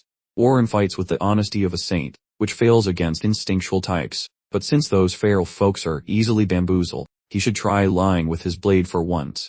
His sharp insights make the pair realize he was definitely eavesdropping on their struggle while lazily lounging around for the entire duration. Ron admits Kane has decent intuition, but he brags his own skills are currently far superior. Ron admits his comrades are actually performing quite impressively. Defeat seems unlikely for them, but suddenly Kane creeps up behind him like a persistent shadow. It appears they are the final pieces of this puzzle, even though the momentum has clearly shifted elsewhere. Kane failed to hunt down the boy, so he just wandered toward the flag like a confused tourist. Kane realizes the winds have changed and blames Ron for giving his teammates a much-needed pep talk. However, he vows to finish this mess immediately, while also noting he is aware of Ron's spicy fire magic. But then he ignites his own fiery power. Ron is genuinely shocked that his opponent is also a human blowtorch. After showing off, Kane claims his energy is the premium grade stuff that outclasses normal warriors, asserting that Ron has zero chance of victory. Meanwhile, Ron summons his own heat, and quips that everyone in this family yaps way too much before swinging. Both captains stare each other down, ready to finally start their private little scuffle. Before clashing, Ron promises to demonstrate how his superior flames will snack on Kane's weaker sparks. In a literal blink, our protagonist lunges toward Kane at a pace that breaks the laws of physics. This speed and thermal intensity rattle Kane, though he remains convinced his own energy remains the gold standard. He plays it safe and retreats to dodge the strike, remembering the rumors about how these flames previously toasted royalty and other tough guys. Still, he is fairly sure he is the bigger boss, so he dives back in for a literal fire fight. When their blades collide, a radiant golden blaze erupts from Ron's steel and traps Kane, giving him a nasty surprise. He quickly understands he is in hot water as those golden sparks start singing his eyebrows. It baffles him that his own heat is being swallowed whole, which feels like a total glitch in reality. But Ron, ignoring the pathetic whining, doubles down with a massive strike to end the show, which Kane barely stops. However, the raw power behind the hit is so intense it triggers a massive detonation across the arena. Once the dust settles, Kane is flat on the dirt, while Ron stands over him looking very cool. Once the rest of the gang strolls back, everyone feels completely stunned finding Kane hanging out at their home base. And the leader clarifies his presence by noting that targeting the boss was the swiftest method to change their fortunes, leaving the group shocked at his prophetic skills. Plus the combat advice he shared, which ensured they clinched victories in their personal duels, outcomes that surely would have been embarrassing failures without his guidance. Even that prickly girl Marga admits his coaching secured the win, claiming she would have totally ghosted his leadership if his strategies were actually garbage. The group collectively salutes him, as the ultimate prodigy of their division, swearing to execute his every command henceforth without any of their usual annoying sass. The hero feels proud seeing his students evolve so much in such a tiny time frame, and he concurs that this harmonious vibe represents the perfect standard for how their elite military preparation ought to function. Ultimately, he commends the whole crew for their effort, before lecturing that today's moral involves the perils of vanity, since charging blindly without a scheme usually results in becoming a corpse. As the mentor cautions the youngsters to permanently etch today's bruising occurrences into their memories, the rival lingers in the shadows observing the scene quietly, while the commander tells the group they are sleeping in the woods, and orders them to organize chore squads for security. The rival suddenly realizes that his peer is far more talented than he previously assumed. The boy formerly believed the 5th squad were just pompous jerks, though it is now obvious he was the one wearing the crown of conceit. He finally approaches the leader to offer a firm palm, expressing his gratitude for the humbling reality check he received, specifically noting that dropping his defenses early was a foolish error, and he must always devise a backup strategy for when everything hits the fan. Since he foolishly trusted some nasty gossip regarding their department, he was entirely convinced they would crush the opposition without breaking a single sweat. He completely ignored the orders and treated their duel like a silly game. He confesses that his delusions of being an unstoppable powerhouse were just pure vanity, and he has officially been educated by a superior mind. These sincere comments make the hero smirk, mainly because this kid actually has a shred of integrity unlike the other snobbish relatives he has encountered lately.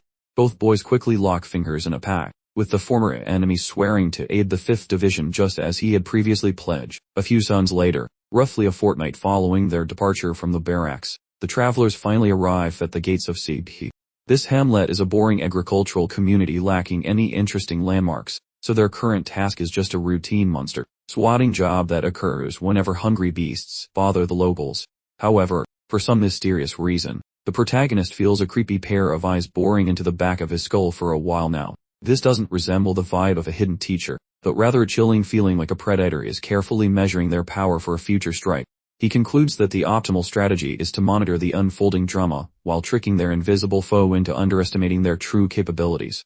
Out of nowhere, the leader invites Warren to take the reins as the temporary boss and distribute assignments to the squad for this objective. This weird request leaves the boy totally stumped, and the protagonist clarifies that his peers need some glory since only he and Rumen battled thieves during the Snow Tiger quest. Then he baits the boy's ego by recalling his first day boast and challenging him to finally show some real results. The boy nods firmly, eager to show his combat prowess has jumped several levels.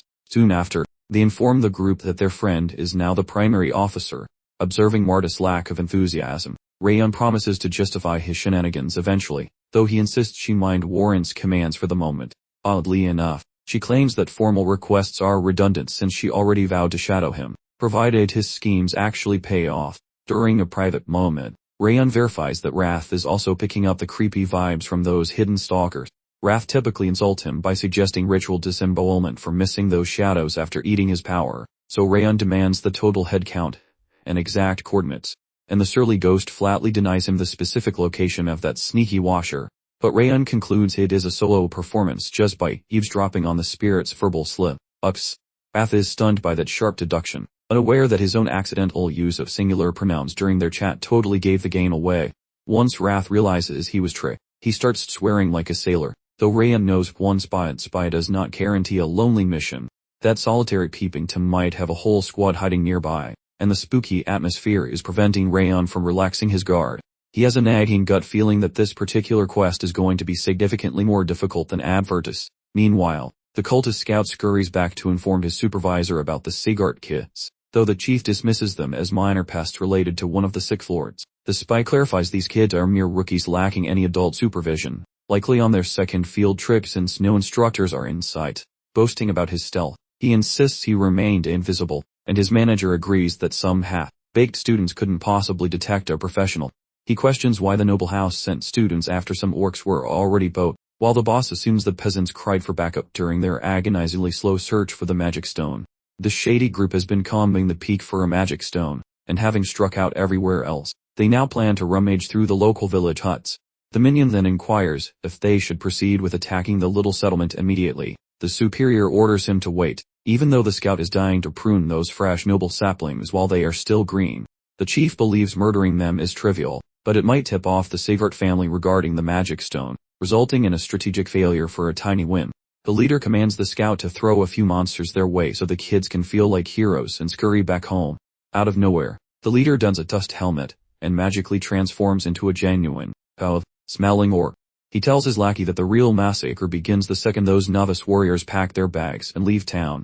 At the same time, the rookie squad arrives at the settlement and secures a cozy spot to crash for the night. Over some grub, Rayon observes Warren and feels relieved that the guide isn't crumbling under pressure like a soggy biscuit. Despite his initial doubts, he is notably impressed that Warren didn't act like a snobby aristocrat while dropping the family name, instead comforting the village chief and commoners while staying focused on the job. However, he figures Warren is actually the least of his concerns, as the squad can pulverize those beasts easily without needing much outside assistance. But that strange stare near the settlement is the real puzzle, especially since it vanished into the peaks the moment they entered. He ponders if this is a rigged exam from his family or a third-party scheme, yet he knows he must survive until morning to uncover the truth. Before arriving, the gang spotted some weird tracks in the dirt that strongly suggested some nasty creatures were prowling the nearby slopes. The elder clarifies that while critters usually visit seasonally, their population has tripled this time, making them far too many for the locals to handle alone. It seems they have spotted nearly 100 monsters, with at least another 200 potentially waiting to join the fray later on. Since those kiddos basically have the directional sense of a blindfolded pigeon, the village boss promises his quickest sprinter to lead them uphill tomorrow. When dawn breaks, a fellow named Kanbar, the official mountain chaperone, drags the crew along, while looking like he'd rather be licking a cactus. Noticing his massive case of the jitters, Rayon promises the guy he will get back home without even a paper cut to cry about. Meanwhile, Warren mentions that orcs are just muscle-bound gym rats, while goblins and kobolds are toxic cowards who use dirty poison. Because of these nasty tactics, they must stay sharp. since even a tiny scratch from those little creeps could mean an early funeral. Warren commands the 6th Squad to build a defensive perimeter to snag any monsters that leak through, and Keen follows orders like a soldier. They kick off the bug hunt immediately, charging forward to give those monsters a very rude introduction to the legendary Sighart's strength. As they scream their heads off, Wrath grumbles that these trainees are absolute morons for yelling and blowing their cover after hiding so carefully. Rayon, playing the cool head, figures the kids are just screaming to scare away their own embarrassing, hence, wedding terror of their first real scrap. Raph finds it weird that Rayon is acting like some ancient philosopher, especially since this is supposedly the kid's very first time killing stuff too. However, the boy shows zero signs of sweating, appearing more like a grizzled veteran who has chopped up thousands of baddies for breakfast. Shortly after, the students bump into some stinky orcs, and the messy fight finally begins. Just as Marta prepares to charge forward like a reckless torpedo, Warren shouts for everyone to prioritize the annoying goblins and kobolds before they try to tackle the big green orc bodybuilders. Somehow, a pair of orcs manages to slip past the defensive ring the 6th group set up, and they sprint straight for Rayon and Kambar, who is currently vibrating with fear and wishing he had stayed in bed with a warm blanket. Rayon zips past the first beast with the grace of a cat, opening its throat before the monster can even blink its eyes. While the first beast is busy spilling its weird green guts, he teleports behind the second orc before it can swing its rusted toy and carves its neck like a juicy holiday ham. The two heavy corpses slam into the dirt together, while a fallen and confused Kambar tries to figure out how they just died. Fortunately, the guide is not her, which makes Rayon feel quite glad. Suddenly, Rayon asks the man if this hill holds any spooky old stories, maybe something about a massive pile of gold, or a legendary beast. Kambar mentions an ancient tale from centuries ago about a goblin king battling the Night Order here, leaving behind a magical ring somewhere in the dirt. That specific bit of gossip makes Rayon's brain click, finally explaining the creepy feeling of being watched that has been crawling up his spine since yesterday afternoon. Everything points toward a weird cult called Eden. They represent one of the 5 major pillars of darkness, often called the 5 demons. These folks are basically a collection of gold metal loonies obsessed with restoring the world to its original state of absolute chaos and monster rule, and they genuinely believe the ancient days of monster supremacy were a lovely vacation, so they want to wake up a dead god. If they were merely a pack of crazies, they would have been wiped out, but they can tame monsters and steal their powers, making them a massive threat to Sigurd. Even the snobbiest high society aristocrats across the land haven't a clue about the weird mojo these folks possess. Nevertheless, Rayon is savvy to their secret after spending way too much time hanging out beside a Darius Robert fellow. Back when he was a professional stabber, he boxed with those villains on a job for Darius, watching his entire squad of ninjas get totally obliterated, making him the one person who didn't perish. It is super sketchy that Darius realized those creeps used enchanted pebbles early on, although even while being a top-tier boss, he never leaked that intel toward different high-ranking families. Whenever the Phantom of Fury feels his namesake vibe bubbling inside Rayon, he pops out to label that boy a jerk while questioning his thoughts per customary habit. Rayon eventually figures out his feelings are doing backflips, since the guy cannot stop contemplating regarding that annoying Dares person. Thus the boy chooses to chill out while paying attention to the mess right under his nose. Those Eden folks, going by the tale that villagers shared, are likely hunting a deceased goblin king's ancient enchanted pebble hidden among trees long ago, mostly since the gem is stuffed with heaps of spicy magical juice. Since those villains are actually active, he guesses they deployed the beasts as a distraction to trick his group into departing, ensuring no one ruins their quest for the shiny rock. Away in the scrap, Warren identifies that particularly chunky orc as the head honcho, while attempting to delete the beast using a single move. Abruptly, Warda greedily smashes the beast until the boy loses his chance. Seeing the head honcho is toast, Warren gestures for the squad to mop up the remaining tiny minions, and then, elsewhere, Ron questions Kambar whether any glowing jewels or expensive trinkets popped up atop the heights following the goblin leader's demise. Consequently, Kambar starts yapping regarding a weird situation, which went down during the years that boy was a tiny rugrat. Apparently the village leader hiked up the peak once and dug out a crimson jewel from the top, which prompts Ron to grill him about where that trinket is kept. Kambar whispers that everyone is in the dark, but he feels sure it is hidden beneath the headman's rug, especially since the town got oddly toasty after the stone arrived. This news makes Ron quite anxious, because the whole ordeal is turning out to be way more dangerous than he first guessed. If the Eden goons do not find their precious magic rock on the mountain, Cebu village is going to be turned into a pancake. Down in the dirt, the students finish slapping the orcs around and finally complete their monster killing homework assignment. Once the dust settles, That leader expresses gratitude to the group regarding saving the town, and points out that those combat talents truly live up to the famous Sagart family reputation. All the while, the boy just observes the scene without speaking. Out of nowhere, Marta pestered the guy about whether this specific result was actually the objective he intended to reach, claiming the girl currently has no clue why the kid decided to trade places with that Warren fellow.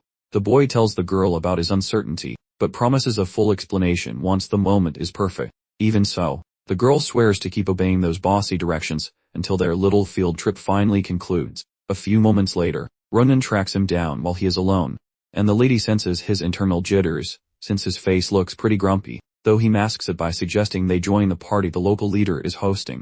What occupies his mind is how Eden will stall until they depart, only to hurl a salad of monsters at them the moment they leave. At daybreak near the town of Sibi, the students head out, while Warren reflects on the absolute dangers they accomplished throughout the entire quest. Up to now, they cleared Sibi Mountain of creeps without anyone kicking the bucket, just a few boos, making him feel like they totally crushed it. And that is likely why the captain hasn't reclaimed his authority, probably enjoying a break from being the big boss of this operation. His leadership was tighter than a pair of skinny jeans, yet he remains clueless about what Rayon is actually digging for with this experiment. But he feels fantastic knowing his commanding talents have finally ascended to the same legendary status as the other guy's management skills. Warren confidently guides the students forward, but during the trek, the leader picks up a very funky vibe that is quite unusual. He commands a full stop, making the pupils grumble about it being too early for snacks or naps while they wonder what is happening. Rayon suddenly declares the true objective starts this very moment. Warren and Key are baffled since this claim sounds totally illogical, since they already smashed the orcs and cleaned the mess. Rayon clarifies the job involves deleting beasts while keeping the local peasants totally safe, and despite finishing the initial task, he mentions a creepy peeping Tom was totally stalking their every move just a few seconds ago. Spies were watching until an hour ago before vanishing, and while one might blame a teacher, the murderous aura felt way too hostile for any educator. He explains noticing a stalker before reaching town, who then bolted back to the village once they were a decent distance away from the place. It shocks Warren and Marta to learn they had a shadow, so Rayon explains the stalking began right when they reached the nearby hill. It dawns on them that he handed Warren the crown just to play ninja, staying low, he to get a red on the baddies, and their tactics. Rayon's big brain leaves Kane stunned, as his tactics outshine the teacher's, and he is baffled he missed the weirdo watching them earlier that day. Reality strikes Warren, who demands to know why he became the leader. Surprisingly, Rayon admits he shared the power, because he trusts him, thinking he acts the leader part so convincingly that the foes wouldn't even notice him. Rayon hails his family honor and proposes making him the backup captain once the group returns to the home base for rewards. This hits Warren right in the feels, as he thought they were bros on the same level, but he was just a shining lure. Rayon notes that monsters playing nice with others is weird, suggesting someone is using some voodoo or mind control to make them team up. Their main goal is guarding the town from lingering threats still lurking. Everyone starts creeping back towards Sibiu village in total silence, making sure that absolutely not a single soul will spot them, while Rayon hints they should step carefully since they are currently lacking any fancy stealth gear or sneaky disguises. Deliriously, Dorian actually packed a bunch of secret costumes and props. Having 40 different outfits ready to go shows just how much of a scaredy cat the kid is, preparing for every possible fashion disaster or ambush as they play dress. But Rayon sends Crane sprinting to the local office to tell them things have gone from 0 to 100 very quickly. As they prepare to depart, Rayon issued a final, rather bossy decree. From this point forward, they were to follow his commands without question, no takebacks or complaints allowed. Half a day later, near Sibiu Mountain, Eden's temporary base received intel that the young heroes had finally cleared out of the settlement, prompting the villains to initiate their nefarious plan. Ambitiously named Restoration, the main villain slipped his helmet back on, instantly transforming from a normal-looking bad guy into a gigantic, truly monstrous orc. Immediately, several other orcs materialized right beside him, ready for action. He commanded his grotesque army to completely eliminate every single villager, ensuring absolutely no survivors remained in the area. The orcs charged down the slopes toward the village, while Rayon and Warren observed the chaos from above. Warren startled to see the sheer number of monsters that Rayon had previously warned them about. Warren felt a surge of adrenaline, excitedly plotting to take down every single enemy in this encounter.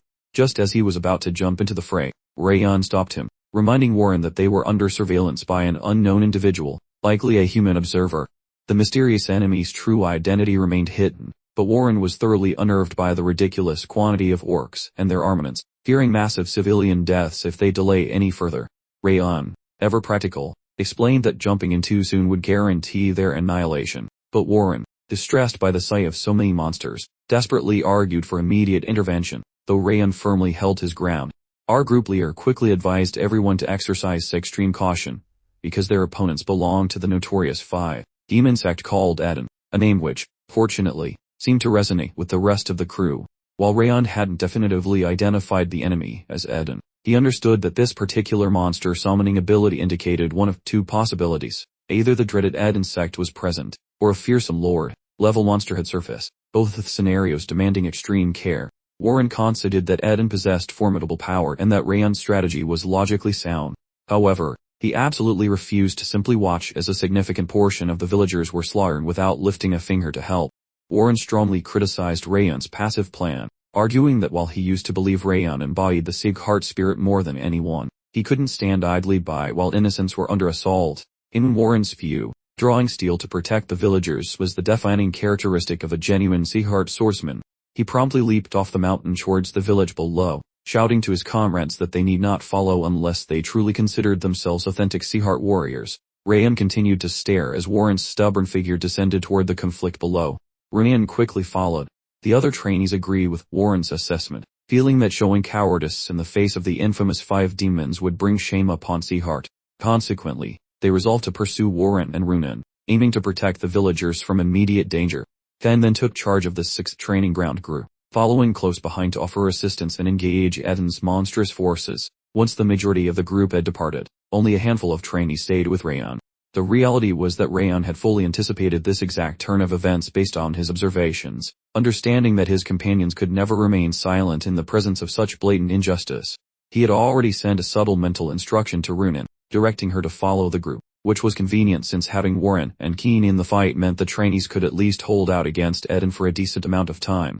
The one variable Rayon completely miscalculated was Marta remaining behind, given that she typically exhibited the most impulsive behavior in these kinds of scenarios. When questioned about her unusual restraint, Marta reminded him that she had made a strict vow to comply with his specific instructions. Her declaration successfully brought a rare smile to Rayon's serious face. He then announced that the remaining members would also enter the village, but in stealth mode, explaining that Eden would surely have additional, hidden forces waiting in reserve, not engaged in the initial battle. Rayon, however, detected an intense, ominous sense of violence emanating from a different part of the mountain, not directed at the settlement, indicating that a bigger threat was lurking, while the other trainees handled the more straightforward enemies. If they decide on a straight-up brawl with this mysterious, new adversary, it's guaranteed to end in a truly spectacular fashion of failure.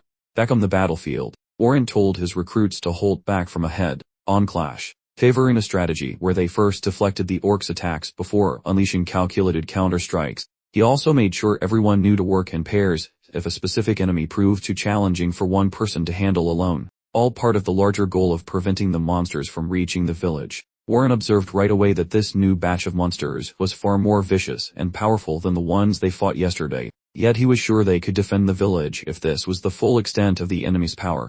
The only problem, he realized, was that Eden rarely sent just one simple way, leading him to wonder if perhaps Ron's earlier warnings were, in fact, absolutely accurate. To prepare for any hidden threats, he warned the group to keep an eye on the high ground and the bushes for any concealed ambushes or surprise attacks. While they were busy fighting, a new squad known as Eden's Green Demon Troop suddenly emerged behind them, immediately recognizable by their matching green goblin masks and helmets.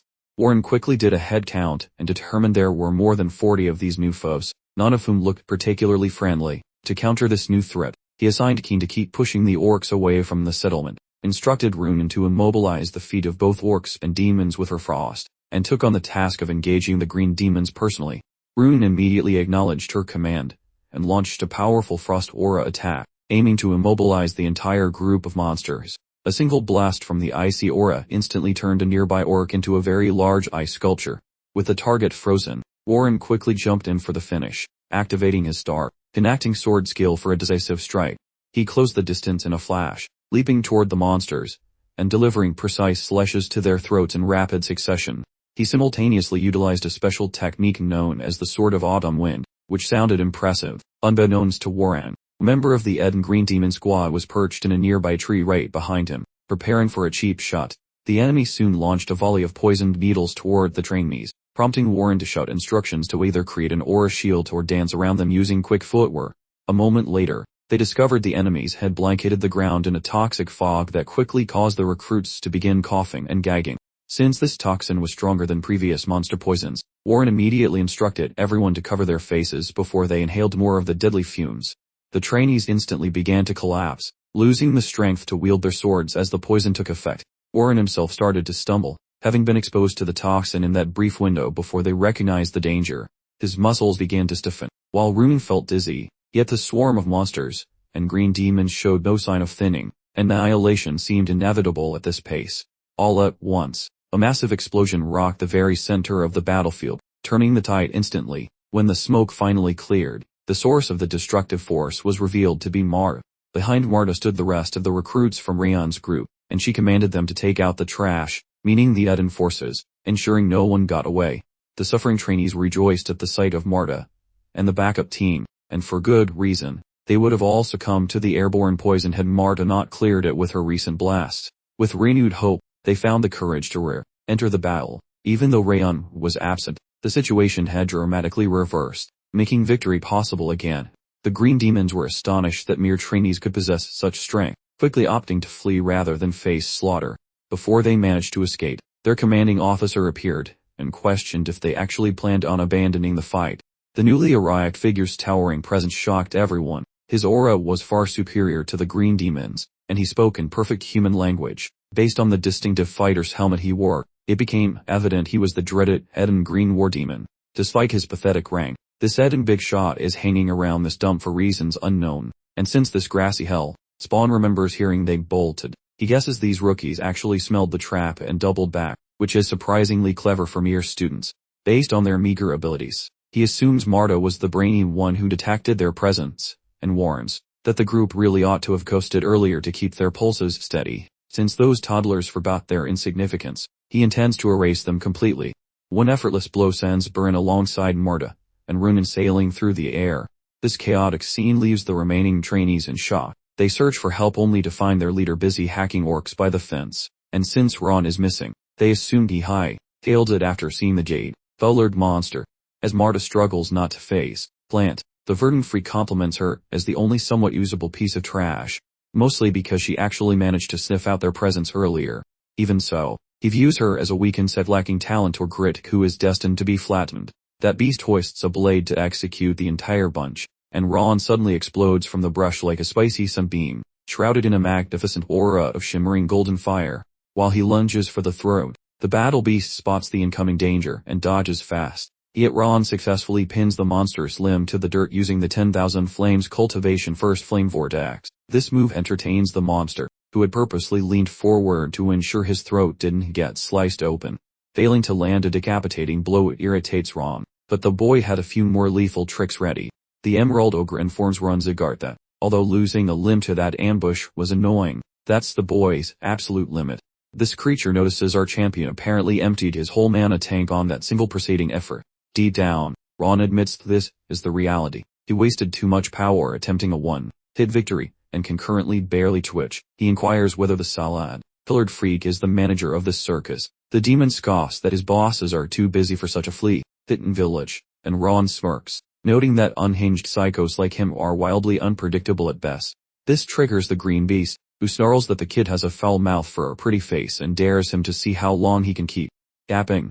As the monster lunges, our protagonist realizes they are both running on nothing but fumes and prayer. Seeing the opening, he swings back with a counter.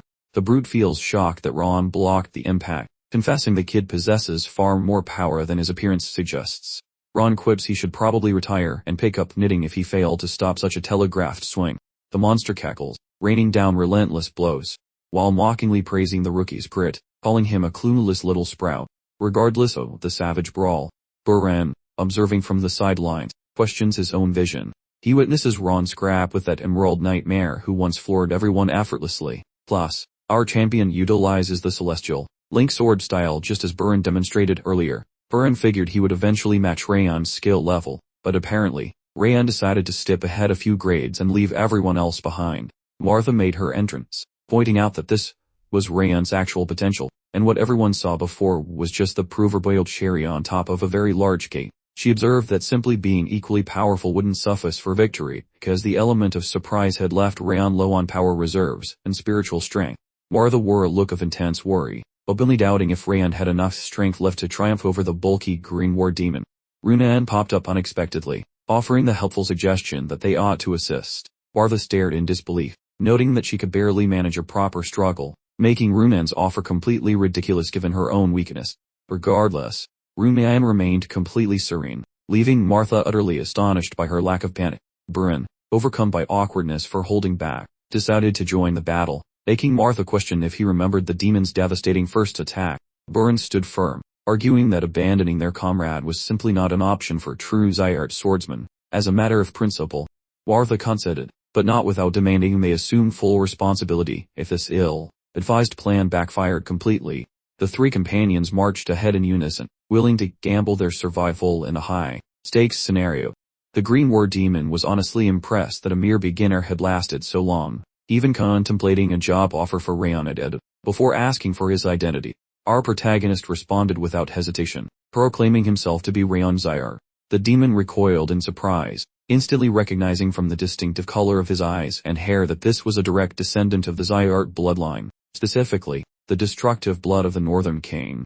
The demon immediately rescinded the job offer, deciding instead to kill Rayon immediately for the sake of restoration, whatever that means. Accompanied by a guttural roar, the demon powered up significantly and renewed his attack, wielding his gigantic sword. Rayon jumped back quickly, observing that his foe had become much quicker and guessing that he'd just experienced a sudden power surge of fighting spirit, and despite using his ring of fire to block, Rayon realized he still wasn't back to full strength. Suddenly, Martha charged from behind, managing to surprise the unsuspecting demon. She landed a powerful hit squarely onto the back of the massive creature, causing the demon to shout insults at her, specifically calling her "we." While the monster was distracted by Martha and turning around, Runan quickly positioned herself between the demon and our hero, ready to deploy her freezing technique, utilizing her special frigid energy called the Breath of Winter on the monster. Following up her arranged cue, Burin launched his assault, employing his connecting sword in conjunction with the chain starlight technique. However, the demon grabbed Burin easily, and applied so much pressure that blood began trickling out of his mouth.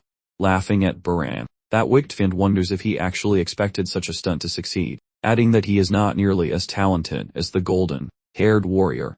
Burin confesses that taking down a beast with such a move is tough, yet he firmly believes he can stall for time. That confused Hellspawn pauses, wondering what the human is actually babbling about. Suddenly, Martha lunges forward, channeling her massive titan energy into a celestial strike, yelling for the monster to eat this gift. Furious, the monster hurls Burin directly at Martha like a fleshy projectile, slamming the pair into the dirt, while bellowing that their pathetic struggle is laughable. Nevertheless, our brave protagonist boldly declares that their hard work is going to pay off. He expresses gratitude to his crew for gambling with their lives to let him breathe, swearing their efforts will lead to victory.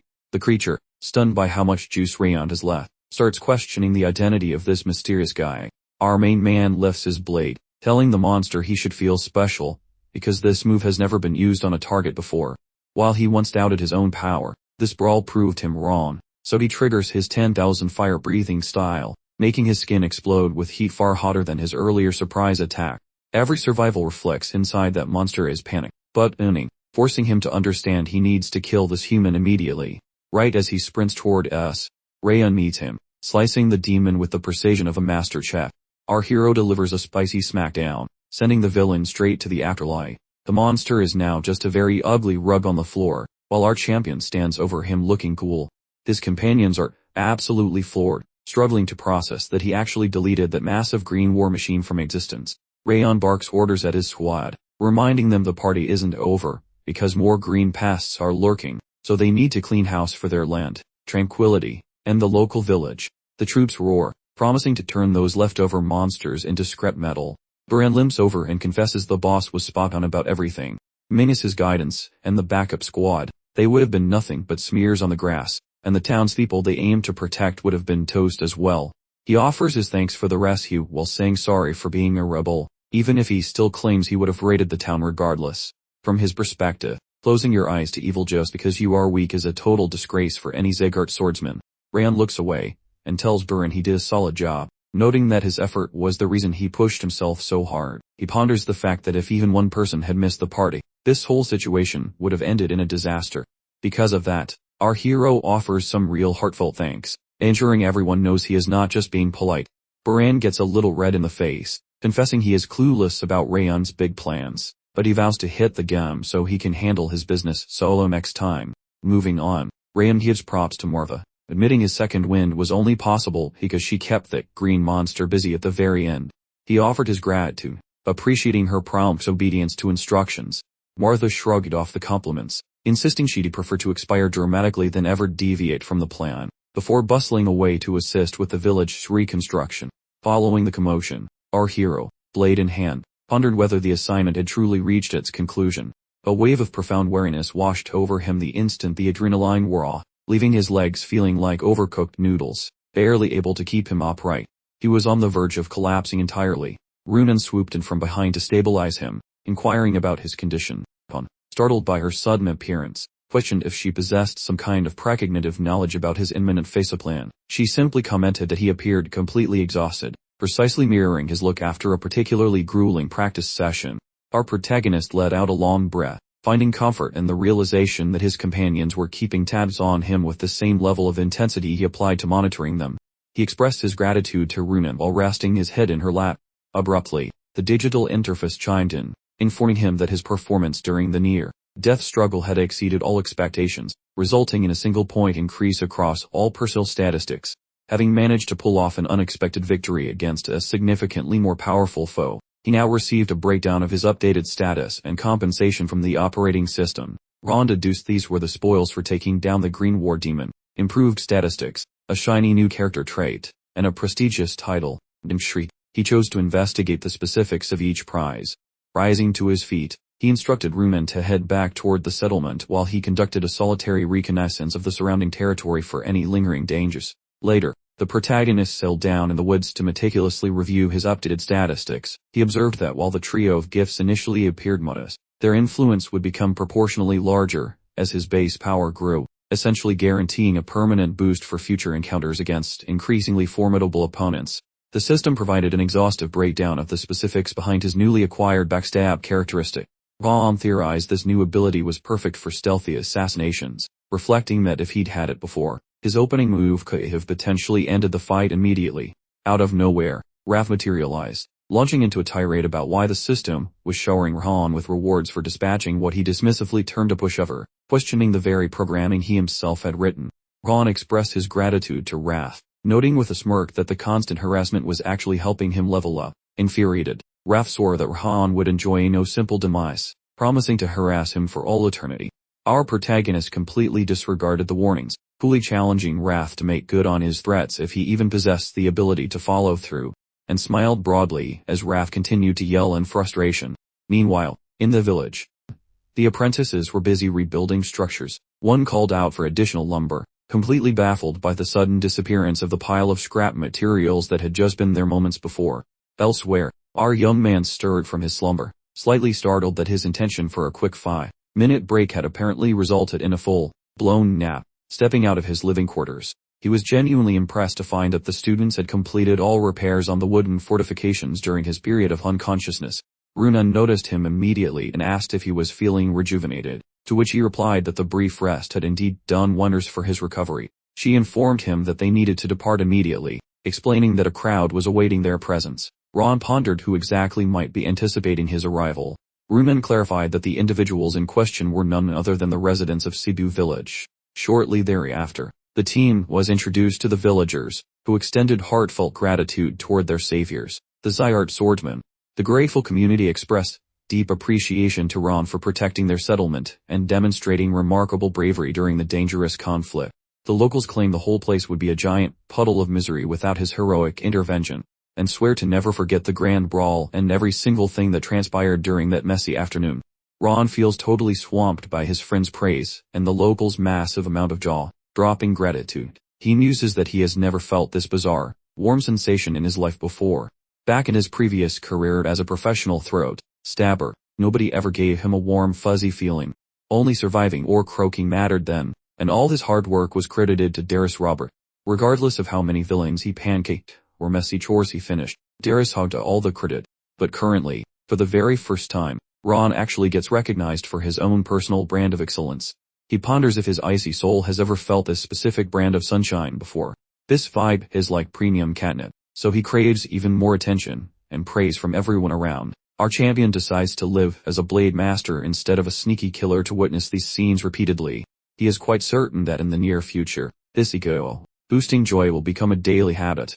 When the moon rises, the local peasants gather to gossip and chat about the recent events. Meanwhile, Ron walks up to the village elder and asks for a quiet moment to discuss secrets. The elder agrees and Ron pulls him aside, leaving the old man wondering what's on the boy's mind.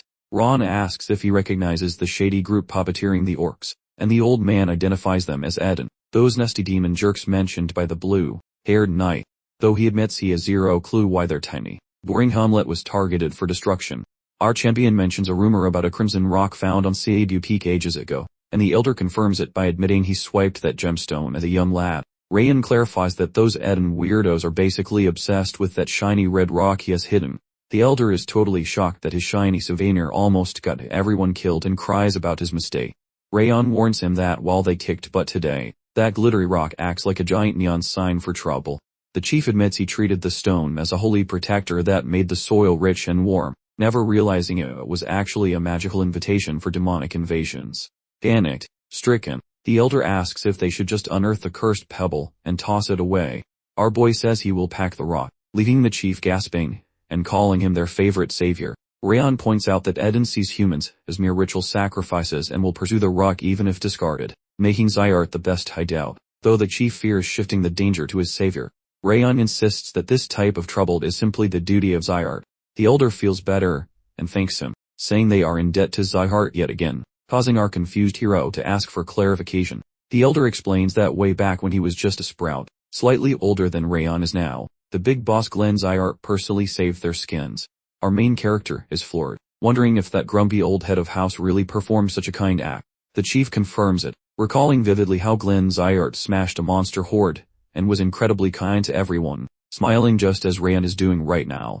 The youth ponders his granddad's present looks, noting how they wildly clash with the mental image the elder just painted. The geezer says sorry for his endless yapping, beckoning our protagonist to tag along toward the hidden jewel.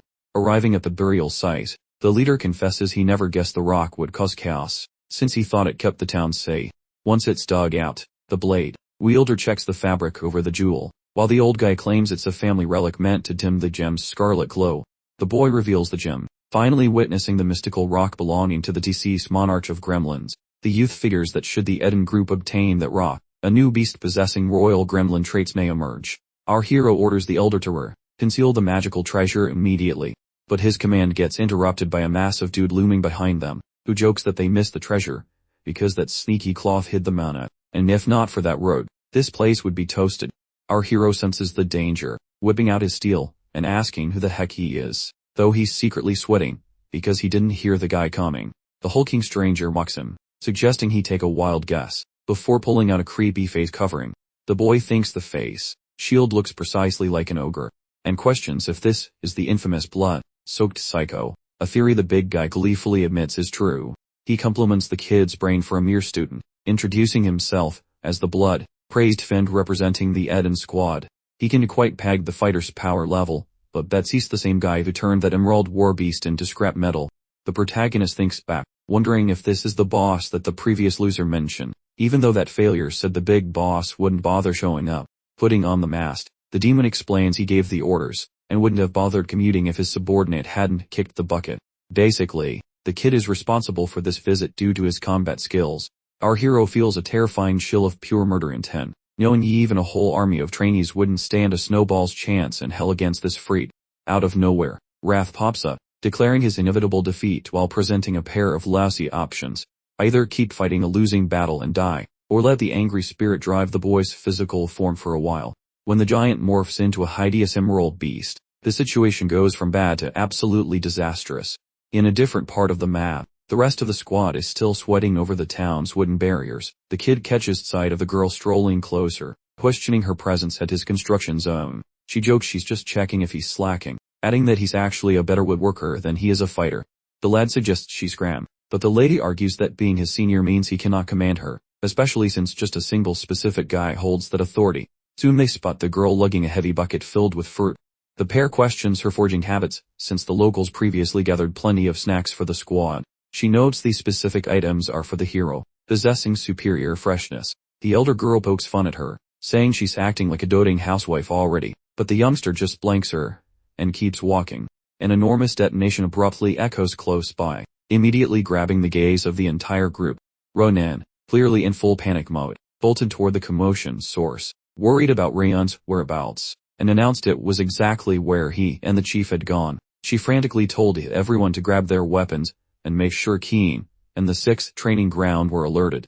Burin, Martha, and Ronan raced toward the elder's home, shouting Rayon's name as if he were hiding under a couch. When they finally got there, they found him acting as a human shield for the village chief, severely hurt and panting like a winded marathon runner. Rayon quickly passed the unconscious chief over to Burin. He then gave urgent instructions to his friends to immediately get the chief to safety and make a fast exit.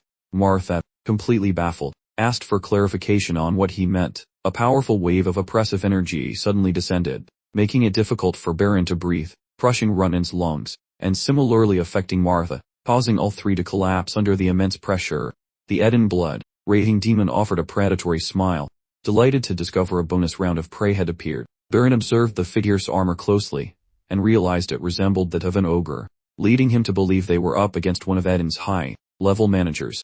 The demon ridiculed them for being unable to endure even this initial wave of pressure, mocking their status as Zihard swordsmen. Rayon shouted at the demon, questioning if it had some sort of self-destructive tendency, and desperately urging his friends to snap out of their daze. He warned them that staying put would lead to their total annihilation. Our determined young man commanded them to concentrate their aura, overcome the oppressive feeling, and stand up straight. He instructed Perrin to take the village chief to a secure place, and get out of the house. Perrin acknowledged the order and promised to return as quickly as possible. Rayon told Martha and Ronan to stay back, keeping their distance, and preparing for diversions. They were explicitly told not to engage the foe directly, but merely to observe the situation closely. He brought up Instructor Rimmer's favorite saying, reminding them that this was their chance to surpass their limitations. This, he declared, was the moment they needed to push past every physical and mental boundary. The demon complimented their fighting spirit but stated he highly doubted that simply pushing harder would make them a formidable opponent for him. Meanwhile, Rayon knew the villagers and trainees were all depending on him. If he failed, everyone would perish. So he desperately searched for a weakness in the demon's defenses, but couldn't shake the feeling that he was trying to climb an insurmountable cliff. This foe would have been challenging in his past life, let alone now with his current power level. The demon noted Rayon's readiness for battle but sarcastically asked whether he would attack or just stand there frozen, adding that it didn't really matter either way. He warned that if Rayon wasn't willing to advance, he would initiate the attack himself. The moment the demon made his move, Rayon instantly realized the creature's speed had increased dramatically since their last interaction. Our protagonist launched his attack using the 10-0 flames cultivation technique, igniting 10 distinct flames with his revolving sky technique. The monstrous brute lunges forward, politely mentioning he admires the quality of the production. Even though the inferno was raging wildly, the fan powered right on through it, compelling poor Rayon to adopt a highly precarious defensive posture. Rayon somehow managed to parry the massive strike, barely nudging the incoming assault off target. That devil's right hook totally pulverized a nearby gigantic stone. Deep down, our brave lad realized he only just redirected the behemoth's mighty paw using his fiery circle. Otherwise, it'd currently be room temperature. He desperately considered beating a hasty retreat. He had understood his buddies were currently spectators, needing to witness his methods for their eventual self-preservation. Since a sliver of hope trumps 0, the protagonist launched another attack, but the big red guy simply chortled, apparently enjoying the intense workout immensely. The Finn declared things would be dreadfully dull if Rayon's fire disappeared after one hit, demanding he continue the scuffle. The monster chucked another devastating haymaker, which Rayon barely managed to sidestep like a champ. Plumes of debris and thick gray haze instantly choked the entire atmosphere. The brute conceded that Rayon's inferno operates on a superior tier compared to mere average energy, finally grasping how the clumsy emerald battle demon was defeated. Although that prior defeat still felt horribly embarrassing. Then he noted that combustion proves utterly useless against him, inquiring if Rayon understood the reason. Our main man replied with confidence that he certainly did. explaining it was the protective headgear forged from royal ogre plating.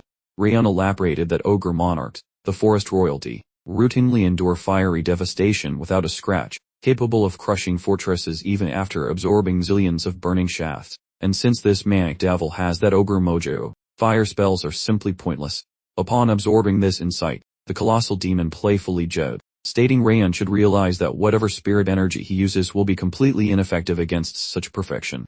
Our daring champion simply retorted that if heating things up fails, he'd just utilize a different strategy entirely. No big deal. Immediately activating his chilling, frigid spirit energy, the big baddie was visibly flustered by this instantaneous pivot, having already been impressed by Rayon's phenomenal control over flames, yet now seeing identical skill with the frosty liquid attribute. Utterly bewildered, the fan demanded to know how this mere youth could command such intricate elemental energies and manage his power with stunning accuracy, causing him to seriously speculate about Rayon's actual background and lineage. The protagonist jokingly pondered whether this monster fully understood he was about to get soundly thrashed by these exact extremities. Highly irritated by Rayon's boundless swagger, the massive fan dared the young man to test how much of his fighting spirit remained intact. Somewhere far off, a group of warriors wielding blades noticed the savage skirmish and immediately bolted towards the action.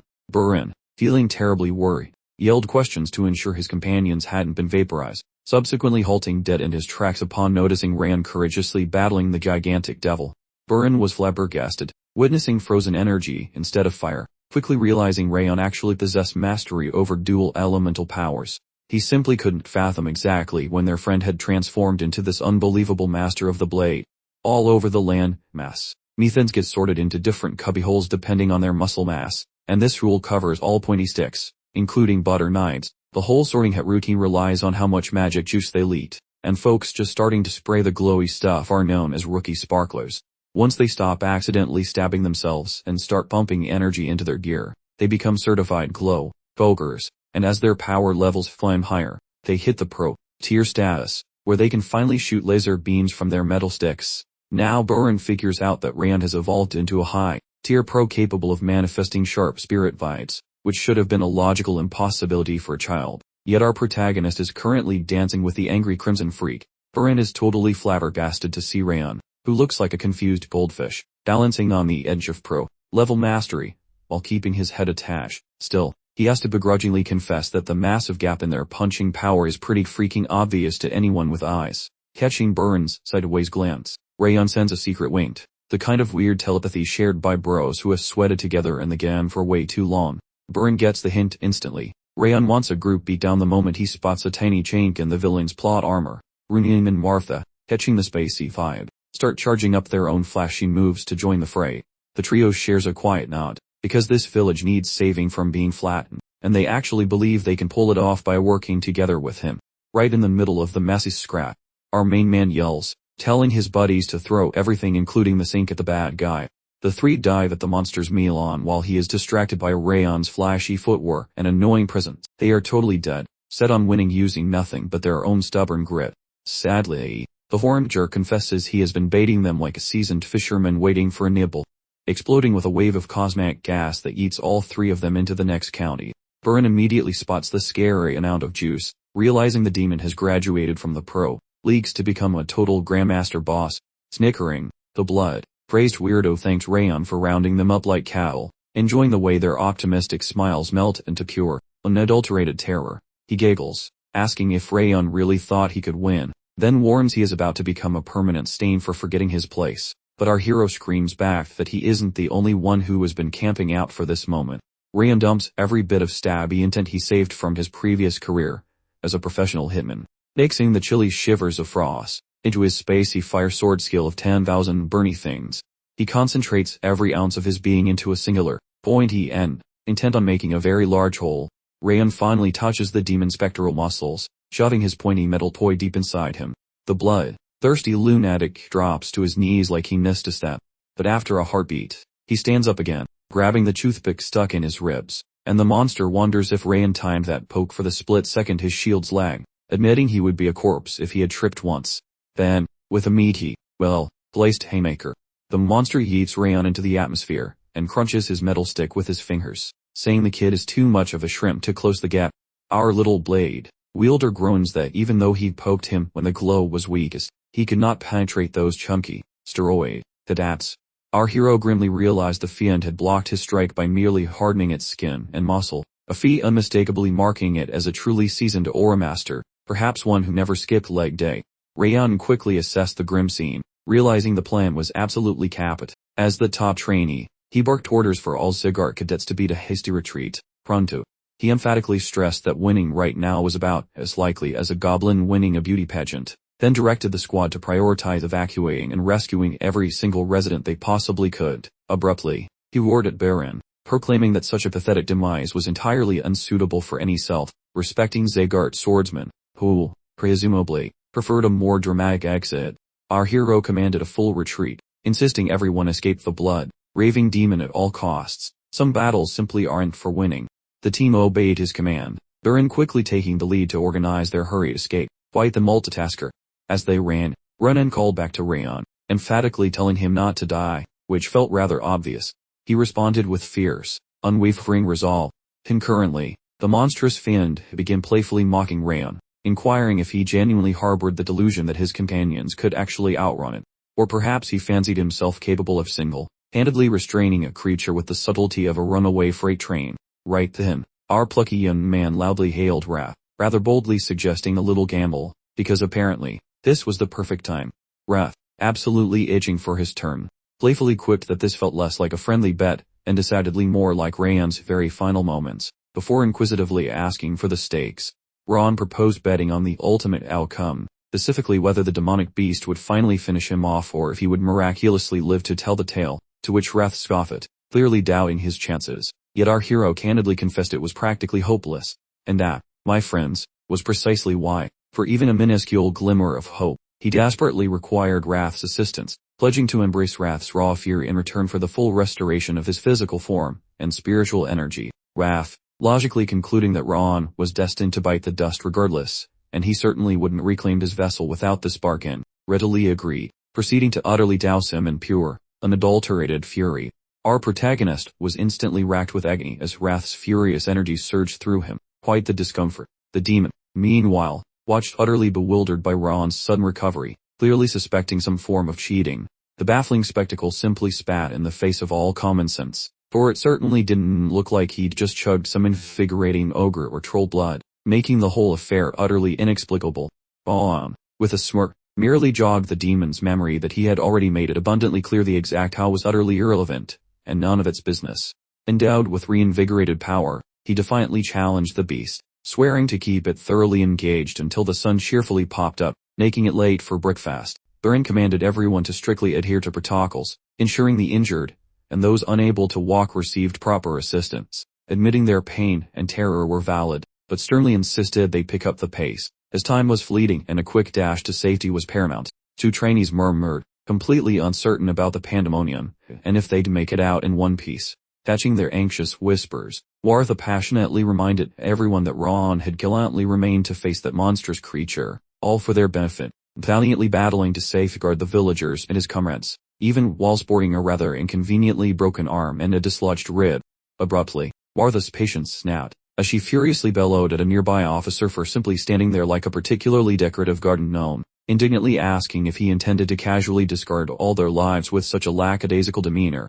Baron instantly galvanized the scattered company, barking commands for everyone to pick up the pace, and reassuring them that Crane had already dashed off to a local outpost to summon backup, which, with any luck, was currently speeding towards them, probably with sirens blaring. Just then, Baron spotted a huge monster lumbering closer, causing someone to panic, asking if it was an ogre and what on earth it was doing in town.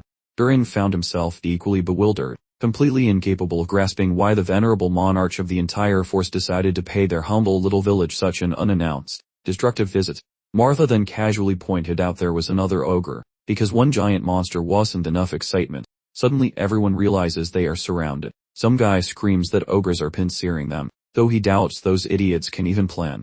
Martha suddenly recalls Eden's weird knack for handling beasts. She suspects that's why the crazy demon ignored Ron, since he released those ogres earlier, knowing this mess would happen. A random guy loses hope, weeping that their life subscriptions are about to expire right here. But Baron keeps his cool, demanding they keep swinging since Rayon is busy babysitting the demon. adding that dying now would be too embarrassing to ever look their brave friend in the eye again. Martha actually supports Burin for a change, arguing they need to ditch the peasants quickly to go rescue Rayon from his solo suicide mission. Burin agrees, saying that staying alive and saving civilians is the best way to show respect to their buddy who was currently getting beat up for them. The trio then lunges to butcher those freaks. Out of nowhere, a funky breeze starts slapping the ogres, and Burin identifies that Draft's origins instantly. Currently, the demon is busy roasting Rayon on field, labeling him a tiny parasite, and suggesting he just quit. Our lead, looking totally trash, leans on a stone, then glares at his mangled limb, pondering if slicing it off would help his kill count. However, he stalls, questioning why he tolerates this misery to battle a giant freak. This hurts way more than his last life ever did, back when he would have bolted like a scared rabbit. Just then, Rayon hallucinates Sylvia looking at him with that judgmental motherly gaze. She prods him to be a legendary Zakarp blade master instead of a quitter. She hugs him, refueling his low battery. Our lead understands that her nagging, and the memories of his weird buddies are what keep him going. He recalls Runin, who appears totally aloof, but actually possesses the biggest heart. Burin, who began as a crooked jerk but now remains remarkably firm in his goals. Plus Martha, who acts like a cactus, but stays incredibly determined. He confesses they have finally infected his heart, so he wants everyone to survive and graduate as real warriors. Standing up, Wrath pops in to call him a moron for taking damage while using dark energy, then asks if Rayon bought enough time for his friends, and the kid simply agrees. Wrath goes absolutely ballistic, screaming about the price of such power, asking if he really thinks he can stop the demon and run back home when he is currently a human noodle, then yells that giving up control means he is never coming back. When Rayon chugs more anger juice, the physical agony becomes ridiculous, and he hits dirt, shrieking. Noticing he is toasted, the demon claims Rayon is finally done for, then announces he has a brilliant new plan. He intends to slay Ron's buddies first, leaving the kid for the grand finale, enjoying the mental image of forcing our hero to watch every neck snap. Despite feeling like a human pincushion, Ron stubbornly declared a hard nope to the demon's escape plan. He clenched his jaw, resolving to play glorified bouncer and stall the raging Finn, buying his friend some much needed getaway time just as it started packing its infernal bags. Our hero, standing tall, dramatically announced his own name. He grandly proclaimed himself a direction of Glen, that famously destructive northern monarch, asserting his destiny as the continent's future, undisputed blade master. With a steely glint in his eye, he solemnly promised that as long as his ticker kept ticking, that Finn wasn't getting past this spot, not even for a coffee break. The demonic entity, momentarily taken aback by such gumption, actually considered Ron possessed a commendable pluck, vowing to keep his mic stored in its infernal Rolodex. As the monster poised itself for the decisive blow, our wary hero privately confessed, with a heavy sigh, that his dodging days were officially over, his reserves completely tapped out. He merely shut his tired eyes. But then, a sudden, tremendous gale materialized, miraculously freezing the impending strike in its tracks. Bimmer, arriving just then, casually deflected the creature's powerful strike. Von, with typical deadpan, couldn't help but point out Rimmer's rather tardy appearance. Rimmer, mumbling an apology for his untimely slumber, then calmly ordered the young man to leave the remaining unpleasantries to his capable hands. The entire demonic squad instantly identified Rimmer as Egart's legendary Sword of Light, to which Rimmer responded with a casual wave, commenting that it had certainly been a minute since their last delightful skirmish. The furious demon then shrieked, demanding an immediate explanation for Rimmer's unexpected presence in their nefarious activities. Rimmer retorted, explaining he simply couldn't permit such unsightly refuse, meaning the demon of course, to stomp all over their promising new recruits, who were growing like little weeds. The demon scoffed in return, sneering that dispatching an ancient relic like Rimmer to babysit a bunch of newbies merely highlighted Zygarde's alarming newfound squishiness.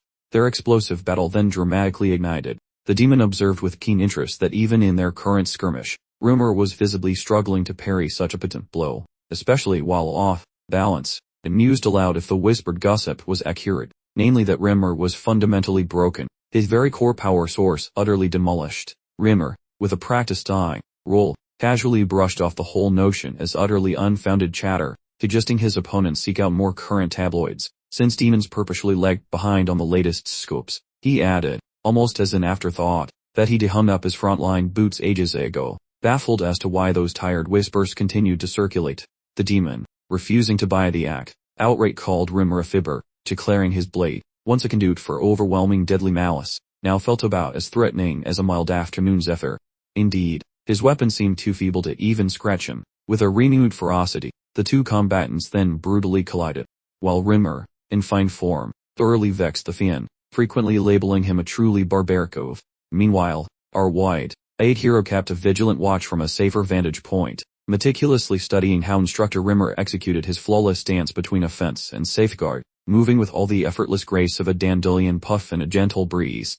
Ron observed Rimmer's unexpected assaults were absolutely perfect, and the man was even effortlessly manipulating cosmic energy. He pondered aloud, to himself of course, why Rimmer was deliberately stretching out this whole confrontation. It clearly could have been over ages ago.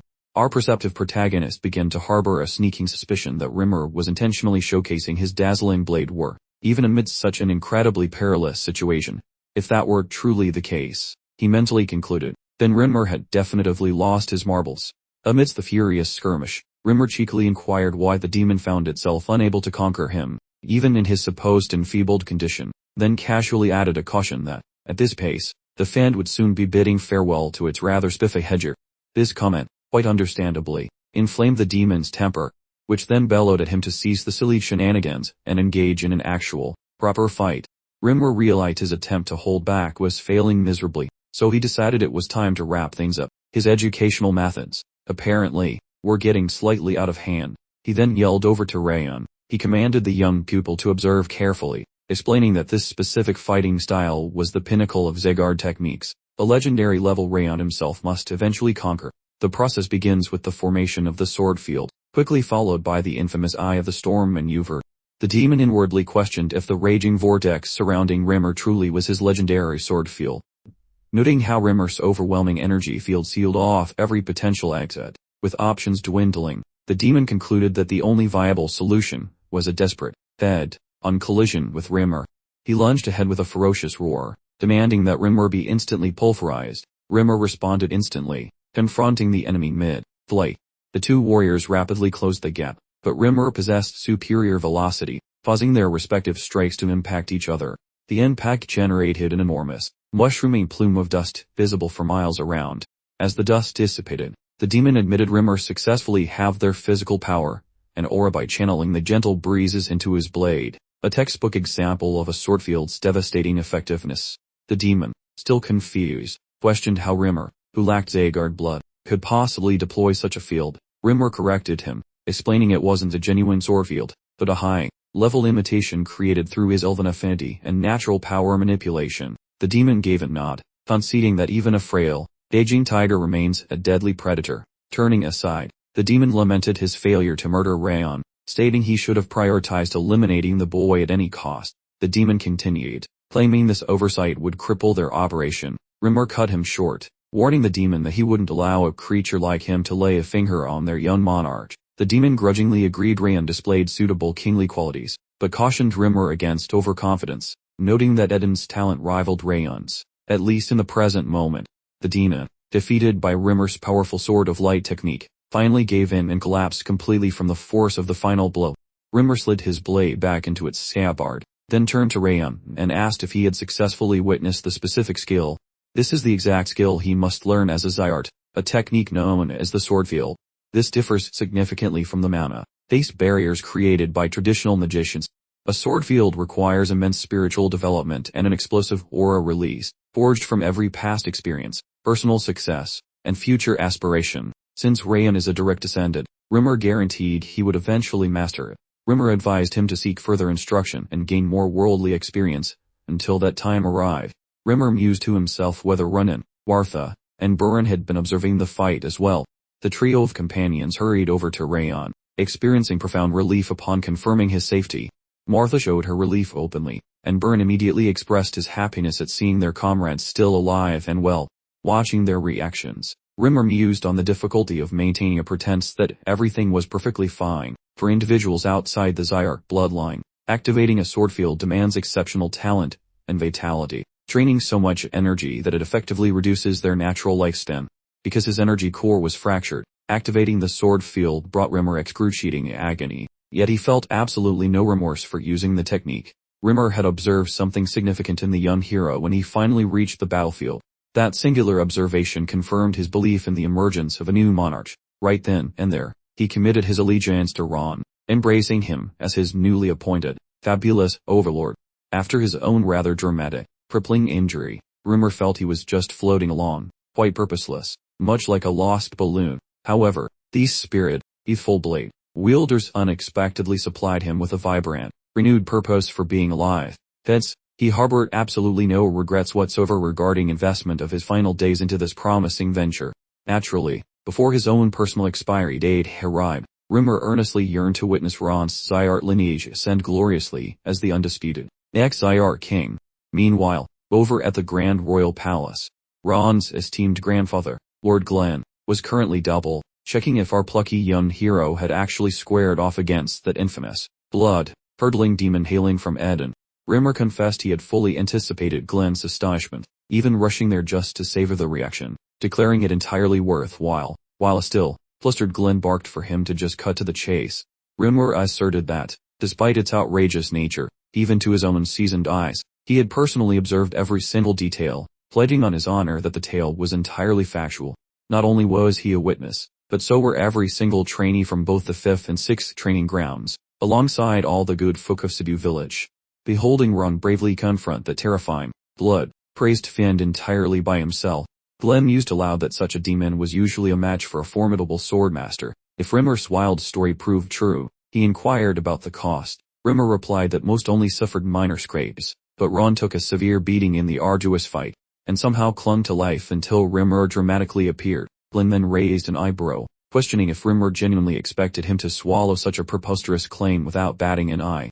Rimmer conceded it sounded utterly absurd, yet emphatically declared that Glenn would be utterly convinced the moment he witnessed Ron had soared into the exalted realm of a sword expert. He further elaborated that Ron had remarkably managed to withstand a demon wielding a master's formidable power, and thus, applying the precious Ulvran sap to him, was a decision Rimmer absolutely did not regret. Lord Glenn, visibly taken aback, retorted that the sap from the mythical Second World Tree was an unparalleled, priceless treasure, but Rimmer firmly insisted Ron had unquestionably earned it, achieving such a magnificent feat. Glenn mused Rimmer seemed to be quite openly playing favorites, a notion Rimmer met with an audible sigh, explaining with exasperation that he simply aimed to nurture Ron and the rest of the budding talent. Glenn nodded, comprehension dawning, then directed Lone to immediately summon all the division leaders, announcing that a vital meeting would convene once the trainees made their grand return. Lone, ever efficient, promptly confirmed the directive.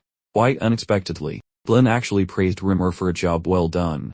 Rimmer practically glowed, practically sashaying closer while internally calculating it had been a good 2 decades since Glenn last tossed a kind word his way. Glenn, however, abruptly reined him in, advising Rimmer not to let it go to his head, adding he likely would have heard more praise if he wasn't such a magnet for reckless shenanigans. Glenn subsequently inquired about the trainees' anticipated return date. Rimmer quickly responded that their grand arrival was practically upon them. Outside Zygart's imposing palace, Ron reflected how the entire Cebu village mission had, quite remarkably, concluded with total success. Though Eden's unwelcome meddling had sadly unleashed unforeseen levels of destruction, consequently, they lingered to assist in the village's arduous restoration, and with our valiant hero rather severely wounded, he took a much-needed, lengthy recuperation stay at the kindly chief's residence. The moment he first blinked back to awareness, he immediately assessed his winnings from the rather unique wager with the ever-grumpy Raph, naturally, attempted to completely invalidate the outcome, griping vociferously that since Rimmer had dispatched the demon, Ron, the bet was clearly null and void.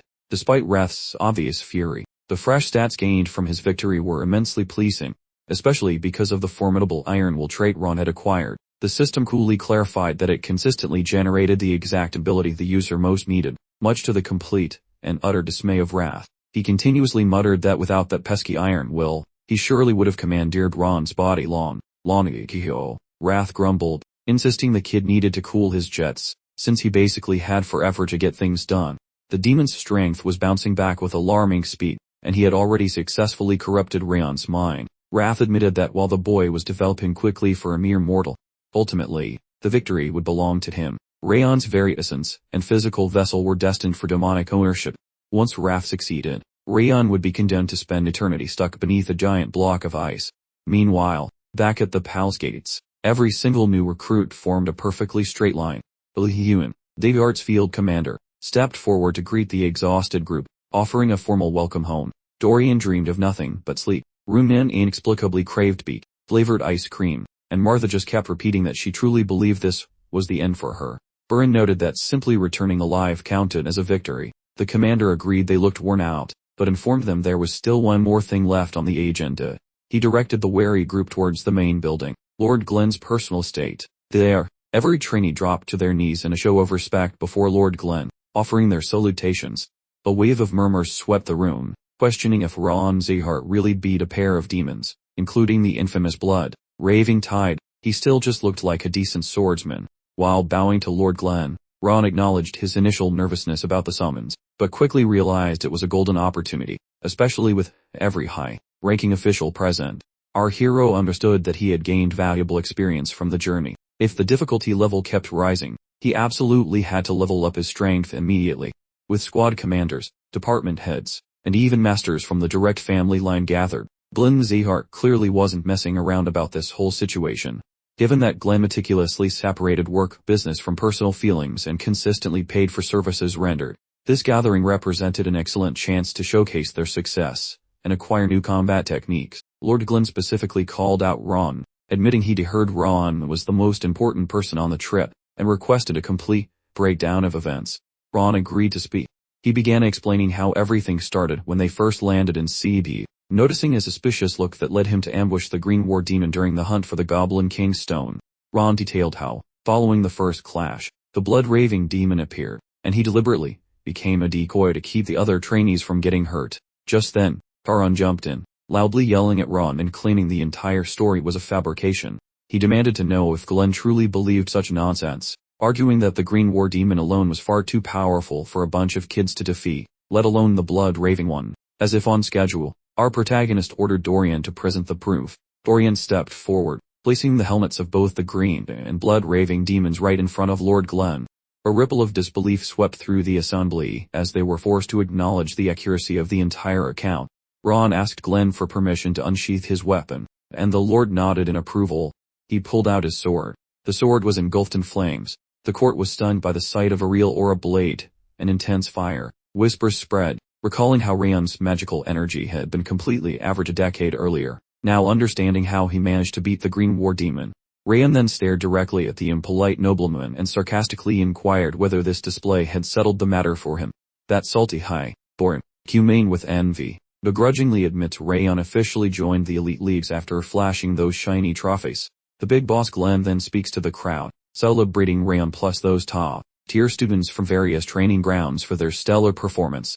Our hero later reflects on how the old man's shocking kindness floored the entire estate, as the man usually only grants a simple nod for miracles, yet for the first time in ages, he used the word superior, making people think the world was ending.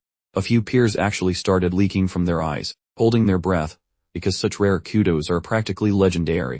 Once the debrief finished, Rayon handed over the monster's glowing core, and spilled the beans on the cult's plot. Then while the others got bronze trinkets, he snagged a silver medal for his pocket before the party ended. Stepping out of the court, the young man wondered if he was dreaming too big, since he expected a fat bonus for his detective work, and it looks like he can kiss those dreams of a fancy new fighting style goodbye for now. Suddenly, a grumpy ghost pops up, whining that Rayon got shafted despite leaking top-secret intel to the Elder. The spirit grumbled about how he briefly trusted the boss after that firepower, but clearly, he was just being naive. Just as the warrior prepares to bounce, the subordinate stops him for a chat. Rayon feels totally confused by the random invite, yet the man asks for a midnight rendezvous at the side building, leaving him wondering why. The messenger mentions the big cheese wants a private meeting. Apparently there is a second prize waiting for his hard work. Upon reaching his crib, the maid yells to the lady that her golden child, Rayon, has finally made his return. Mom is beaming with pride, and both women meet him at the front door to check his vitals, as she heard about his scrap with the cult, and asks if he is broken, but he promises he is mostly patched up. She gives him a giant squeeze and says sorry, wishing she hadn't told him to copy that famous legendary ancestor. The mother clarifies she was just acting like a worried parent, since he went solo against those scary demon fanatics. Rayon pats her back, saying he actually found her motherly pointers to be super helpful during the fight.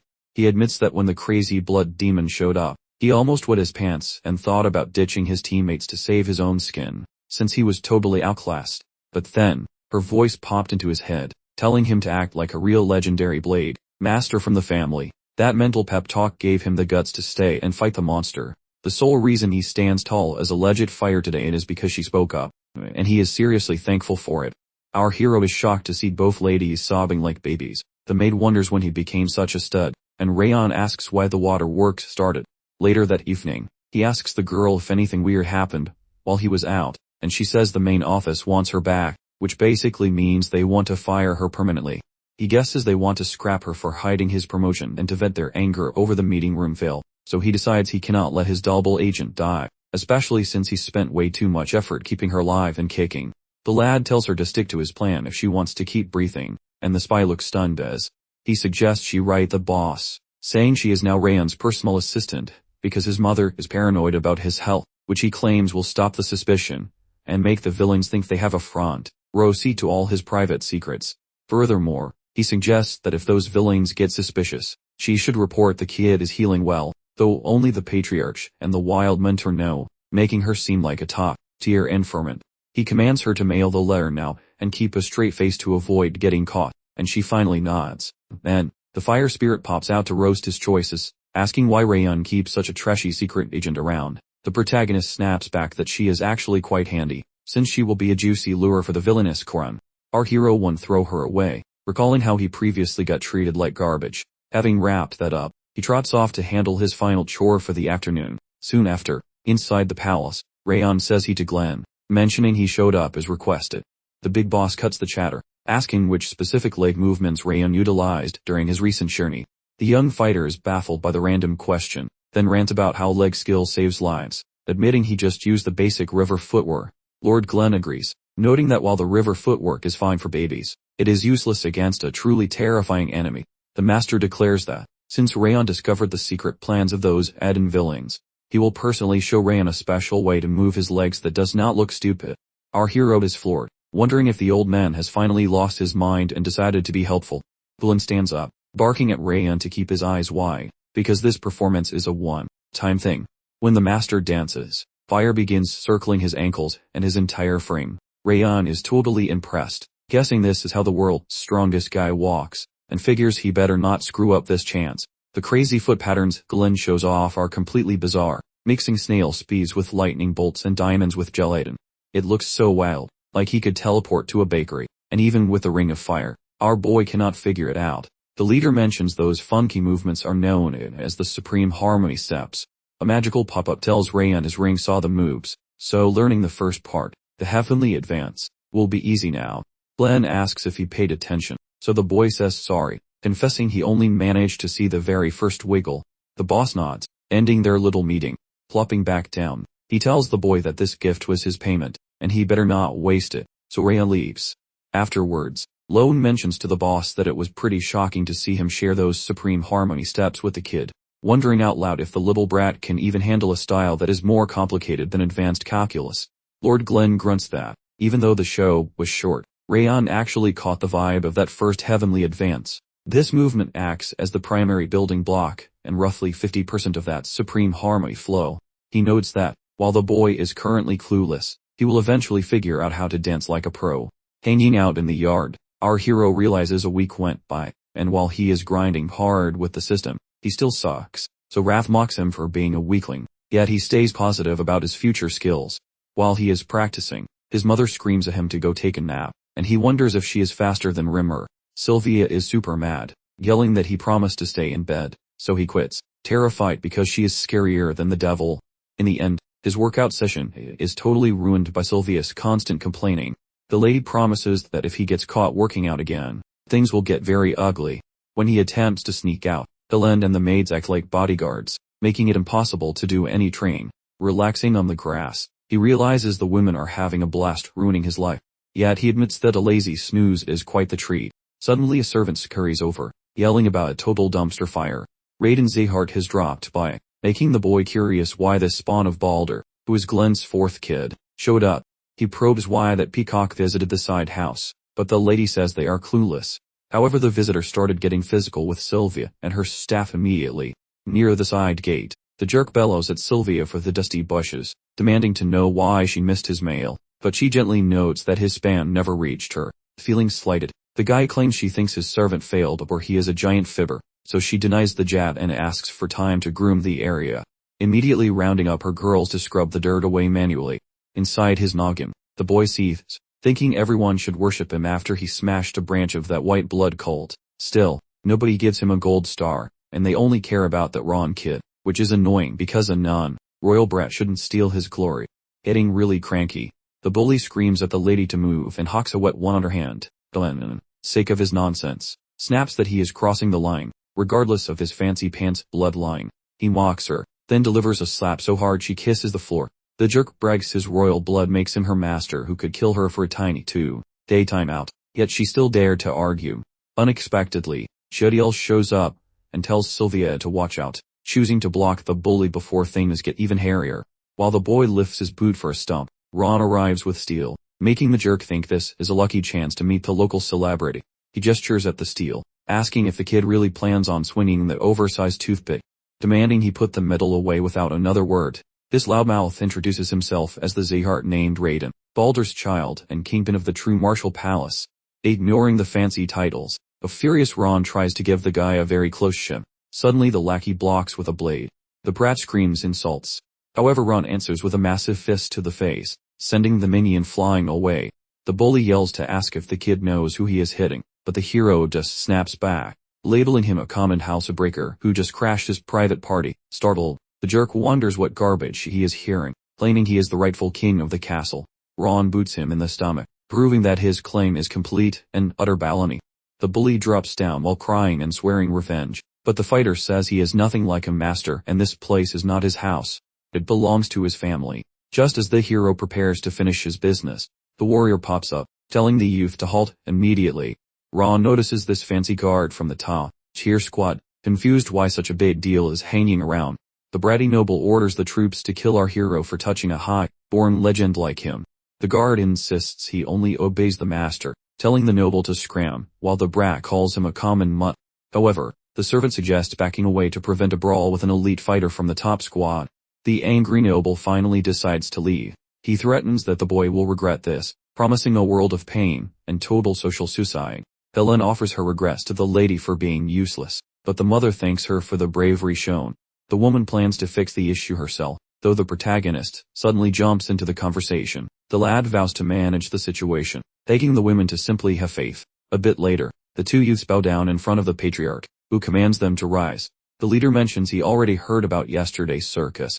Rayon lies about mailing an invite to the annex, complaining he was treated like garbage upon arrival. He whines that the protagonist jumped him and his aide for no reason, acting like death was knocking. Our hero thinks the kid has a future in theater, seeing how his story contradicts the previous reports. The boy calls out the nonsense, remembering how the noble looked like a screaming tomato earlier that day. Losing his sanity, the brat grabs the hero by his shirt and curses in front of the master. Rayon barked at the angry child to stop, reminding him of their current location. Witnessing the circus of conflicting tales, the patriarch decides it is time to summon an observer. The elite soldier arrives and salutes the master, identifying his rank before explaining the spicy details he witnessed. The soldier claims that, in his view, the nearby annex didn't actually get any mail from the boy. The mother was simply pruning her flowers alongside the helpers when the noble showed up totally uninvited. The hero is shocked the warrior chose the truth over family loyalty, as he expected a total cover. After hearing the facts, the master scolds the brat. The patriarch highlights the massive contradictions, wondering how the child could be so dishonest while standing before him. Rayon argues that a lower-ranked kid hitting a noble is the real scandal, claiming it ruins the family order. The big boss agrees that hitting a royal is bad, but decides both idiots deserve a harsh penalty. The brat yells for blood, yet the protagonist agrees to the sentence as long as he can complete a final task. The patriarch is curious, asking the boy to explain his idea. The hero spills the tea on his cousin mocking his mom and hurting the staff. The bully has not compensated for those nasty deeds yet. The elder grumbles that everyone is acting like noisy toddlers and needs to hush. The old man wonders if the boys know their current location. Feeling the heavy vibe from the boss, the bully gasps for air like a fish. The boy demands a legal beatdown, citing house rules about sharp metal solving family drama, so he requests a formal scrap to settle things. The patriarch thinks a little gladiator action sounds fun and gives the green light. He declares the big playground will host the weapon swinging party in 7 days. The bully tells Baldur about the upcoming fight, explaining the little brat actually had the nerve to speak up in public. Victory means the punk's mana gets trashed, but defeat forces those nasty jerks to say sorry and permanently avoid the cottage. The father sneers that the kid is just a nobody's son and wants his boy to show some royal class. The son laughs it off, claiming he lacked a blade before, but his new high-tier skills make the cousin look pathetic. Dad says not to get too carried away and kill the cousin, because funerals hurt the brand. He suggests just slicing some wrist strings instead to make sure the kid never fights again. The son accepts the cruel guidance. Back at the clubhouse, the mother and maid watch the hero practicing his deadly moves. The maid is shaking like a leaf, asking if they should really let the boy fight a monster. She points out the massive power gap, suggesting it might be better to quit while they are still ahead. The mother agrees it is a risky move, admitting things got messy because people lost their cool earlier. She warns that the opponent uses a wiggly style that cheats by finding every tiny hole in a person's defense. Even so, Mom says to trust the kid, while the maid asks if she has lost it. The mother admits her stomach is in knots, but she thinks the boy has a secret plan. She chooses to finally put all her faith in her own child. While the hero is working up a sweat, the girl brings snacks. She hands over some handheld bread, telling him not to eat the food too fast. He gives thanks but notices a mysterious manual tucked right next to the snacks. The hero sees it as a tactical guide on how to beat wiggly blades and loves the simple reading style. He is baffled how she found all that data and printed a book so quickly. He thinks about her standing up for his mom and now bringing a cheat sheet. The boy is overwhelmed with thanks for everything she has done. Time, meanwhile, dragged on, allowing both sides to get themselves mentally ready for the inevitable showdown. The long, anticipated day of the sword duel finally dawned, drawing every member of the household to gawk as the two opponents faced off in the training arena. Rayon dramatically announced he had been anticipating this precise moment, practically salivating at the chance to utterly destroy Rayon for everything that had transpired between them. He vowed to utterly dismantle his opponent, ensuring Rayon would be unable to even hold a sword handle ever again. As the referee signaled for them to approach, Rayon was already picturing the look of utter despair on Rayon's face at the end of the match, but our hero scoffed, countering that he doubted Rayon would be in any condition to observe anything by then. A powerful drum roll echoed through the arena, officially signaling that the duel was underway. Rayon, completely convinced that Rayon was just full of hot air, boasted that the bluff wouldn't work again as he charged in. However, in a shocking blink of an eye moment, he suddenly discovered Rayon was no longer in front of him. The truth was, Rayon had already slipped behind him, and now had the tip of his sword casually resting on Rayon's shoulder blade. Rayon stood absolutely frozen in astonishment, demanding to know precisely how and when Rayon had possibly circled behind him. The protagonist declared that Rayon was going to lose 8 different times before the day ended. Then, he simply let go of his sword. Before anyone could react, he launched a punch so devastating that Rayon was sent rocketing clear across the training field. Rayon, now bleeding from the mouth, was in total shock, admitting to himself that he hadn't been able to follow Rayon's movements in the slightest. Rayon stood over him and simply commanded that he rise immediately. Reiterating his promise of 8 losses, he delivered another punch, announcing that this specific one was for the blatant lie regarding the letter. Rayon scrambled back to his feet, let out an angry curse, and attempted to retaliate, promising to make Rayon regret not ending the fight instantly with the initial attack. But just like before, he was completely flummoxed by Rayon's sudden and inexplicable disappearance from view. Our boy then announced his location by saying he was now on Rayon's left side, immediately following up by smashing him in the face with his sword handle. He then proclaimed that this painful strike was the payment for spitting on his mother's very favorite, cherished flower. Then another punch landed, this one specifically for trampling all over that flower. The hero then delivered yet another powerful blow, stating this one was for physically abusing Helen. While collapsed on the ground, Rayon was in complete disbelief, realizing that Rayon was only employing simple star, connecting sword and river footwork techniques. He was supposedly only a novice expert in a lower skill realm. Still, even as he was getting completely thrashed, he simply couldn't figure out exactly why he was losing the duel. Observing the entire exchange from the sideline, Helen noted that Rayon possessed enough skill to have finished the whole match with just his initial strike. Instead, he chose to methodically trap Rayon, realizing this wasn't just about winning, but about exacting retribution for all the violence they had suffered. She mentally processed how much lineage meant in this family, where your birthright decided absolutely everything. Now, even the lowest maids were seeing justice served by a hero challenging the direct line on their behalf. Elsewhere, Lady Sylvia was completely overwhelmed with emotion as she watched her son effortlessly succeed in the match. She thinks about her pops, always chasing clout, making the manor feel like an icebox, and how she never really fit in regardless of her noble genetics. Eventually, she bailed, failing to confront the ugly situation or her mean relatives when she really ought to have flexed her internal toughness to get through it.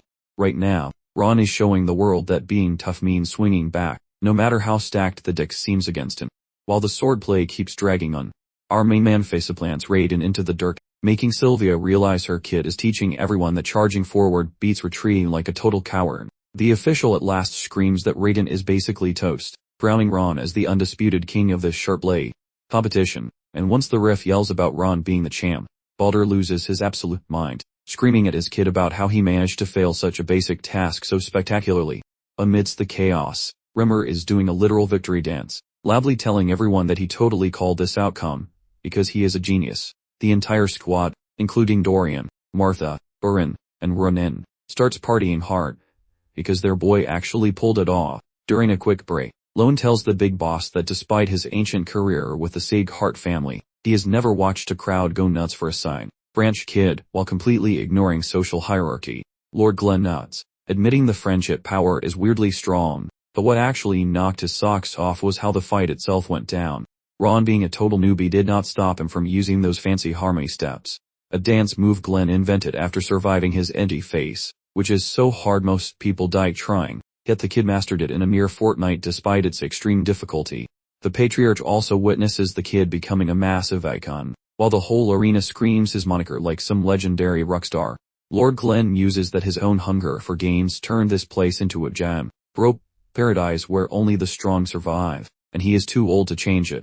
Even so, he thinks that since our hero knows what it is like to be treated like garbage, he might actually fix this messy family eventually. Hitting up, Glenn announces that because the beating is finished, it is time for everyone to pay up on those promises they made. He tells Lone to slash the true Martial Palace allowance by half using any shady excuse, and Lone just chuckles because he loves being a bit petty. With Glenn watching, the losers are forced to settle up their debts. Rayon admits he was a total jerk to everyone, getting down on his knees to beg for forgiveness from Ron's mom and the cleaning crew. The palace gets a stern warning to stop messing with the nearby building. The housekeepers finally breathe a sigh of relief, sobbing with happiness because the nightmare is finally over for them and their little group. Plus the group can finally leave. Afterward, Lady Sylvia asks her boy when he got so buff, and a blushing Ron begs her to stop hugging him in front of everyone. Just a bit away, a girl with a ponytail notes that Ron looks like a totally normal kid now, losing that scary vibe from the arena. Another lady mentions that Rimmer probably was not lying about the demon fight, and a dude nearby agrees his skills were totally cracked and beyond just talent, leading the ponytail girl to insist he would be a perfect recruit for her own squad, while the dude claims he will snatch Ron for his tighter squad, though the woman tells him to chill out before he pops a literal vein. An elderly lady mentions the rookies are about to finish school, and once the final test is done, they have to pick which club they want to join. Even though Ron is a total beast, he is hardly the only monster lurking within that specific practice zone today.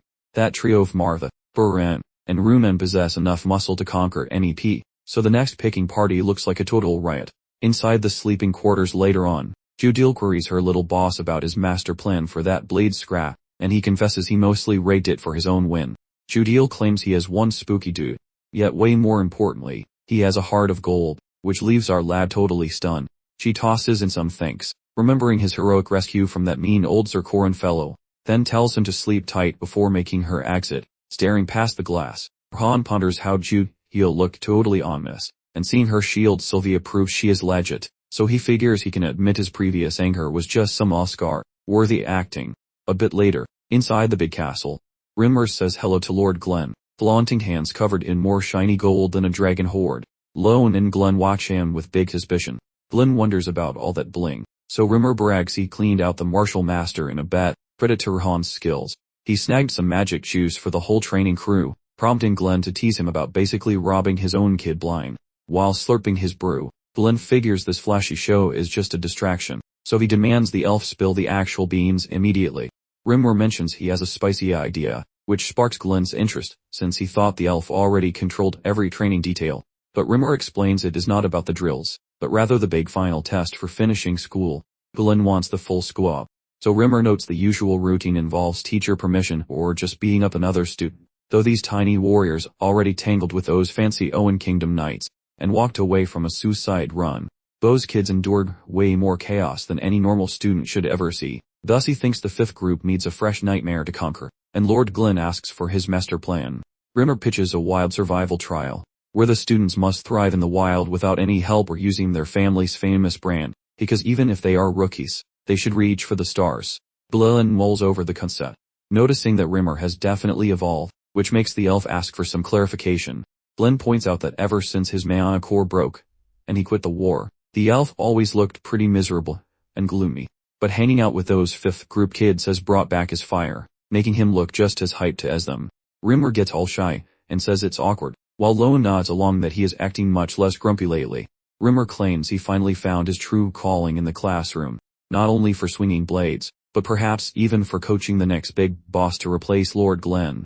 The Patriarch wonders if the main hero is the chosen one, yet the instructor jokes that Berman, Martha, or Runan could easily take that spot. The big boss commands a full briefing on the upcoming test within 7 days, threatening to delete this entire meeting from his memory if Rimmer flops.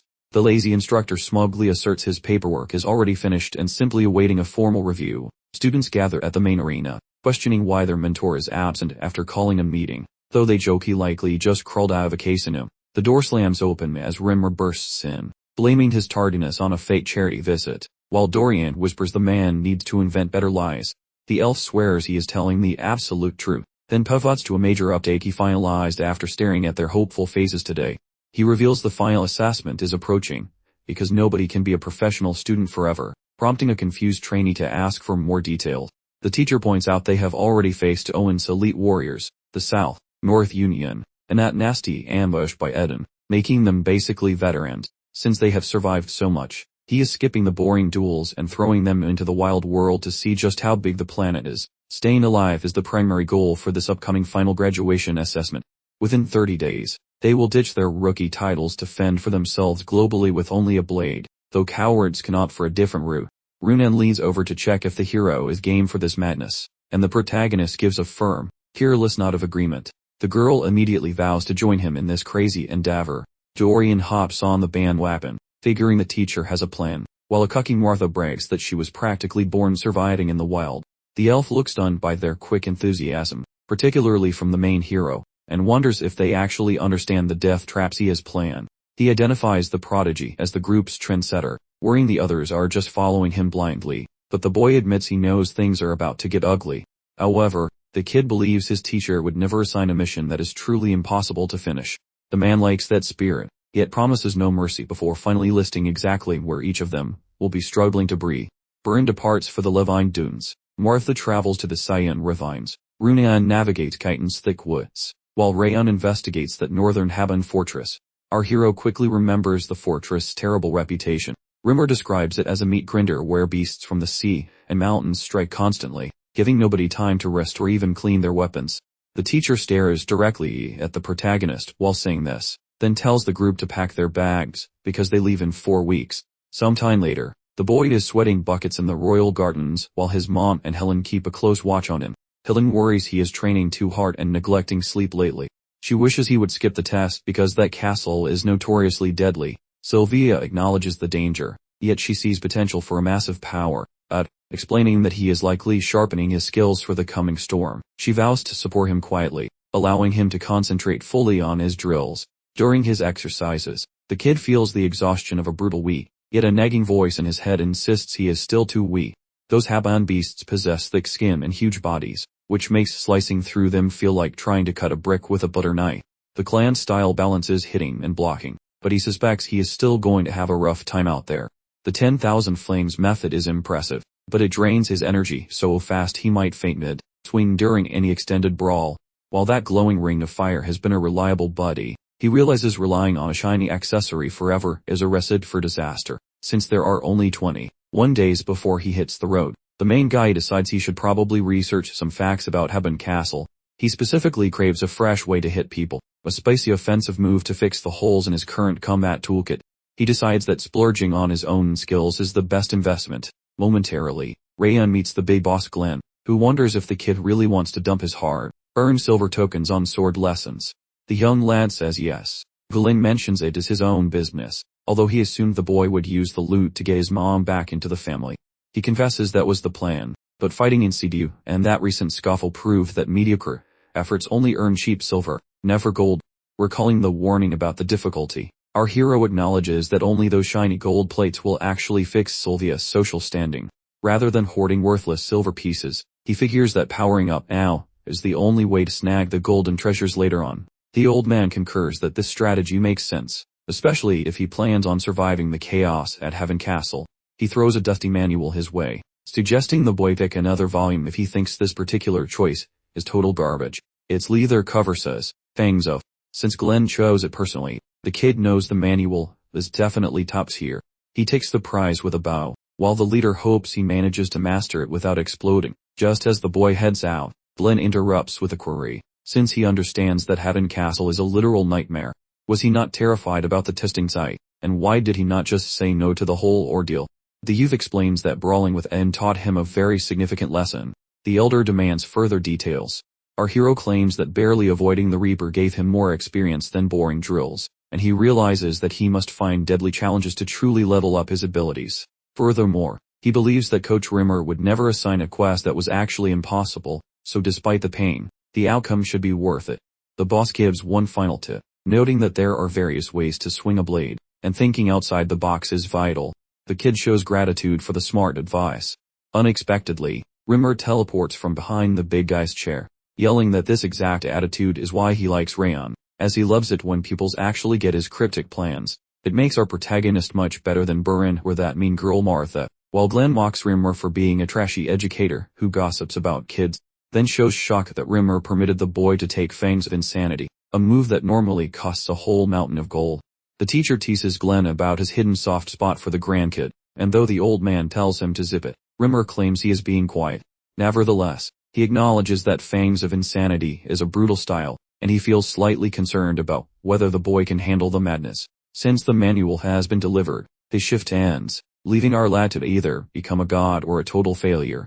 The elf teasingly remarks that despite Glenn's tough talk, he'd basically showered Ron in grandpa hugs disguised as wisdom. Glenn snaps that if the loudmouth has enough breath to keep flapping his gums, he must be healthy, so he prepares to throw hands, while Rimmer frantically pleads for mercy, claiming his fragile body remains broken. But the boss stays firm, and prepares a spicy slap. Standing near the gates, Ron jumps when a thunderous crack echoes from the building. Eventually, our main man rests his weary buns on his bed, scanning the pages while questioning if these flashy moves are actually worth a whole expensive slab of silver. Deranged dentures, as the title implies, is a gut-feeling blade style of elite quality, emphasizing eternal violence, designed to rip out throats like a hungry stray dog. You cannot learn this by reading manuals, as real skill requires getting punched in the face. Consequently, the lad continued dueling his companions, skipping sleep until his final evaluation, fixated on attaining a state of absolute excellence. Once everyone else was too bruised to move, our hero finally grasped the vibe of the crazy biting style right as he had to leave. The evening prior to the big test, Ron hangs out while Jadil patches him up, winding medical tape around his many colorful lumps. She asks why he looks like a human punching bag, noting he overdid it right before the finals, and warns that Sylvia will faint if she sees his mangled skin, though he confesses that getting beat up daily was the price for the new sword skills. She questions if he simply requires her assistance, and he provides a quick nod. Prior to his exit, Ron mentions he has a secret to spill, and the lady says she is all ears. The lad admits his scary story about feeding her a tummy parasite was just a big fat prank. He suspects she might have smelled his blood, judging by her incredibly calm face. However, she clarifies that while she lacked proof, she definitely smelled something quite fishy. She remembers how initially she was absolutely terrified of that imaginary stomach bug. Being scared of dying made her gullible enough to believe any lie he told, but the cozy vibes of the house softened her heart, as the tiny boss treated her with actual respect without wanting any favors. Seriously, once she saw him shield his mother, and noticed the kindness hidden in his gaze, the maid guessed he was just playing a role, yet she stayed uncertain until this moment, making Ron wonder why she is sharing all this. The lady explains his growth influenced her soul, much like how she watched his progress. He usually wears a poker face, but recently his real emotions have started leaking. When the angry cousin caused a scene at the house, she was genuinely prepared to catch a bullet for the ladies. Then, spotting the northern fork of data she meticulously gathered resting on his duvet, the maid realized her massive urge to provide support. The young champion provides a very heartfelt appreciation. Next she spills the tea concerning her tiny male sibling. They got split like bad assets during a sale, leaving her clueless regarding his current whereabouts or fate. She played follow the leader with royal demands, hoping for a family reunion. Salty-eyed juice flows while she begs for some serious forgiveness. Ron shucks her by swearing he will rescue that little bro of hers. He says since Coron is chasing him like a debt collector, they will meet. Then he will definitely hunt down her brother, provided he is still breathing. Judy L asks to grill him. He agrees. Then she wonders why he spilled the rage worm beans since she could have snitched to Coron. Our hero speaks true, claiming he simply trusted her. She calls that answer pure comedy. Then he asks for her next move. Judy L signs up for his fan club, asking him to bark any orders he likes. Ron leaves that annex under her watch while traveling, pledging his total confidence in that lady. Darkness ducks out for the sun, and suddenly it is time for the final school test. Rimmer herds the squad and declares they must not die alone for a year before showing their faces again. If they win, they will definitely level up their game. Typical Rimmer requests the top student give a talk, even though Rayon feels totally misplaced. Still, our guy stands tall and talks, citing the proverb that survivors of a first scrap rarely crow, and despite their random skirmish, they all live. Pushed to the edge, they stuck together like glue, which is why they will endure, bulk up, and return proud to keep the fifth ground famous. He finishes with a roar, telling the squad to conquer, stay alive, and hit the road. Rimmer, observing from the rear, muses how he always suspected Rayon was a weird anomaly, beyond just having raw talent. Our main man has a chill brain, a big soul, and a grind that just never stops. In their last practice bout, Rayon actually learned the crazy biting style, catching Rimmer off guard again. He only fought because Rayon had already turned every other student into a pile of mush, and somehow he took the damage, thinking it was pretty rude, while he grinned like a fool, quietly rooting for Rayon to stay breathing so he can see a fresh monarch appear. Moments later they must bow to the big boss, and the crew thanks Rimmer for the trauma. Plus the man tells those kids to scram, bulk up, then reappear. Dorian mumbles to Rayon about getting BFI during this term, so Rayon must avoid letdowns. Martha mimics that thought, claiming she owes that guy, so he must not perish unless she hunts his ghost. Our guy thinks his pals rarely say what they mean. Ronin Ninja moves a tiny sugar bomb into his palm. It is veggie, flavored frozen dairy, and he gapes, wondering if she truly intends to forfeit such a cold treasure. She shrugs, claiming her stash is bottomless, then sends him packing with a cheery farewell before vanishing. While our main man waves his last lingering adios, he notices Dorian just chilling like a floor rug. He yells that departure is imminent, yet Dorian starts whining immediately, demanding a reason for this forced march toward Heaven Castle. The protagonist clarifies that a mandatory pit stop comes before everything, yanking Dorian behind him. He mentions they are hitting the trade hub, Changlilium, to grab shiny gear before the stabbing starts. Currently, amidst the chaotic bazaar of Canaloon, the duo ducks through throngs of people while hunting desperately for specific magical gem. Despite the mountain of trash for sale, his target is missing, making him think the spacey stuff is hidden in shady back alleys. Dorian finally interrupts the quiet, inquiring what specific treasure his boss is hunting since it is obviously not in these shops, while also mentioning that his legs are tired, and wondering if they will ever enter a building. Rayon inquires about the local dark bazaar, and Dorian confirms his knowledge, sparking curiosity about how a supposed newbie knows where the crimes happen. Smirking slightly, Dorian reveals that beneath his rugged exterior lies a pampered merchant brat who knows every trick of the trade. Lightbulbs flicker in Rayon's brain as he realizes Dorian's odd vibes were just latent capitalistic instincts from his secret merchant lineage. Now that the cat is out of the bag, our lead decides to cut the fluff and suggests they hit the crime market pronto. Dorian mentions that entry requires finding a hidden hole in the wall, then asks if Rayon has a map. Luckily, Rayon remembers some drunken ramblings from Rimmer, which makes total sense to Dorian since that gambling addict would know every basement casino. Side by side, they squeeze through the top secret crack in the wall, emerging into the massive subterranean shopping mall of Cameloon. Dorian is totally floored by how massive and suspiciously hygienic this illegal lair is. This place looks cleaner than the legal shops, making him wonder if the desired loot is actually here. The leader suggests they simply check the fancy list of upcoming sales. They park their butts while Rayon aggressively scrolls through the printed paper. It barely takes a minute before he spots the dark butterfly, which is hitting the block tonight for 10 gold coins. Dorian peeks at the steep cost, and asks if he really wants it, so Rayon confesses that blowing their whole travel budget on one bug is a bit too much of a gamble. He decides they must visit a local hawk shop to fatten their wallets, dragging his companion along to trade some old gear for the extra cash needed to win the bidding war later. 60 minutes pass before Dorian finds his master window shopping instead of rushing to the sale. though Rayon just wants to see if any hidden gems are lying around before the show starts. Even with heavier pockets, the shelves look like trash, though he hopes some legendary relic is masquerading as a paperweight, just sitting there for a sucker. But since the junk is boring, he declares it's time to hit the main event. Just as they depart, a peculiar band grabs Ron's attention, looking suspiciously like something he has seen before. He contemplates if this belongs to Zighart's original patriarch, remembering a vision triggered while mastering those spicy 10,000 flaming techniques. Finding this relic here was truly a surprise. Strolling toward the merchant, he asks about the cost. The seller praises his taste and demands 5 gold coins for supposedly boosting muscles and brain power. Dorian looks absolutely appalled, accusing the vendor of daylight robbery since the guy clearly snatched the trinket for a few measly silver pieces. Fuming, Dorian insists that real mental buffs belong in fancy boutiques rather than this dusty shack, questioning if the power even matches a budget ogre glove. He mocks the plain cracked design and doubts it contains actual gold, concluding that even a dumpster would reject such a pathetic piece of junk. He basically calls it a glorified paperclip that probably gives the wearer tetanus instead of strength. He offers a single gold coin, which is a total joke. The baffled merchant, realizing his scam has been exposed, grumpily accepts the deal, earning Ron's genuine admiration for those legendary haggling powers.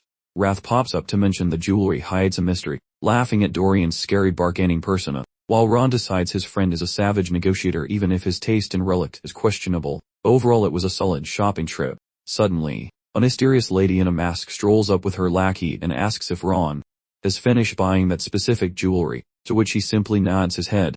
She promises to pay 10 times his purchase price, demanding the sale because a broke adventurer like him should jump at such an easy profit. Dorian looks visibly shaken, while the merchant starts sweating, contemplating whether he accidentally sold a priceless treasure for the price of a sandwich. Dorian wants to take the cash and run, but Ron senses this lady actually understands the real power hidden in the metal. Her tone suggests the value might actually exceed 100 gold pieces, yet he gives her a very polite hard pass. The lady keeps jacking up the bid to 20 then 30 times the initial amount, but he remains unmoved, even when offered 50 shimmering coins of pure yellow metal, explaining calmly that he is not fond of losing his stuff, no matter how many buckets of gold are involved. The lady's fancy servant advises him to think twice, suggesting that saying no might lead to a very uncomfortable health situation. Staying cool, our hero mentions that fancy titles do not scare him and tells the duo to buzz off and stop annoying him. The girl loses her temper and orders him to surrender the ban, while she is still acting somewhat like a polite human. Ron watches her mask of politeness slip, musing that she probably just enjoys waving her rich kid status around like a flag. She starts throwing threats, claiming the world is a scary place for people who do not bow down, suggesting he will end up as a forgotten footnote. Totally bored by her drama, he tells her he is heading out since she is just repeating herself. Then he starts walking. She snaps at her servant, Satyr, saying their next stop is the auction house to handle business. Convinced that Ron is heading there too, she vows to outspend him on every single item he even looks at. Within the grand auction hall, the loud talker on stage reveals the first fancy necklace of the afternoon.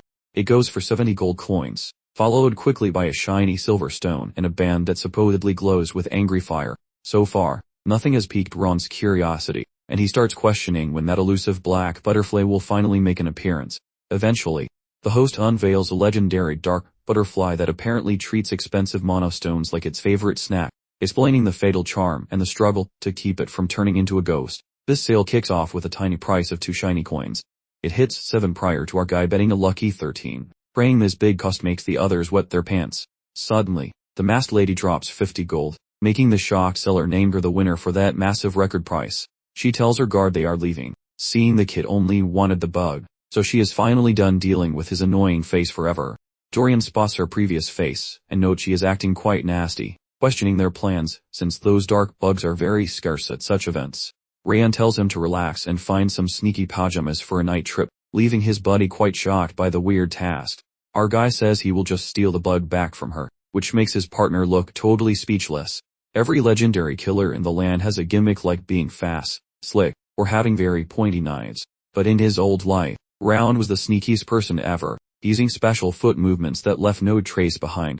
He thought he was done being a creep in this life, but things changed and now he needs his old sneaky footwear. A short while ago, his friend delivers the dark clothing, receiving praise for speed before being asked for secrets regarding the hidden lady. The sidekick exhales, making the hero ponder why he is acting weird.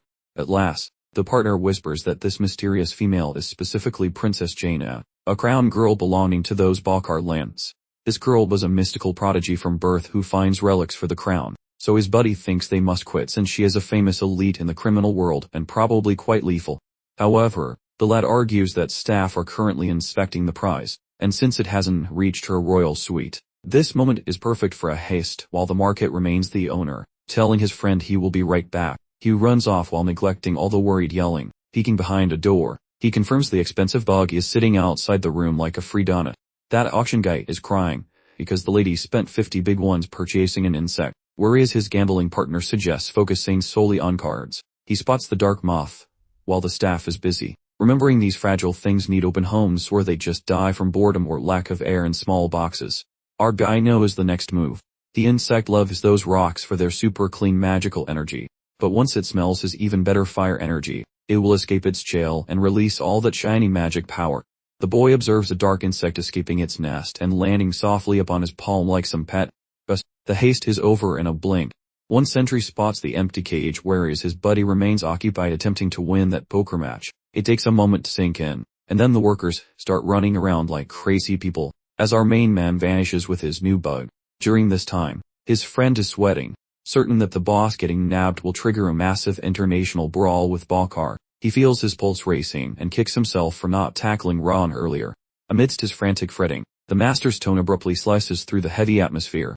The sidekick freaks out while asking about the abrupt return, but our protagonist softly says he simply walked inside.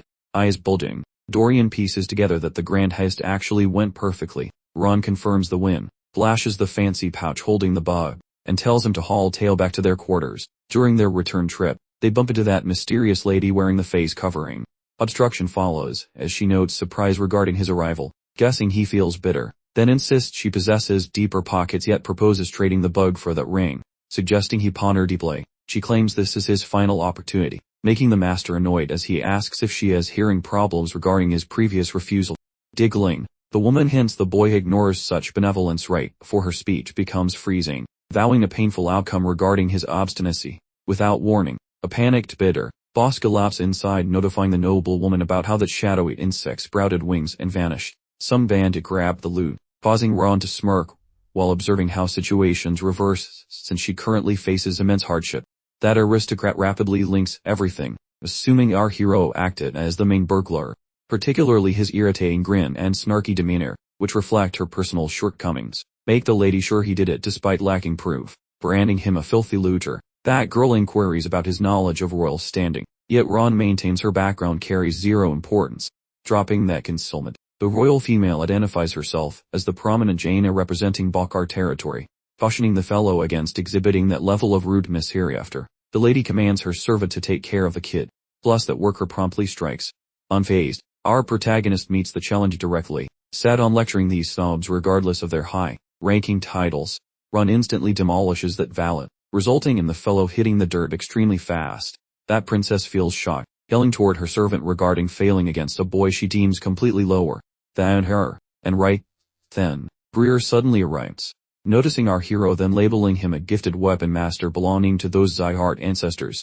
That man clarifies the Zyhart house follows nobody except the destructive monarch ruling the north. It dawns on her that the legendary monarch is famous for having golden locks and crimson eyes. Those physical attributes Ron definitely exhibits.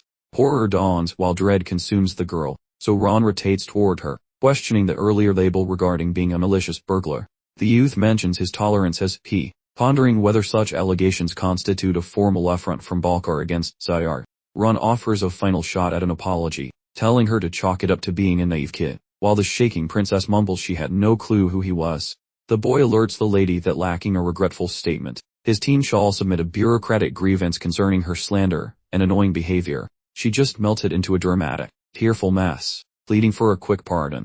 He graciously accepted her mea culpa, making it perfectly clear he had no desire to turn this into a full-blown dramatic spectacle. Meanwhile, Rayon and Greer got ready for their grand exit. Greer delivered a stern lecture, advising her to adopt a more suitable demeanor and certainly not to disgrace her royal domain. Greer inquired if his arrival was poorly timed, but Rayon merely shook his head, secretly thrilled and utterly thankful for the perfectly timed chaos diversion. Greer quickly calmed his nerves regarding Jaina, vowing to deliver a truly gentle scolding, a warning as soft as a kitten's whisper, and our hero, naturally, expressed his gratitude. Greer then politely probed Rayon about his grand endeavors in Cameloon. Rayon clarified he was indeed on a vital quest, wondering aloud why young Zyar was so incredibly far from his usual stomping grounds. Our young master then confessed his true reason. He was merely there for his graduation exam, and a quick shopping trip for essential gear.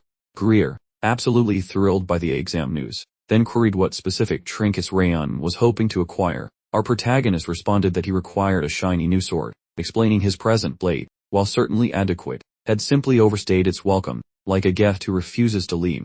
Greer promptly suggested a particular workshop nestled in the esteemed Western Craft District, emphasizing the resident blacksmith's almost mythical talent, and graciously extended an offer for a personal introduction, lamenting that his own pressing commitments prevented him from joining. Rayon, filled with an appropriate amount of appreciation, extended his thanks. Prior to his departure, Greer declared he eagerly anticipated their reunion, especially with Rayon and Owen, once the arduous exam was a distant memory, and naturally, he extended his best wishes for success. Dorian exhaled a dramatic puff over Lee, absolutely astonished by Rayon's staring antics yet utterly thankful for Greer's opportune assistance. Our leading man, Evermotives, confessed his meticulous planning, though he grudgingly acknowledged Lady Luck had undeniably lent a hand. Dorian inquired if their immediate destination was the bustling workshop, but Rayon, with a sly wink, determined they'd postpone their visit until the morrow, as he had a rather delicate personal engagement scheduled for the evening. Subsequently, as twilight draped the world in shadows, he settled silently within his chamber, a mysterious black butterfly rather conspicuously resting upon his outstretched hand. Our hero then breathed a hushed, dramatic declaration, announcing the opportune moment had arrived for the enigmatic butterfly to finally complete its destiny. The mysterious winged creature could guzzle magical energy, or mana, but alas, it couldn't actually process it, while the mystical Teuton flower, conversely, spent its entire existence utterly incapable of collecting any mana whatsoever. Yet, when these two peculiar specimens were united, they miraculously liberated each other from their peculiar, individual afflictions. The Teuton flower eagerly siphoned the gathered mana from the black butterfly, ultimately morphing into an absolutely top-tier, magnificent elixir, capable of elegantly balancing the chaotic forces of both flame and fluid. Rayon mused to himself that insight into such an arcane process had to be remarkably uncommon. Indeed, he only possessed this rather niche information courtesy of some rather vivid recollections from his 10,000 Flames cultivation practice. Precisely at that instant, the ubiquitous system helpfully pinged our main character. A pesky thread of the Curse of Frost had conveniently evaporated. His very core and magical conduits were now significantly sturdier. His vitality and mental fortitude had dramatically surged, and all his overall attributes had gracefully ascended. Subsequent to downing the wondrous elixir, the ever-attentive system promptly unveiled his dramatically upgraded personal metrics. Come morning, Rayon briskly informed Dorian that the hour had arrived for their grand excursion to the bustling workshop. Dorian instantly perceived a rather astonishing metamorphosis in the young master's very essence and emanating presence. Silently pondering what magical shenanigans might have transpired throughout the previous night, he found himself utterly flabbergasted, bordering on genuinely stunned.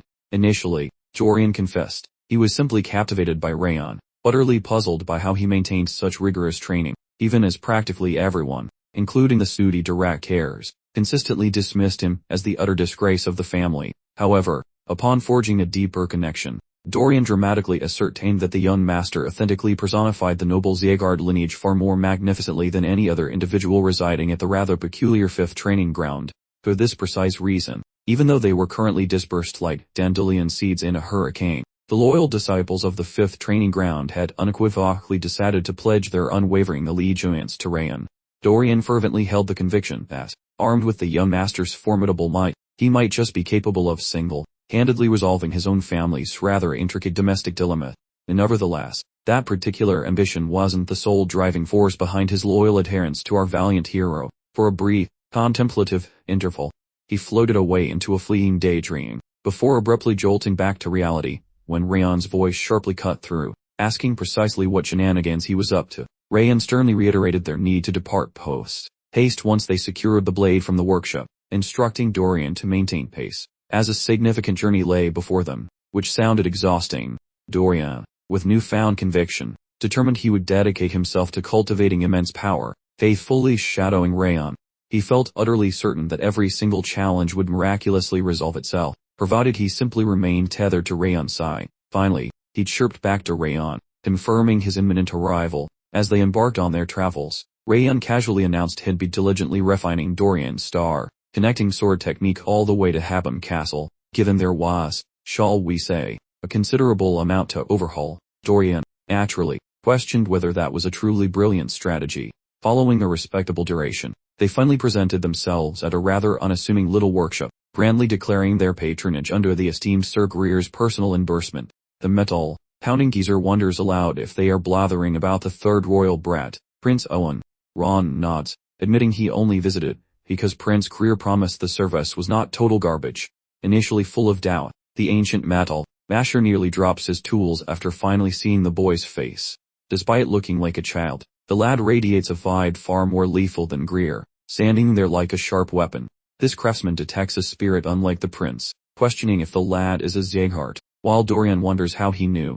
Wrath pops in to praise the man's talent, though Ron tells his chatty companion to please be quiet. The veteran admits he has seen many warriors, but never a specimen like this, so they finally exchange names. The smith introduces himself as Kubaran, joking that he only hammers because the Grim Reaper keeps missing him, which Ron remembers. He is the mythical craftsman responsible for the legendary gear across the continent, making him a true metal-working celebrity.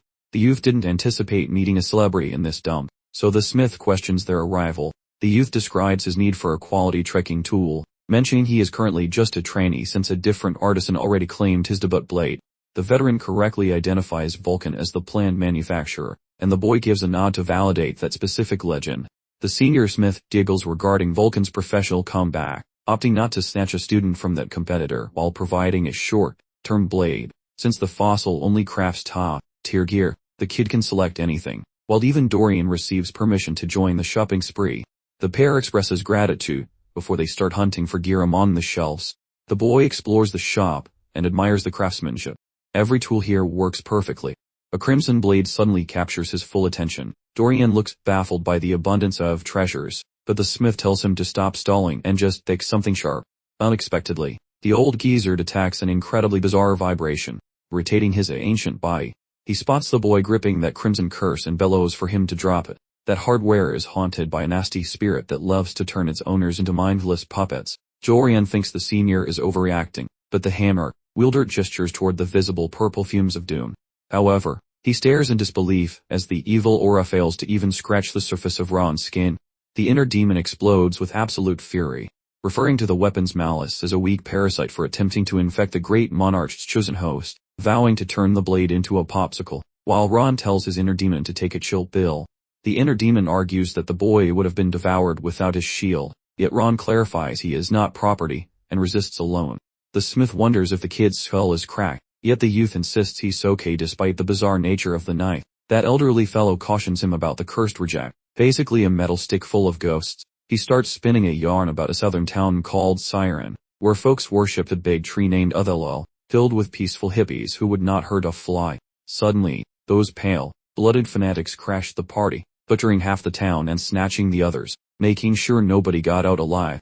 After hearing about the mess, Guberad hammered out a knife using a branch from that holy tree, wishing to give the dead a nice tribute. However, as soon as the steel cooled, the whole thing turned blood red because all that leftover village anger crowded out his good vibes. Since then, nobody has managed to hold that spooky glow stick without losing their mind, at least until this very moment. Gripping the handle, our main man gets slammed by a wave of old flashbacks from that poor town of Siren. Rage, agony, frustration, and sadness wash over him as he ponders why those cultists decided to ruin everyone's weekend so violently. He notices lots of tasks remain unfinished. Ron swears that even if his schedule is tight, he will definitely help the sword get its revenge if he bumps into those creepy cultists. He politely invites the haunted toothpick to tag along. Kubrit notices the scary vibes calming down, and thinks the knife might have actually swiped right on Ron as its new boss. The kid realizes the steel was made to soothe the angry spirits, so he asks it once more to join his squad and names it the Blade of Requiem. The lad thanks the crusty smith for the cool gear, noting he did not expect to walk away with a normal sword plus a ghost stabbing tool, but the old guy says seeing a pro use his toys is a huge win. Ron promises a fancy welcome if the smith hits up Zekar, and the veteran maker hopes the boy survives long enough to actually graduate. Following their farewells, both lads head out. While they walk away, the smith thinks he underestimated the kid, who did not just survive the spooky knife, but actually made it his servant. Most people call that sword soul merging, but the smith realizes the hero's power is way bigger than that fancy technical term. The Zekart reputation is destined to go global again. While walking, Dorian whines about trekking north for forever, and leaving that Kowloon place in the rearview mirror. Now, every single thing is buried in white fluff, making the boring landscape look exactly the same in every direction. Ron mentions that they have finally reached the destination.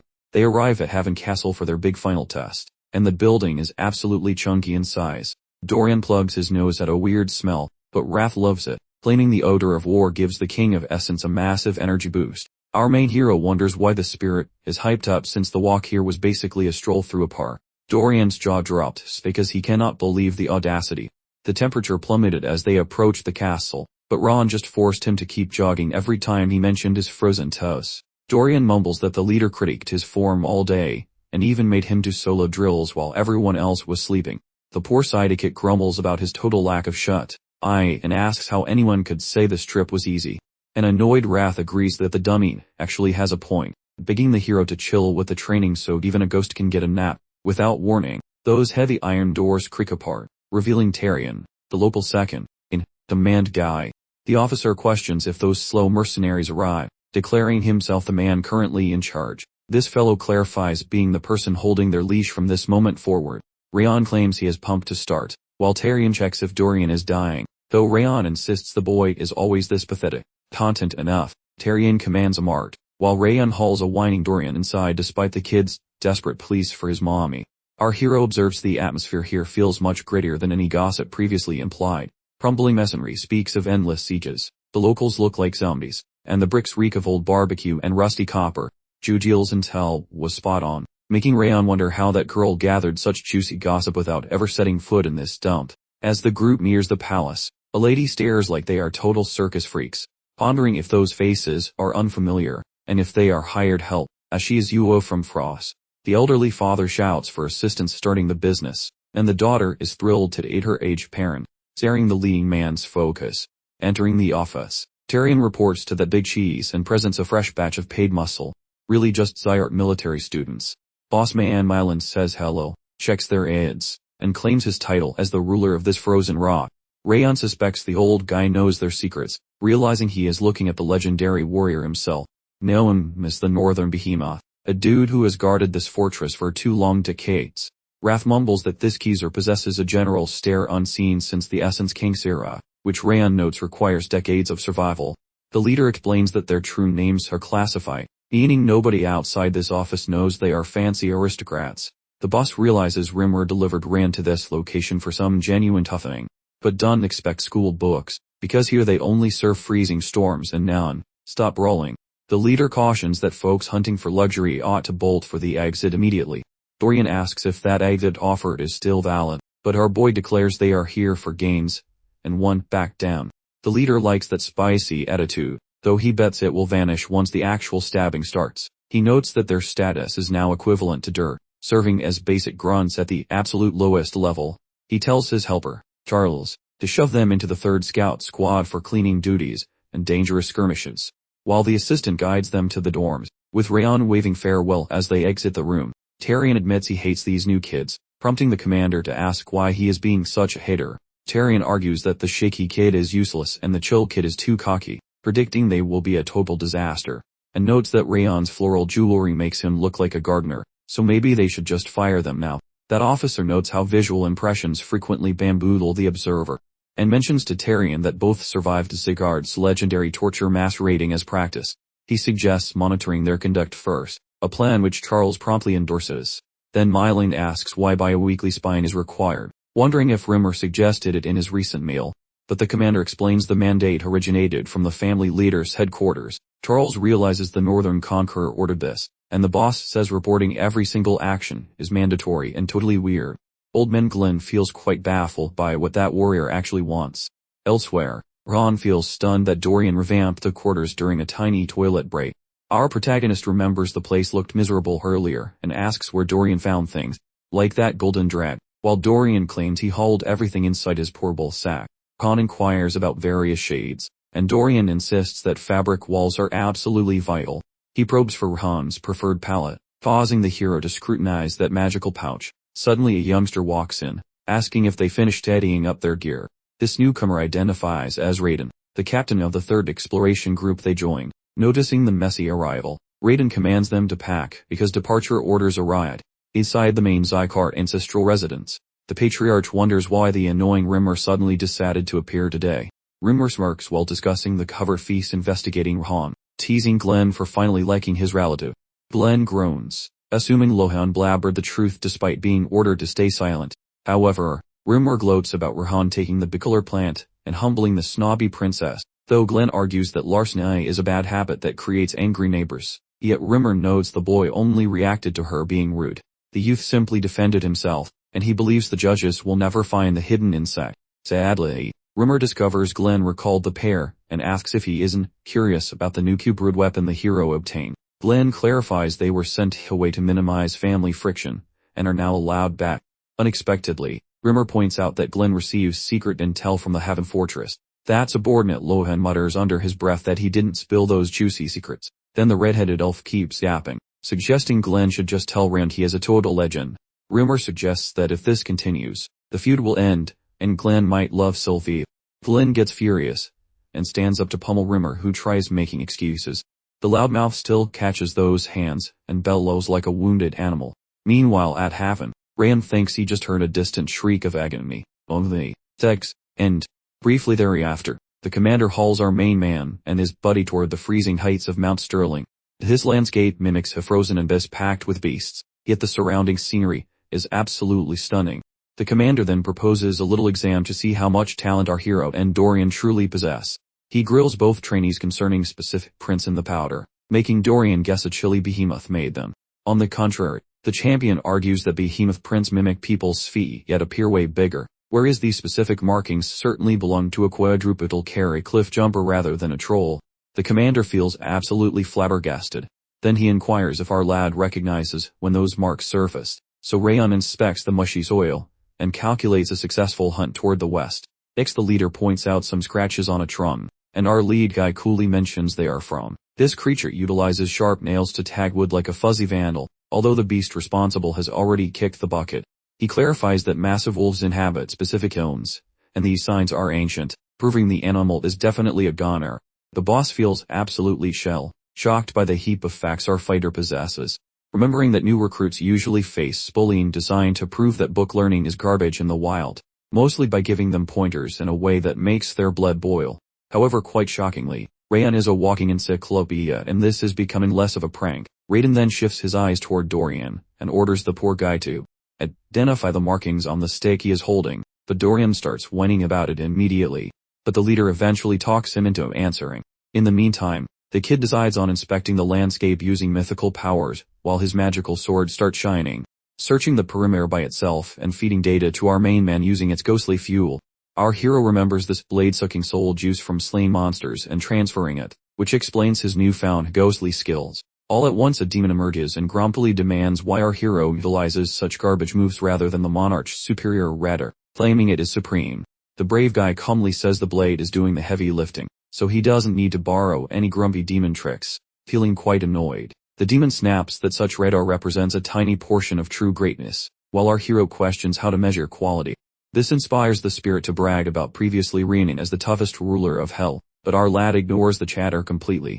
Noting that because the magic comes from a weirdo trying to steal his skin, he worries about catching some demon cooties. Following a tiny quiet moment, Raph tells him to chill out, since the fancy trick he is sharing only uses the frosty vibes the kid already has. Rayon looks shocked, questioning if he just accidentally stumbled into a massive jackpot. Afterward, our hero rests quietly on the dirt, while Raph describes the glacial move, which normal losers cannot master without having freezing blood in their veins. He informs our hero that getting good at this takes forever, so he should just sit still and focus his brain. The youngster needs to sync his inner zero vibes with the chilly air outside. While monitoring this power, the protagonist notes that Raph's frostiness perfectly mingles with white powder, but Raph clarifies that looks are deceiving, since both elements share a frozen heart, teaching Rayon that bonding these vibes is key. The lad struggles since using ice powers this way is totally alien. Visualizing the actual link proves vital, allowing him to zoom in on distant objects like a high-tech telescope. Basically, the local winter weather transforms into his personal sensory network, feeling everything. Following some brief moments, the boy feels his anatomy becoming quite sluggish. Yet his perception grows razor sharp. AC vision identifies the pair, Dorian plus Rayon, plus a giant dire wolf munching on its fresh, unlucky lunch. Witnessing where people hide plus exactly what they are doing feels like cheating at life. Detecting immediate peril, the youth dashes over to warn Rayon that a toothy sand shark moves rapidly toward their current position. Even though the captain assumes Mount Sterling's peaks are safe from wet monsters that shouldn't live there, those weird underground swimmers pop up right there. The leader concludes they must flee to warn their military group. Regrettably, right as he moves, the boy fumbles his footing, while that creature snarls with pure malice. The kid pounces immediately, swinging his blade and acting like a human shield so that Ellie might fetch reinforcements. Acknowledging those lingering suspicions, our hero pleads for faith in his lethal steel. Rayon hauls Dorian away, while exiting, advising the youngster to stay safe. Instantly, the ground sharks swarm the brave lad with hunger. Luckily, the hero unsheaths that rabid weapon to stay safe, promptly discovering that gear works way better than anticipated. Without using glowing magic juice, the protagonist repels those monsters by solely employing clever blade maneuvers. Keeping a chilly link with his surroundings boosts those combat maneuvers while helping him anticipate every fishy attack. Mastering these tricks, he understands, takes lots of practice, and getting hit in the face. The fighter slashes at those underground beasts, slowly mastering his fanged blade, while adjusting to glacious magic. The lead hero gains knowledge fast, agreeing that traveling to Haven Castle was a smart move for finding growth opportunities. Shortly, Rayon arrives with several backup soldiers, but discovers Ron already pulverized every toothy land beast into tiny fragments by himself. He stands paralyzed since those beasts normally murder entire platoons during a combined assault. During this time, the winner sees that Rayon acts totally silenced by shock, completely speechless because he distrusted the recruit and nearly caused a massive disaster. Unexpectedly, Rayon performs a low bow to apologize and thanks Ron for keeping them alive. The man confesses his skepticism caused a mess, then shares heartfelt appreciation for the life-saving help. Ron suggests that similar skepticism might have occurred if some random person joined his unit acting like that. This new insight allows Rayon to respect the kid's genuine nature, which makes the legendary fighter feel a bit bashful. Currently, Rayon thinks this fresh recruit represents a divine guardian dropped from the sky to rescue everyone. To honor the rookie's opening victory, Rayon tells his whole group to assemble inside the pub. Once evening arrives, the entire crowd congregates inside the noisy drinking hall.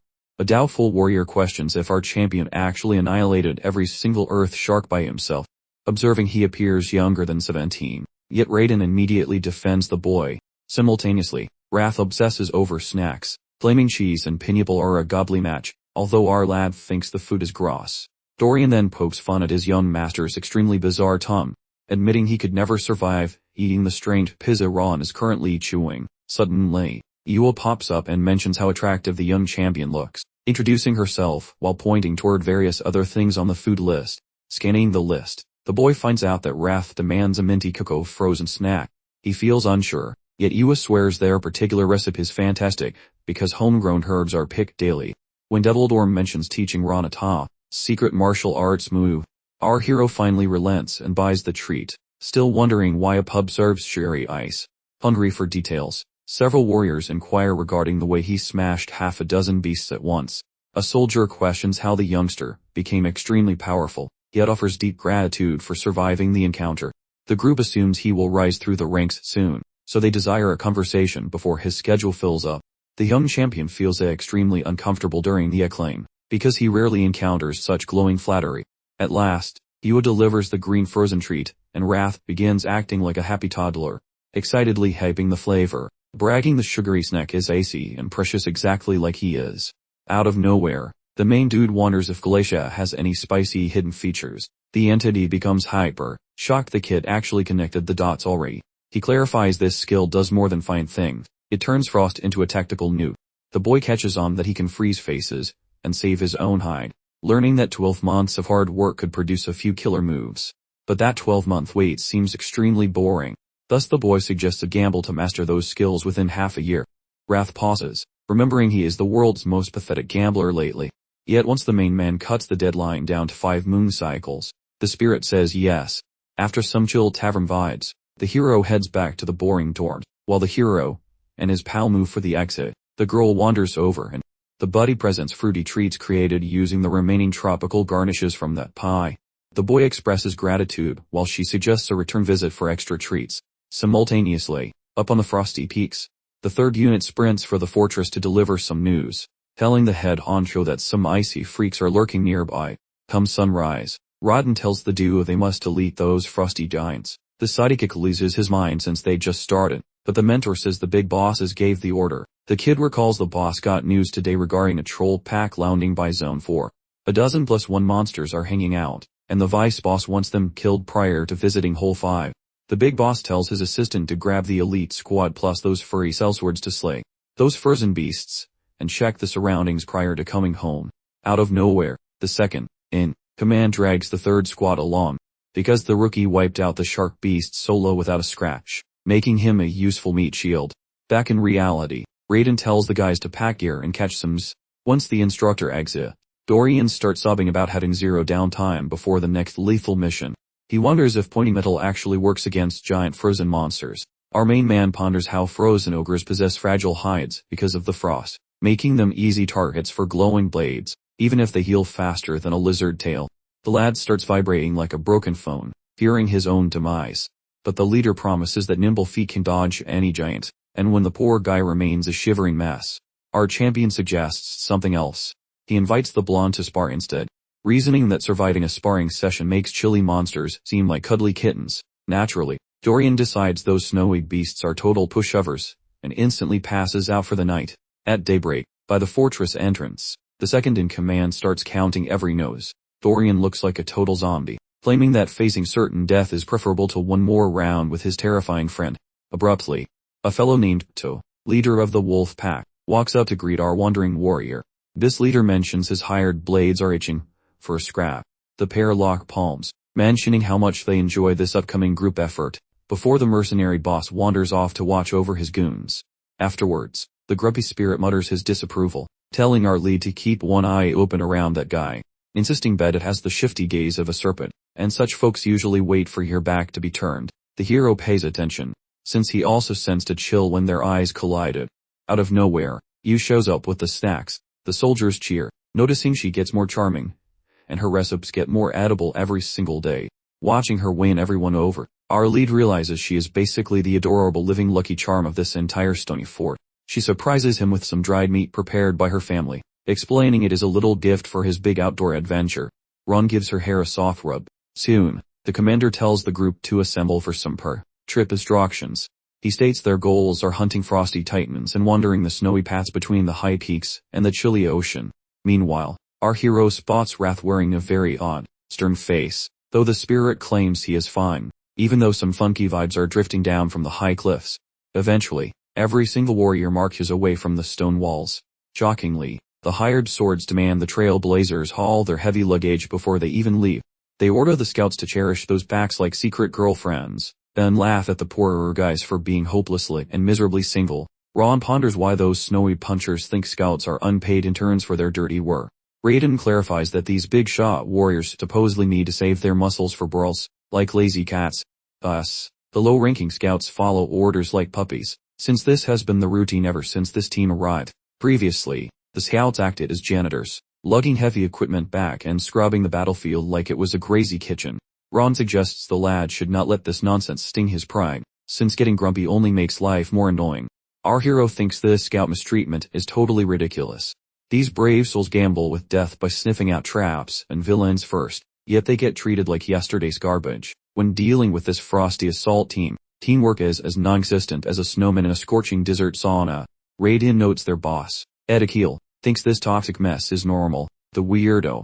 Upon learning that, Ron silently vows to smash this terrible habit by giving Ezekiel a very thorough, painful lesson. When the entire group finally reaches the spot, they are shocked to find no icy trolls, which is quite disappointing. Rayon swears he spotted 13 frosty monsters lurking around the edge of the woods earlier. Captain Ezekiel scowls, grumbling that scouts should never wander off solo, and need a real swordsman to hold their hands. Regardless of the whining, the second in command tells the group to fan out and hunt for giant footprints. Following several boring hours of looking, they still have found absolutely squat. Our protagonist figures that, even if these cold giants are stealthy, they must have left some crumb of evidence behind. Ron walks up to the deputy leader to request a chance to go poking around some more on his own. Suddenly, Edical butts in, barking at him to pitch tents, instead of acting silly, but Tyrion decides to let him try. Even though Edical keeps whining about this being a massive waste of their precious time, the main character activates Glacia to look for clues. That captain keeps up his bellyaching. Out of nowhere, the youngster spots the monsters, claiming the beasts are in the icy canyon northwest of that Mount Sterling peak.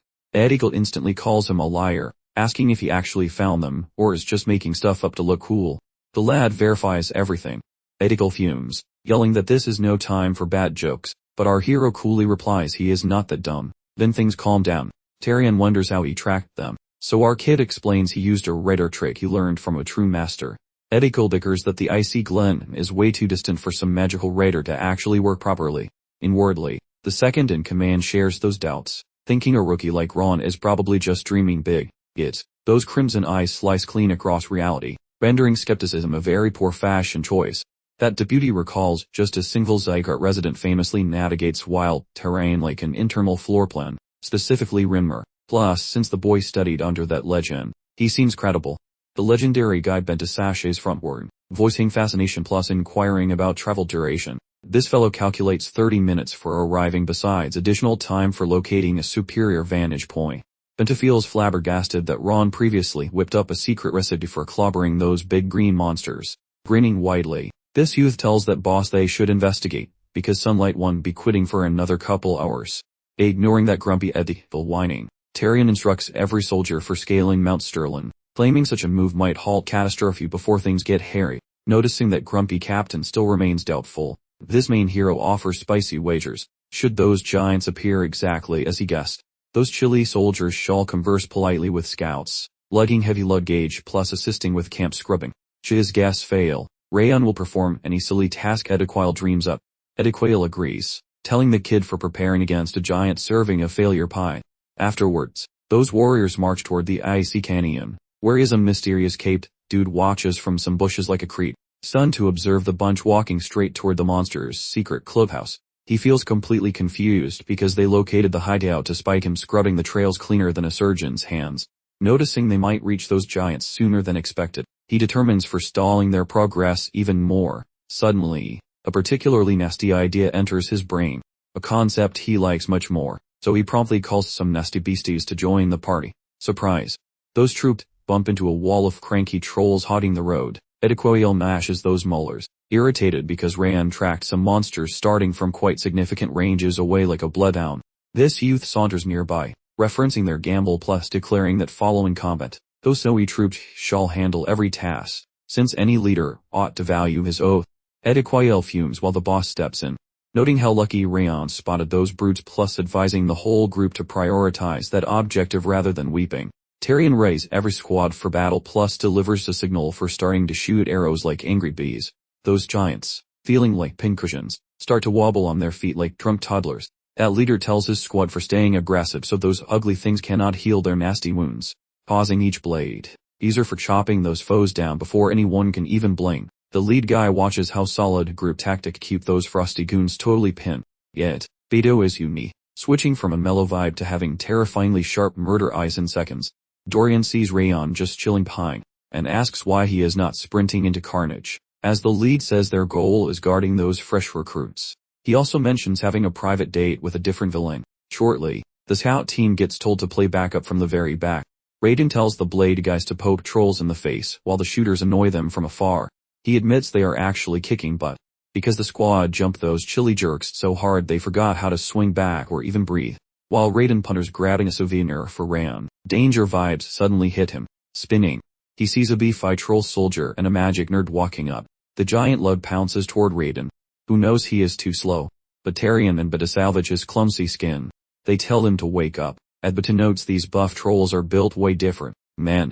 Unexpectedly, they get blasted since the wizard troll is camping on the hill and spamming some flashy spells. The second in command yells at the winter team, and Beta to bully the soldier while the scouts shut up that chanting magic guy immediately.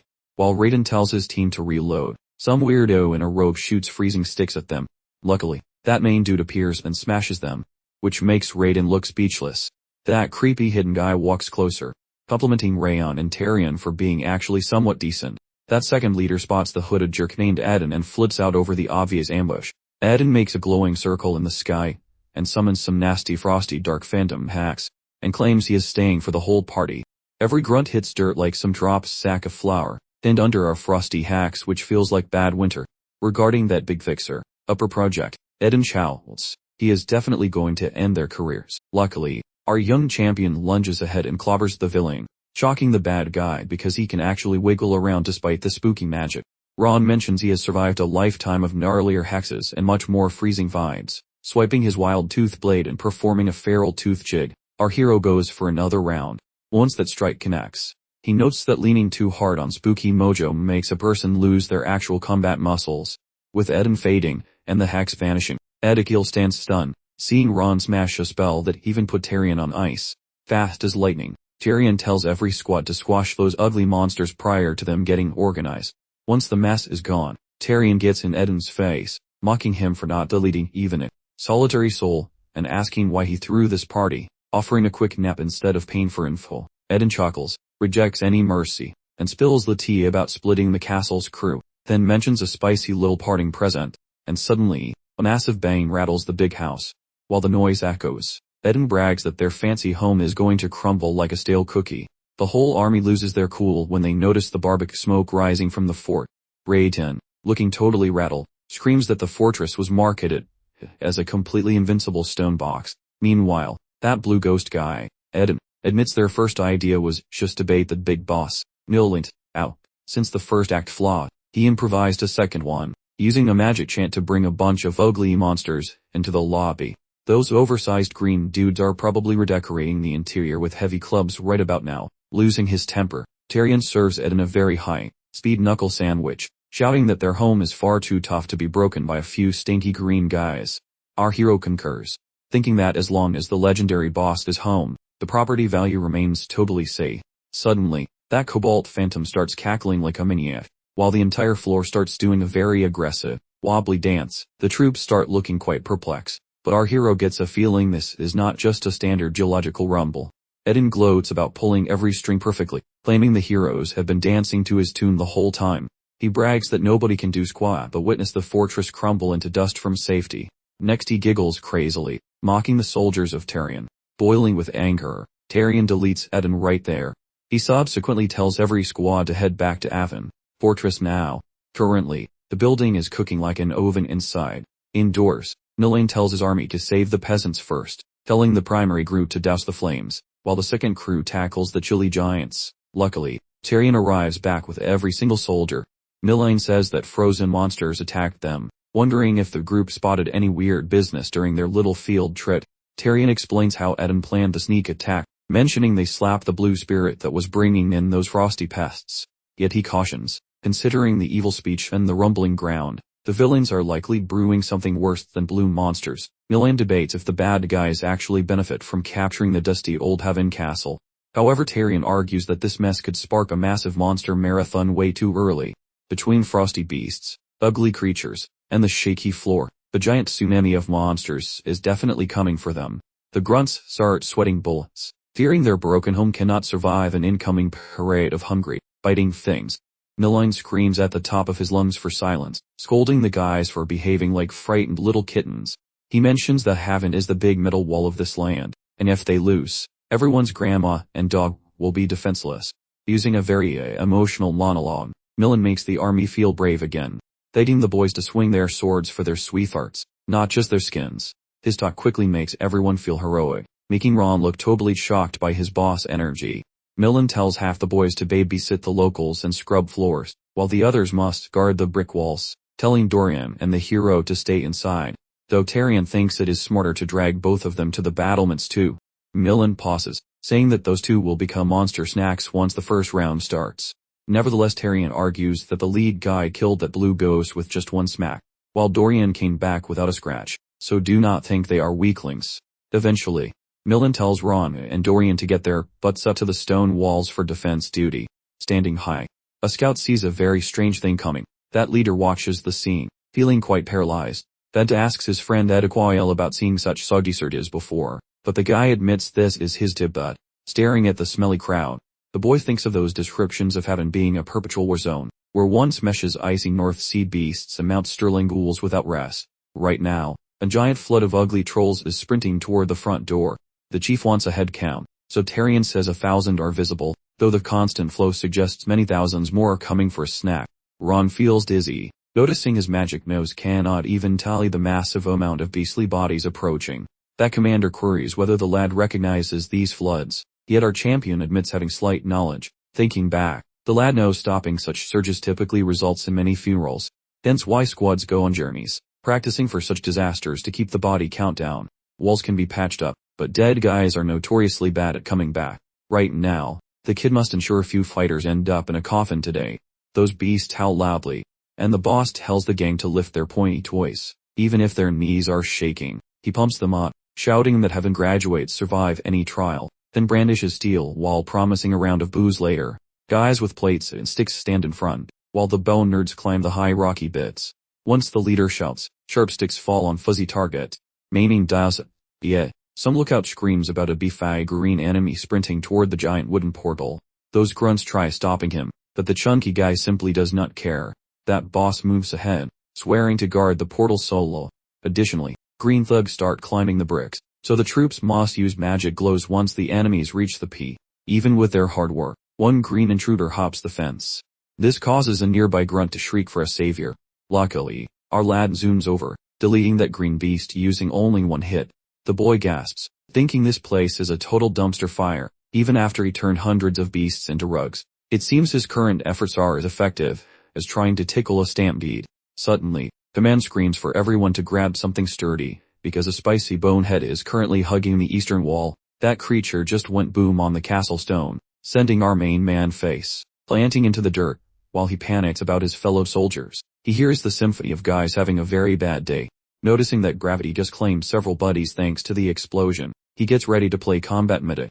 Suddenly, a magical voicemail from Milan pops directly into his brain. She tells him to guard the standing bricks, lecturing that sweating the small stuff leads to a giant collapse of everything else.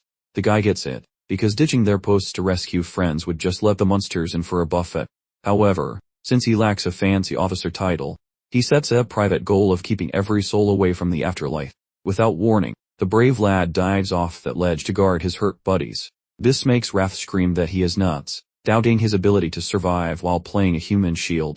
Our boy agrees it is a suicide mission, but plans to overclock his brain to make it work. Wrath yells about his feelings getting in the way, mentioning that the Grim Reaper is waiting for him. Inside his head, the kid knows that running away is the only smart move. Yet, he promised to exist as a noble blade swinger rather than some sneaky backstabber. Softening up, he clutches his weapon and vows that nobody is getting through his personal gate, fully intending to outlast this literal nightmare. Feeling spacey, our young lad starts turning those creeps into chopped meat. The fight never stops, leaving his palms raw and messy while he drains his magic gas tank. His only feeling involves the metal edge biting into ugly creeps. Plus his entire field of vision has been painted with a messy shade of red. Seconds become hours while that spooky crimson moon starts glitching out in the dark sky. Finally, he notices the ugly mob has basically run out of members. Elsewhere, a woman in disguise watches our hero on her magic orb. She first planned to level the fortress just to grab some dead guy for her collection. Rather, that lady discovers a much better reward from our hero's choices. When morning arrives, our sleepy boy stirs within his mattress. The final snippet of consciousness he possessed involved those fortress barricades crumbling while he frantically played defense until the cavern gateway appeared. Suddenly, the girl dashes toward him. Liquid salt cascades down her cheeks upon discovering the main men finally rejoined the living world. Eventually, Dorian mentions how the whole crew basically suffered a collective panic attack since he remained snoozing indefinitely. Throughout 72 hours of failed resuscitation attempts, everyone assumed he had kicked the bucket. So the sheepish protagonist offers apologies and gratitude to Dorian for his babysitting duties. However, his buddy argues that the genuine credit for his survival actually belongs to you. That girl remained stationed at his hip without a break until the enemy surge finally concluded. Despite her exhausting shifts at the pub, she apparently decided sleep was optional for his sake. A few moments later, Iwa wanders inside while balancing a steaming container of liquid nutrients, suggesting the fellow chew carefully, as she pulverized every single vegetable into mush just for him. Rayon expresses deep gratitude toward the girl for being his nurse. Then she brightly retorts that keeping valued customers alive is simply good for the bottom line, then hints he should spend some gold at her bar to boost their numbers. While rolling out of his mattress, He proposes a dinner date at the local eatery, because his stomach demands fried, oily sustenance. His friend, though, suggests it is vital for the leading man to prove to the masses that he hasn't actually perished, since the local population was freaking out about his health. Dorian swings the entrance open wide. The troops hail Rayon as the Heaven Castle savior, looking genuinely thrilled to see him vertical, as many confess they fear he was gone for good while thanking him for protecting the fort. Fellas praise his crazy jump into the fray. One guy offers free booze, and another swears eternal loyalty, leaving the baffled protagonist totally mute right as Mylan makes an entrance. The commander looks undeniably stoked to witness Rayon breathing and conscious once again. He clarifies to the group that this particular monster invasion was abnormally massive, and standard protocols usually involve burying half the garrison afterward. Yet because the champion decided to play paratrooper off the ramparts, not one individual bit the dust this time around. Mylan stresses that despite the guy being a mere hired gun, the whole base owes him their lives, then offers a heartfelt thank you. Right then, the knight marches toward the front, which catches the main character completely off guard. Adequail confesses his previous assessment of the warrior was totally backwards, since that commander previously pegged the fellow as a totally green recruit. Even after seeing his talent, the knight admits his arrogance remained, yet the act of leaping into danger for his peers demonstrated what a real blade wielder looks like. Shockingly, Adequail lowers his noggin in a deep bow, offering a genuine apology for being a jerk previously. Following that, Mylan declares that this victory requires a massive, rowdy celebration. Complimentary snacks and spirits are available for 72 hours at the Branch of Frost, so the crew can party properly. Thrilled, the infantry scrambles away to get hammered, acting like they just escaped the Grim Reaper's clutches. The champion observes those rowdy festivities with satisfied expressions, and Mylan urges the guy to jump into the fun, swearing he will ditch the boring office talk soon. High-ranking officers and the second-in-command get the call to trail behind their boss, while Dorian proposes the main men guard the chairs, ensuring the beer flows without any delays later on. Afterwards, within the grand assembly room, Mylan questions whether the crew will spend the whole night merely sucking up to Rayon. Tyrion argues that massive prizes and fat checks are mandatory, since the kid basically stopped a local funeral boom. Mylan contemplates gifting an item far more precious than some measly sacks of shiny yellow metal, specifically the ancient relic from Haven. Rodin freezes up, fearing the boss might surrender the frosty blade, while Tyrion panics thinking Rayon is moving into the master bedroom. Mylan explains how that pointy metal stick is merely a fancy decorative emblem. Plus he intends granting protection forged using glowing rock belonging to that massive emerald monster, that legendary ghostly pale suit. That gear beats the ice toothpick monetarily, but considering the hero's feats, that is practically a discount souvenir. Mylan mentions he will only sleep soundly if Rayon is wrapped in this expensive magical tin. Both leaders nod like bobbleheads, admitting it is the ideal reward for a guy who cheated death so often. Yet, Edkill interrupts with a query, inquiring if the protagonist is actually just some random sword for hire, because the fancy combat tricks he pulled are way too advanced for some average wandering bum. Edkill notices the kid is suspiciously talented, and demands to know what is on his birth certificate. Suddenly, Mylan says sorry, and mumbles about top secret stuff he cannot blab about just yet. But Mylan promises those skeptical people that the lead guy is actually a total sweetheart. Mylan claims the secret truth will drop, eventually, so everyone should chill and trust Rayon since he lacks any visible evil energy. After saying his piece, he tells the group to go party hard and toast to the new local legend. Nearly a year has flown by since Rayon first stepped into this drafty old fortress, and to the main guy, the days felt like a blink and an eternity, filled with massive wins and crazy events. Utilizing that ghost blade from Kuparut, Rayon figured out how to wiggle his internal soul juice around properly. He lived through a beast stampede at the fort, a scrap so nasty it got nicknamed the Underworld Playground. Following that chaotic mess, the hero found a fresh method to chill things out, boosting his overall power stats. During all these headaches, the local residents transformed into reliable buddies who actually have his back.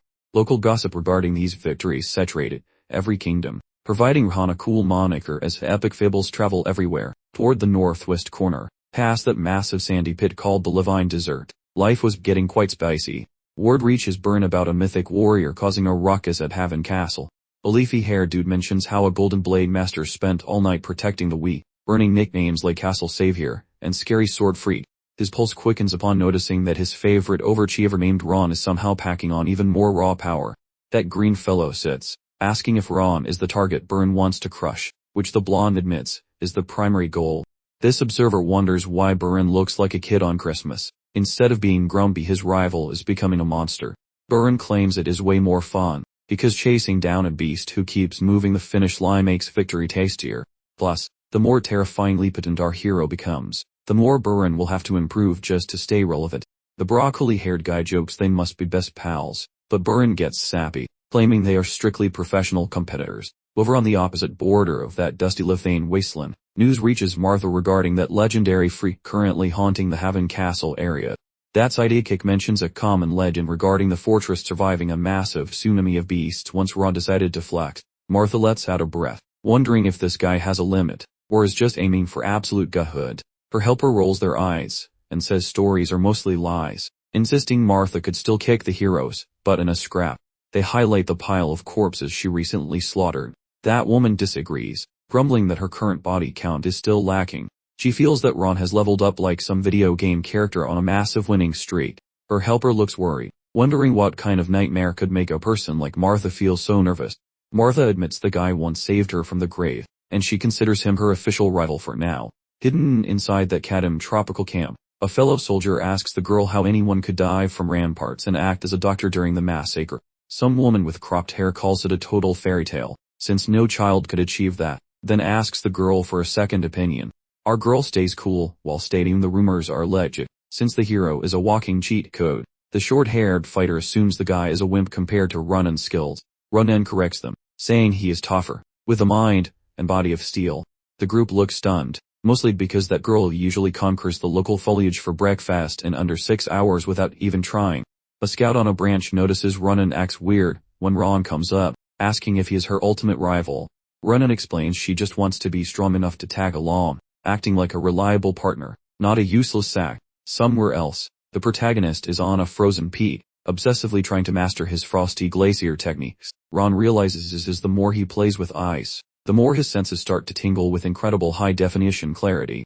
These days he basically spots flies a mile away, even with his eyelids shut tighter than a jar. He remembers the massive tantrum the salty demon threw when that power initially unlocked. Recently, that grumpy phantom has kept his mouth shut, staring at Mount Sterling like he is owed cash. The boy sees a chance to trick some info out of wrath with a gamble. Suddenly, the salty demon suggests a gamble. Rayon, intrigued by the offer, asks what the grumpy spirit is actually cooking up. The phantom checks if Rimmer's goal was surviving Haven Castle for 12 months, and our boy nods, noting 60 days remain. That angry ghost bets that Rayon will definitely kick the bucket before his time is up. Our hero laughs it off, causing the demon to swear his words are purer than bottled water. The protagonist shouts how his companion lies more than a rug, asking if he is brainless since the beasts left and graduation approaches. Since Bakken got wrecked, Haven Castle is packed with soldiers, so Eden would be a complete idiot to try another raid now. Rayon thinks he just needs a safe trip back to Zygarde, accepting the wager with a grin, which makes the ghost vibrate with joy. A full month has passed since our hero accepted the spirit's weird gamble, meaning there is only 4 weeks left before his final school test is finally over. Even with those scary predictions, life at the fortress stayed boring, much to the annoyance of the doomed, sane phantom. Annoyed, the spirit actually screamed at the mountain, calling the giant rock a total couch potato. Then, suddenly, our main character spots a massive convention of crows hovering over the stone walls, causing him to suspect that some ugly beast might be lurking in the bushes. Suddenly, his boot crunches an object. Glancing down, he spots a tiny green toad, which makes zero sense, because amphibians usually avoid freezing temperatures like the plague. Out of nowhere, the entire earth starts doing a frantic disco dance, and everyone begins shouting, terrified that the floor is trying to swallow them whole. The alarm chime starts clanging loudly, while lookouts scream that a giant monster swarm is finally arriving. Soldiers start freaking out since it is the wrong season, scrambling toward the ramparts to protect their home. Raiden sprints forth to locate Rayon, telling him to move his butt so they can alert everyone else while running. While the army trades blows with beasts, they notice this swarm is every bit as giant as the last nightmare. Simultaneously, Tyrion questions Milland if Eden is pulling strings, because there are 0 different explanations for such beastly antics. Despite appearances, our hero recognized something was off. These beasts seemed less interested in a full-on massacre than usual. Instead of fighting, they were clearly hightailing it away from something truly dreadful, like a toddler with a permanent marker. Just then, Wrath chimed in with a warning that trouble was approaching, adding a snarky "I told you so" about not escaping when he had the chance. The grumpy voice declared this was the consequence of Rayon's poor listening skills. prompting our baffled boy to desperately ask for clarification. However, Wrath just responded that the alarm clock had already gone off for this particular menace, which had sensed everyone present, and planned to wipe the entire castle clean. As he ducked back into the bracelet, Wrath suggested the monster might calm down with a sufficient offering, causing Rayon to frantically ask exactly what offering meant, and what horror was approaching. Naturally, Wrath simply refused to provide additional details, claiming a lack of accountability for full explanations. Following that unsettling chat, our hero immediately tracked down Commander Millen to ask something vital. He wanted to know the contingency plan for dealing with an unstoppable opponent, perhaps one with a penchant for collateral damage. Millen was completely blindsided by the inquiry, confessing he assumed Ron would never consider such a possibility. He explained that fighting was given the sheer number of lives relying on their protection, even if it meant certain death to ensure everyone else escaped in time. That, in a nutshell, was the entire point of having castle's existence. A monster chose that exact moment to sneak up on Ron from behind. Our hero quickly dispatched the brute, acknowledging that they truly had no clue what sort of threat loomed, which meant running away preemptively wasn't on the table, so he focused on the immediate monster wave. That evening, Edikil noticed the monsters were behaving strangely, ordering his troops to take advantage of their confusion and push them back immediately. Without warning, our hero observed animals running panicked toward the fortress, mirroring the earlier bird stampede, leaving him completely flabbergasted, as this was certainly a first during a monster incursion. Meanwhile, Millen commanded Tarion to send out units to evacuate every single citizen, including those unlucky enough to be outside the protective walls. Tarion hesitated for a moment, but Millen sharply reminded him they were running out of time, forcing the subordinate to obey immediately. Following that, Millen shot an urgent thought message to Ron, ordering him to abandon the battlefield if things truly went south. When Ron questioned the directive, Millen responded that he now grasped the hero's earlier concerns, urging him to prioritize survival since a brilliant future lay ahead. He promised the hero that his accomplishments would never fade from the memories of Heaven Castle, but Rayon clenched his jaw, refusing to abandon the masses to their fate. He was dead set against saving himself while leaving everyone else behind to perish. Running solo was simply not an option for him. Abruptly, a truly horrifying feeling washed over him. The shiver went right down his spine as he realized more than half a day had passed, and the sun simply refused to show up. Just then, a large figure with impressive horns started walking toward the castle. It complained aloud about feeling chilly and exhausted, claiming utter exasperation with existence itself. Now fully conscious, the creature declared that it had no alternative but to simply eliminate everything in its path. The new figure's appearance instantly froze our young protagonist in utter terror. Wrath then made his entrance, remarking sarcastically that Rayon was incredibly slow to notice the approaching danger. Wrath finally identified the mysterious figure as Sloth, otherwise known as the Receiver. He turned out to be a demon lord equal in strength to Wrath and the undisputed king of laziness. Millen's entire arm began to tremble visibly with profound hopelessness. He was absolutely dumbfounded that such a powerful creature actually existed. Our hero was astonished to witness even Millen, a verified master, react with such alarm, realizing that because Millen was so highly skilled, he could sense the full extent. The danger was that Sloth had become significantly more powerful than he was back in the demon world, prompting our hero to demand an explanation for his presence here. He assumed Wrath was the only one who had descended into the human realm, but Wrath initially dismissed the question, claiming Rayon was too weak to grasp the concept. However, Wrath eventually gave in and revealed why Sloth had made his unexpected appearance. Wrath explained that over the past year, all the various large and small conflicts, including Eden's assaults, had sent vibrations all the way up the mountain peak. This commotion had begun to disturb Sloth's lengthy rest, as he had previously just been cycling between napping and sleeping deeply. However, the Lady Demon Lord was fully awake. Wrath decided to pause and share a relevant anecdote. He described the demon world as a land of unending violence and ambition, where sleeping in the open makes you an extremely easy target. Yet Sloth, a demon who finds it impossible to stop sleeping, somehow managed to ascend to the rank of Demon Lord. He would simply eliminate anyone who had the nerve to disturb his rest or challenge him directly. He spent 1,000 years wiping out everyone who attempted to speak with or fight him, until he had successfully acquired the status of Lord. Now, Wrath clarified, Sloth was here to systematically erase everyone responsible for interrupting his slumber. When our protagonist started to ask if there was any alternative solution, Wrath quickly interrupted, explaining that if someone of his own caliber, like Rayon's grandfather, were present, Sloth would simply avoid the confrontation. Our hero questioned why Sloth wouldn't kill him for waking him up, to which Raph clarified that sloth hates prolonged fights, which prevents sleep, even more than being woken up in the first place. Rayon scowled, realizing that Sloth's entire decision-making process revolved around maximizing his sleep schedule. Suddenly, Raph gave our boy two options: either transfer complete control of his body to Raph to deal with Sloth, or accept total destruction. Raph claimed these were the only choices if our protagonist truly wished to save everyone. Our hero was forced to rapidly analyze his predicament, knowing that handing over control to Raph might trigger the ultimate worst-case scenario, the descent of two demon lords. He decided that if it came down to it, he would only let Raph take control to block Sloth. Just as he was preparing to accept the terms, Myline then walked forward, offering profound gratitude. Myline noted that since Rayon arrived, things had improved significantly, and his leadership during the last wave proved trustworthy. Now Myline wished to be a guiding light for everyone else, so he began to channel his personal aura throughout.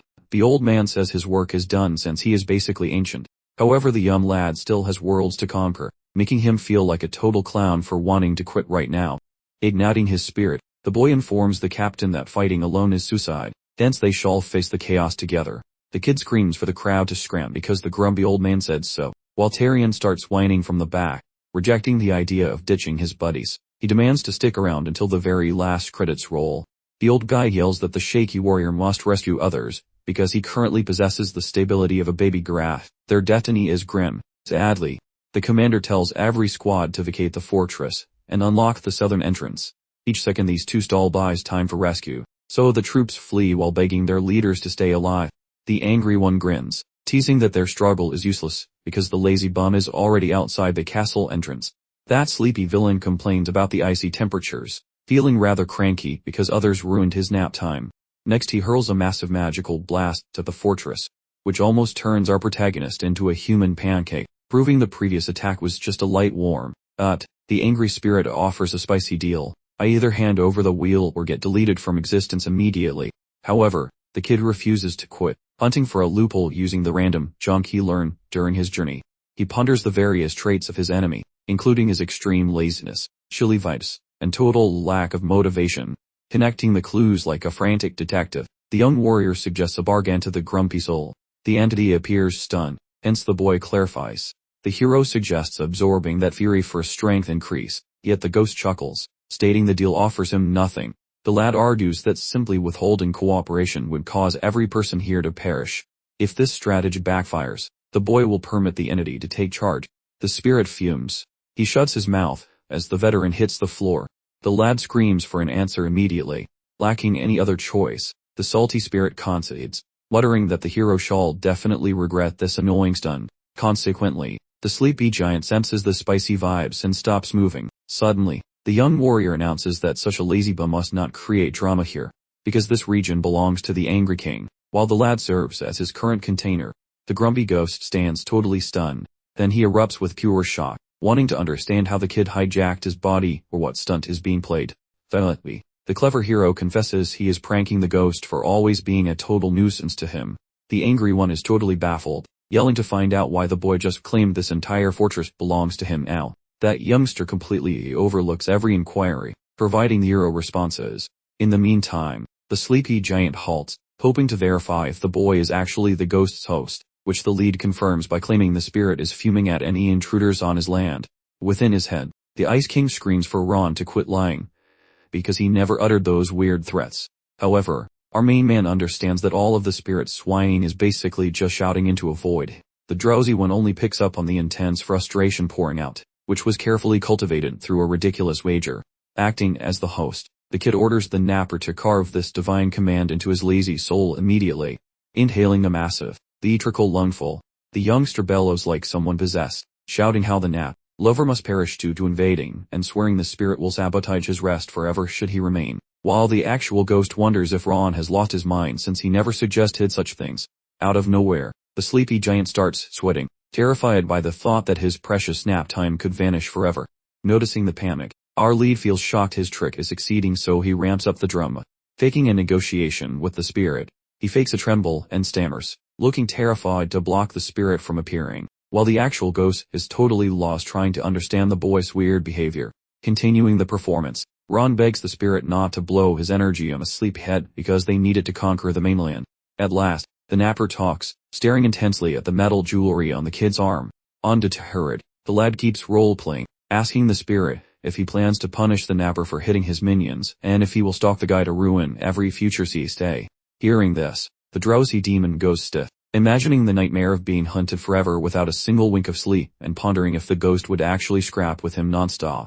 In his heart of hearts, the napper understands that a permanent feud means his sweet dreams are officially over. Observing how this mortal possesses that spirit's jewelry while targeting his biggest phobia, the lazy demon decides the boy must be the real host. Inside, the protagonist is impressed that he crafted such a perfect trap, exactly as the ghost predicted, by flashing the jewelry and poking the demon's soft spot. Presenting his identity once more, the lad announces he is the chosen host meant for the cranky spirit to possess later. He bluntly informs the napper that the sole cause for this visit was a ruined snooze due to the surge. Next he points the finger at the Eden group, claiming they manipulated beasts to cause chaos, while swearing his team just acted in self-defense and knows nothing regarding the villain's secret lair. Following a brief pause, the drowsy demon mumbles how such claims might actually be legit. There is 0 points in a scrap, so he gets ready to quit, but noticing the aura weakening, the kid elects to keep the heat on. He puts on a show, acting like the ghost might strike, taking a frantic state, pretending the grumpy spirit still possesses things for shouting. Subsequently our lad proclaims, while mimicking that red specter, how the lazy demon cannot simply bolt following those attacks on underlings. The sleeper attempts an argument, but our hero shouts using a hellish volume, muzzling him by mentioning that the napper nearly erased each person present. He mentions the ancient trade regarding one soul for another. Since the sleepy sin's behavior caused his minions to expire, repayment becomes mandatory. That path looks obvious, since the lazy spirit either quits slumbering forever, or conveys his essence inside this royal vessel. The furious shadow feels stunned, finally grasping the human's devious strategy. That sleepyhead, deeming the trade effortless, begins discharging his unique essence inside the youngster. Simultaneously the angry spirit bellows for his partner to annihilate the kid, grumbling regarding a mortal deception, and claiming he could slay our protagonist instantly. Yet the dozer persists without worry, delivering his fuel. Digital alerts tell the boy some drowsy juice currently permeates his essence, pausing until his meat suit adjusts before starting up. The lead male perceives the heavy nap vibes. Meanwhile, the temperamental spirit falls over from irritation, convinced such anxiety might cause his death. The slumber monarch, far too exhausted for conflict, starts drifting away. However, the Ginger youth obstructs his exit yet again. Irritated, the drowsy titan stares towards the youth using soul-crushing intensity, advising the mortal that baiting such a monster is unwise. Alternatively, our lad presents the sleeper with that glowing orb from the goblin chieftain. Sensing heat within that gown, the sleeper thinks he might now slumber eternally. Our lead proposes a bargain, stating the tired entity must never return, plus if another beast wave strikes, he shall resolve it solo. The sleeper contemplates and labels it simple, inquiring whether the irate ghost demanded this. Our lad explains this represents his personal initiative, a pact ensuring the napper remains away forever. Suddenly, the dozer chooses to grant a return gift for that pressy glowing pebble.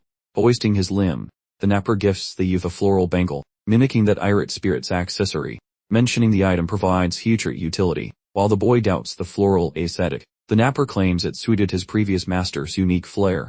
Afterward the sleeper bolts before that fuming specter possesses an opportunity to pester our hero further. Subsequently, the youngster promises his own mind to remain upright until that drowsy creature completely vanishes and daybreak hits the citadel walls. Our hero admits the peril involved. Wary as the lithe phantom, totally wrecked, screams profanities. He breathed a sigh of deep contentment, feeling smug about his prior research on sloth and how easily he manipulated wrath into a wager. This whole elaborate con would have utterly collapsed, he realized, if those noisy humans inside the fortress hadn't conveniently passed out. When that interminable evening finally concluded, the morning light appeared as sloth vanished, signaling the end of everyone's terrible ordeal. Milland and his fellow fighters slowly regained consciousness as the dawn broke. Milland tried to recall the final moments, remembering an incredibly powerful explosion of spiritual force. It felt like something out of a myth, a being who transcended all known limits, reminiscent of the mythical king of northern destruction. Milland was utterly bewildered to discover he hadn't actually died. Tyrion rushed over, immediately inquiring about Milland's condition. Milland, prioritizing the welfare of his comrades, prepared to reassure Tyrion of their safety, but then stopped speaking immediately after spotting Rayon standing completely unharmed right in front of them, leaving Milland absolutely flabbergasted. Then Rayon announced to everyone that he had fulfilled his commitment. Rayon looked completely dumbfounded, questioning whether this young man had actually managed to defeat that monstrous entity, and, after all, had been instantly incapacitated. Yet Rayon somehow survived the entire ordeal. The young champion felt great relief that all his friends were safe. However, his knees gave way immediately afterward, forcing Milan to catch him as he fell. Milan embraced him, proclaiming him their savior. A few days later, the ordinary rhythms of existence resumed their course within Haven Castle. Milan inquired about Rayon's recovery status. Rayon informed him that Rayon remained asleep but seemed physically unharmed. Milan theorized that the boy's body was experiencing severe fatigue and required extensive rest to mend properly. Rayon then mentioned the horned individual, asking about their identity, since he couldn't recall anything that happened following their appearance. Milan confidently stated that the creature had to be demonic in origin.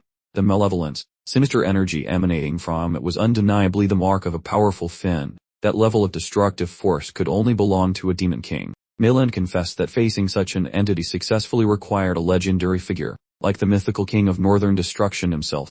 The true mystery, then, was how Rayon possibly managed to succeed and ensure their collective survival. Akil proposed that maybe Run struck a deal with the demonic overlord. Since actual combat victory against a demon king is completely out of the question, bargaining must have been the sole recourse. Akil theorized that this young man sacrificed his very essence to secure everyone else's safety. Milan distinctly remembered hearing the word negotiation during his time spent unconscious. Akil pondered whether Ron truly gave everything for their sake, which only intensified his curiosity regarding the hero's origins. Milan eventually revealed the secret that Ron possessed Dayart ancestry. Akil commented that a 16-year-old demonstrating such abilities was unheard of, unless they hailed from the 6 emperors or 5 demons. Rayon, having long suspected Ron was no ordinary person, finally understood the underlying reason if he belonged to the Dayart family. Milan felt overwhelmingly grateful to Ron for everything he endured, and was determined to repay the kindness. Pack him up from this point. Ultimately, Ron opens his eyes and spots the usual clinic, figuring things went well since he is still breathing. While lifting his torso, he sees Yua napping next to his mattress, a pail of liquid and cloths nearby, causing him to think she played nurse through the entire duration. Despite not knowing his revival time, she looked after him without taking any breaks at all. Strangely, Ron is not feeling any fatigue. Instead, he feels totally revitalized, with his perception being more acute than it was previously. Abruptly, the spirit inquires if he feels weightless, and begins screaming, labeling the youth a fake since his noggin seems weird, rather than his frame. Rather than bickering, the kid appreciates Wrath for the rescue, but Wrath assumes sarcasm and promises a beating.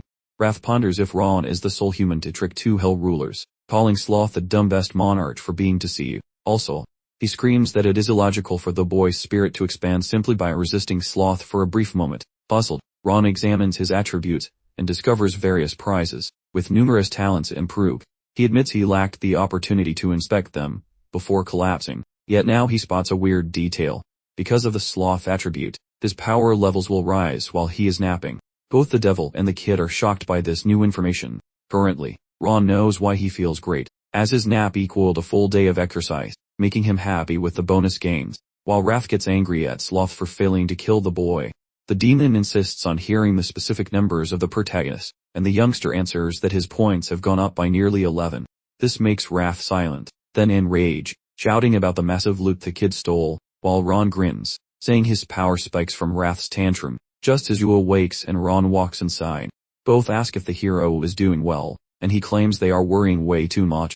The LA says that the great leader Milan wishes to speak with him. Subsequently, the lead character salutes the boss, who is glad to see him healed, claiming he never witnessed such fast recovery, and expects the kid to beat him someday, though the boy modestly credits luck. However, the commander demands that the boy quit acting so shy. Next, saying sorry for the schedule, the boss asks for details on how he thrashed the monster. Everyone stares at Ron, who realizes these folks are clueless about hell rulers, and they might kick him out if they think he has buddies with devils.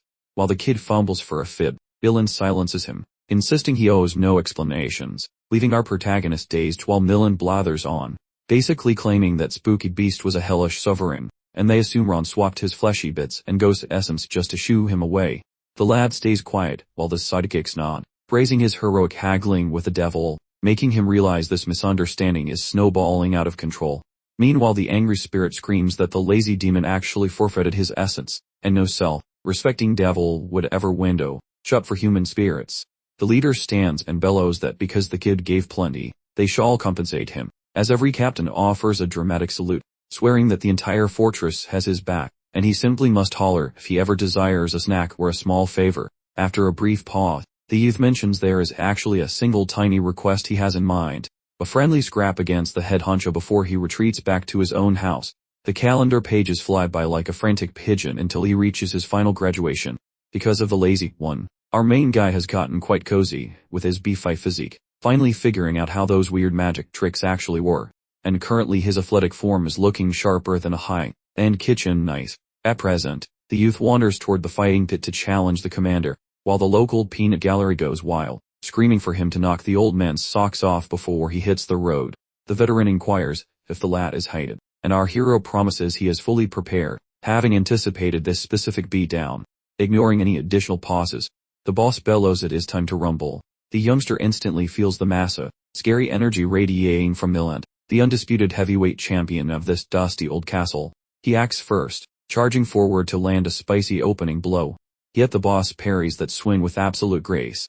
They swap a design blur of hits and parries, making the whole stadium rattle, while the observers feel the vibrations while Tyrion, staring intently, is shocked that Ron is making the boss sweat, noting the kid's progress is basically legendary, and frankly unfair, and given the speed of his level up, he is nearly a grandmaster, while another spectator recalls the boy was a total klutz when he arrived. Amidst the chaotic clashing, the general notes the speed is great but the form is dull, reminding him this is just practice before questioning if he expects an easy win. The young warrior just smirks, noting he is evolving fast, brandishing his toothy blade. The kid swings once more then, noticing a tiny gap, unleashes a swift fist. Surprisingly, the boss catches the knuckles with his palm like grabbing a falling apple. Myland immediately countered, forcing Rayon to scramble backward in response. Our protagonist was completely baffled, having assumed that a powerful opening strike would easily land, yet Myland didn't just block it. He was already prepared to strike back and wasn't even breathing hard. Observing Rayon's look of utter astonishment, prompted him to speak. Our hero declared that Myland seemed to anticipate every move, all while continuously generating a strong aura and sword energy without showing any sign of fatigue. Myland explained that the key difference was the middle energy core, which only activates when someone achieves true mastery. This core grants a master the ability to generate enormous power and maintain their aura with almost zero effort. Myland acknowledged that Rayon was the highest level of expert, but hadn't quite reached the master rank yet. Boss, in a match focused purely on endurance and power, Rayon essentially couldn't win. This revelation completely stunned our hero, who finally understood the undeniable advantage granted by the middle energy core and the true meaning of a master's power. A grin spread across Rayon's face, prompting Myland to ask why he was suddenly so happy. Our young man explained that he was simply thrilled to finally see a clear path for future progress, realizing there was still so much more for him to learn. In response, Myland decided to give Rayon a full-scale demonstration of what true mastery truly represented. Gathering every ounce of his strength, he prepared to unleash his most legendary technique, Ice Dragon's Bane. This was a technique that famously destroyed the Ice Dragon itself alongside the mighty Ice Horn's sword in a single blow. Myland unleashed the devastating technique. Our hero, however, steadfastly refused to avoid the blow, deciding this was an unparalleled chance to test his current limits and analyze the master's technique. He activated his own signature skill in response to the oncoming threat. Myland, intrigued by the unexpected counter move, paused to ask for the name of Rayon's technique. Our protagonist, combining the knowledge from his Heaven Castle training with the memories of the Thousand Flames technique gained from fighting Slaw, proudly introduced his strongest move as the 10th flame of the Thousand Flames technique, or Fire Dragon's Breath for short. Myland was now intensely focused, eager to discover whether his own legendary sword or Rayon's dragon-inspired attack would emerge victorious. The two powerful combatants sprinted toward one another at full speed. Their signature skills crashed together in a tremendous explosion, completely filling the training area with a cloud of dust and thick smoke. Tyrion watched in stunned silence, completely overwhelmed by the sheer power, wondering aloud if Rayon had actually managed to stand up to the commander's attack directly. As the chaotic cloud of debris slowly began to clear, everyone held their breath, waiting to see who remained standing. To everyone's astonishment, both Myland and our hero were still standing in the center of the arena. Rayon bowed deeply with genuine respect, thanking Myland for the incredible opportunity and humbly accepting that he had been defeated in the end. The massive crowd absolutely erupted in cheers, celebrating the commander's expected victory, while simultaneously showering Rayon with praise for his astonishing performance. Rayon's name echoed loudly throughout the massive arena as everyone celebrated his significant progress and indomitable spirit. Meanwhile, Myland was privately marveling at our hero's almost ridiculous level of raw talent. He had fully expected that just his powerful aura would have been enough to secure the victory. Instead, he found himself having to actively deploy protective energy to shield himself from Rayon's counterattack. Deep down, Myland felt completely validated that he had made the absolutely correct choice by deciding to support Rayon's path forward. That duel, Rayon plus Dorian, finally get ready to ditch the grounds of Haven Castle. Rodden admits he actually liked having our boy nearby, as Beta tosses compliments like confetti for his wins. Rayon showers Myland with gratitude for the assist, then Myland orders him to stay in one piece. Tyrion says the door is always unlocked for him, and Benta hopes they bump into each other later. Edakil makes his grand entrance now, and our lad asks if Edakil will resume harassing the patrol squad, but Edakil swears he is innocent. Laughing, Rayon admits he was just trolling, and that brawling together was a genuine pleasure. They swap a firm handshake, both hoping to level up their combat prowess significantly. When the pair heads out, the local grunts assemble to yell thanks and wave goodbye. Past the heavy castle gates, Dorian maps out their travel plan, provided they keep moving and avoid snack breaks. Rayon will hit the ceremony on schedule. Out of nowhere, Yua pops up while panting, so the young man confesses he felt bummed about almost missing her, but feels great now. She says sorry for the delay, claiming she was busy whipping up snacks for their trek. Wrath prays for a Hawaiian pie delivery, while Rayon sends his sincere thanks her way, and Yua whispers that she needs a small favor from him. Rayon tunes in and gives her his full focus. She stalls for a bit, eventually choosing to keep her mouth shut for now. This leaves our hero scratching his head, though Yua vows to spill the beans later. After the final farewells, Dorian and our main man hit the road, eyeing their retreating backs. Yua quietly swears to ask Rayon one day if she can spend her life by his side. One whole year has zipped by since that 5th training hall test kicked off. These students have collected a pile of experience points and legendary feats, and the formerly vacant room is now packed with BFI, upgraded young blade wielders. They brag about their power, thinking they will hit expert rank soon, while Rimmer watches from the shadows. A student asks if Rayon returned for tomorrow's big day, whereas others fret that he got eaten by monsters. Rimmer gets up to calm them, joking that our hero is too tough to get snatched by anyone.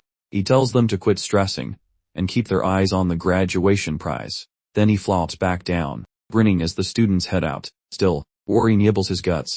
He promptly gives Lohan a frantic call for assistance. Lohan insists he's powerless, but Rimmer descends into full panic mode, clutching Lohan's knees and sobbing that Rayon still hasn't shown up. Knowing the return date was over 4 weeks past, under normal circumstances, Rimmer simply would have slipped out a note. The Heavenly Sword Order, the serious watchdogs of the Shadow Society, have totally sealed off his favorite exit, even Booby, trapping the ceiling with gadgets. Lohan expresses regret, noting he can acquire any details about our young friend because Glenn treats any mention of him like a high-level government secret. Rimmer, visibly fed up, mutters darkly that if Glenn actually cares so deeply, he should at least pretend to like his own grandson once in a while. Having reached his limit, Rimmer determines he will question Glenn personally.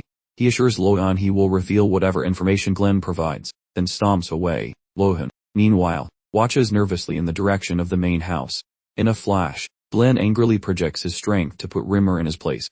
Over at the Zygarde Central Marshal Hall, Karan is informed that Ron might potentially be deceased. The assistant explained that the boy should have returned a full month prior, leading to a search team being dispatched, but they were prevented from reaching Haven Castle by an unforeseen obstacle. The situation resolved itself, yet with zero correspondence from Ron. The conclusion is that he either suffered major harm or died. Karan receives additional word that a nervous Rimmer went to see Glenn, but Karan privately rejoices that the young man is finally out of the picture, and he didn't even have to get his hands dirty. The assistant asks if Eden might be behind this, noting that Ron previously saved Haven Castle from the Blue Spirit, and Karan muses that Ron, being a complete pest to Eden, probably became a high-priority target. The assistant remains unconvinced that Ron actually bit the dust, so Karan directs his thoughts toward the upcoming graduation assessment. He elaborates that Rimmer's test evaluates initial trainee performance and decides if they possess the necessary skills to become a swordsman, a process lasting multiple days, or even a full week, which means that even if Ron magically appears this evening, he will be unable to join the competition. Karan eagerly anticipates watching the young hero's face when he discovers he has completely failed. As his assistant takes his leave, Harun reflects that he had pondered how to finally get rid of the kid, but this sudden turn of events provides a satisfying conclusion. He does grant, however, that Ron was, at the very least, quite amusing to observe. The day of the 5th Training Center's graduation event has finally dawned. Sylvia stands on the sidelines, nervous about her son and certain he will be disqualified if the proceedings get underway. But her maid reassures her that the event will not begin without the top trainee present. Harun, on the flip side, is feeling highly content. Elsewhere, the trainees are gossiping about the upcoming ceremony and all the grueling missions they had to finish just to get here. Abruptly, Bird strides in, advising everyone to stop wasting time gossiping since the graduation event is about to commence. He commands them to stop acting so casually and return to their proper places immediately, letting out a frustrated sigh as he questions when they will finally grow up. Martha walks up behind Byrne, commenting that he hasn't changed at all and remains as rigid as a board. Byrne internally observes that Martha's sarcastic personality also hasn't changed. That lady truly ignores if her words bite like a salty crab. Byrne warns that her future will be miserable if she keeps picking fights, yet Martha refuses to budge, claiming that folks usually shut their mouths after she punches their lights out. Byrne wonders exactly when her massive ego will finally deflate. Staring at the entrance, he questions Rayon's absence, wondering if our favorite lad got jumped by that Eden fellow or some other hooligan. Still, Rungan bets his breakfast that Rayon returns, since the guy basically hates losing to mere mortals, specifically Eden. Out of nowhere, Martha quips that his absence benefits her, since she would snag the top representative spot by default. Rungan begins shouting that the hero is coming home, telling Martha to zip it with her ridiculous garbage talk. Martha barks that if the guy were actually showing up, his butt would already be seated here. As Byrne attempts to restore peace, suddenly, the loudmouth declares the ceremony has begun and orders every student to shuffle into their designated spots immediately. The speaker then heralds the entrance of the legendary, undying Zayard Sayan, the supreme ruler of frozen lands. Big boss Glenn Zayard arrives, and the crowd bellows rowdy greetings. Then, a nervous Rimmer begs Glenn to wait because 2 students are currently playing hooky. Glenn says no. The February deadline was obvious, so those missing slackers simply aren't graduation material. The patriarch asks if Rimmer is really requesting a pause just because 2 slowpokes are missing in action. With a heavy heart, Rimmer declares the event is starting with the big bosses watching. Kicking off the final head count before the show, he notes 43 names on his list, but only 41 actual bodies in the room. Students whisper that the event might ditch Rayon as things kick off. Then Rimmer finishes checking names and declares the commencement is officially beginning. Those massive doors begin swinging shut, yet they oddly freeze mid-motion, making the students quite puzzled. Luckily, Rayon and his buddy Dorian stumble into the room, and Rimmer breathes easy now. Our main man yells he has arrived, and his companions rush over. He says sorry for the delay, but his pals admit they totally expected him to flunk. Dorian mumbles that he actually exists too. Rimmer feels happy the star pupil isn't dead and orders him into line. While Rimmer escorts the boy to his place, Harun slams the emergency brakes. The man informs Glenn how the others finished weeks back, whereas Rayon merely arrived, and since the main hero lacks a skill verification, Harun claims this boy cannot finish today. Still, Glenn notes that the mentor handles the grades, focusing on how Rayon acted throughout the last 12 months. Harun gambles how the boy feels far too kind to stall this party merely for a talent check. Instead, Rimmer bellows that the kid will showcase his talent immediately. Without warning, Rimmer plus Harun smash metal together, while those glowing energies begin to ignite. The onlookers gape like shocked fish, noticing how much Rayon buffed up since last winter. Rimmer shouts that real warriors use sharp toys to handle their conversation. Their combined magical energies swirl plus blast toward the high clouds, detonating similar to sparkly holiday crackers. Those spectators are totally geeking out. Meanwhile, Harun nearly faints because Rayon parries the strike with 0 effort.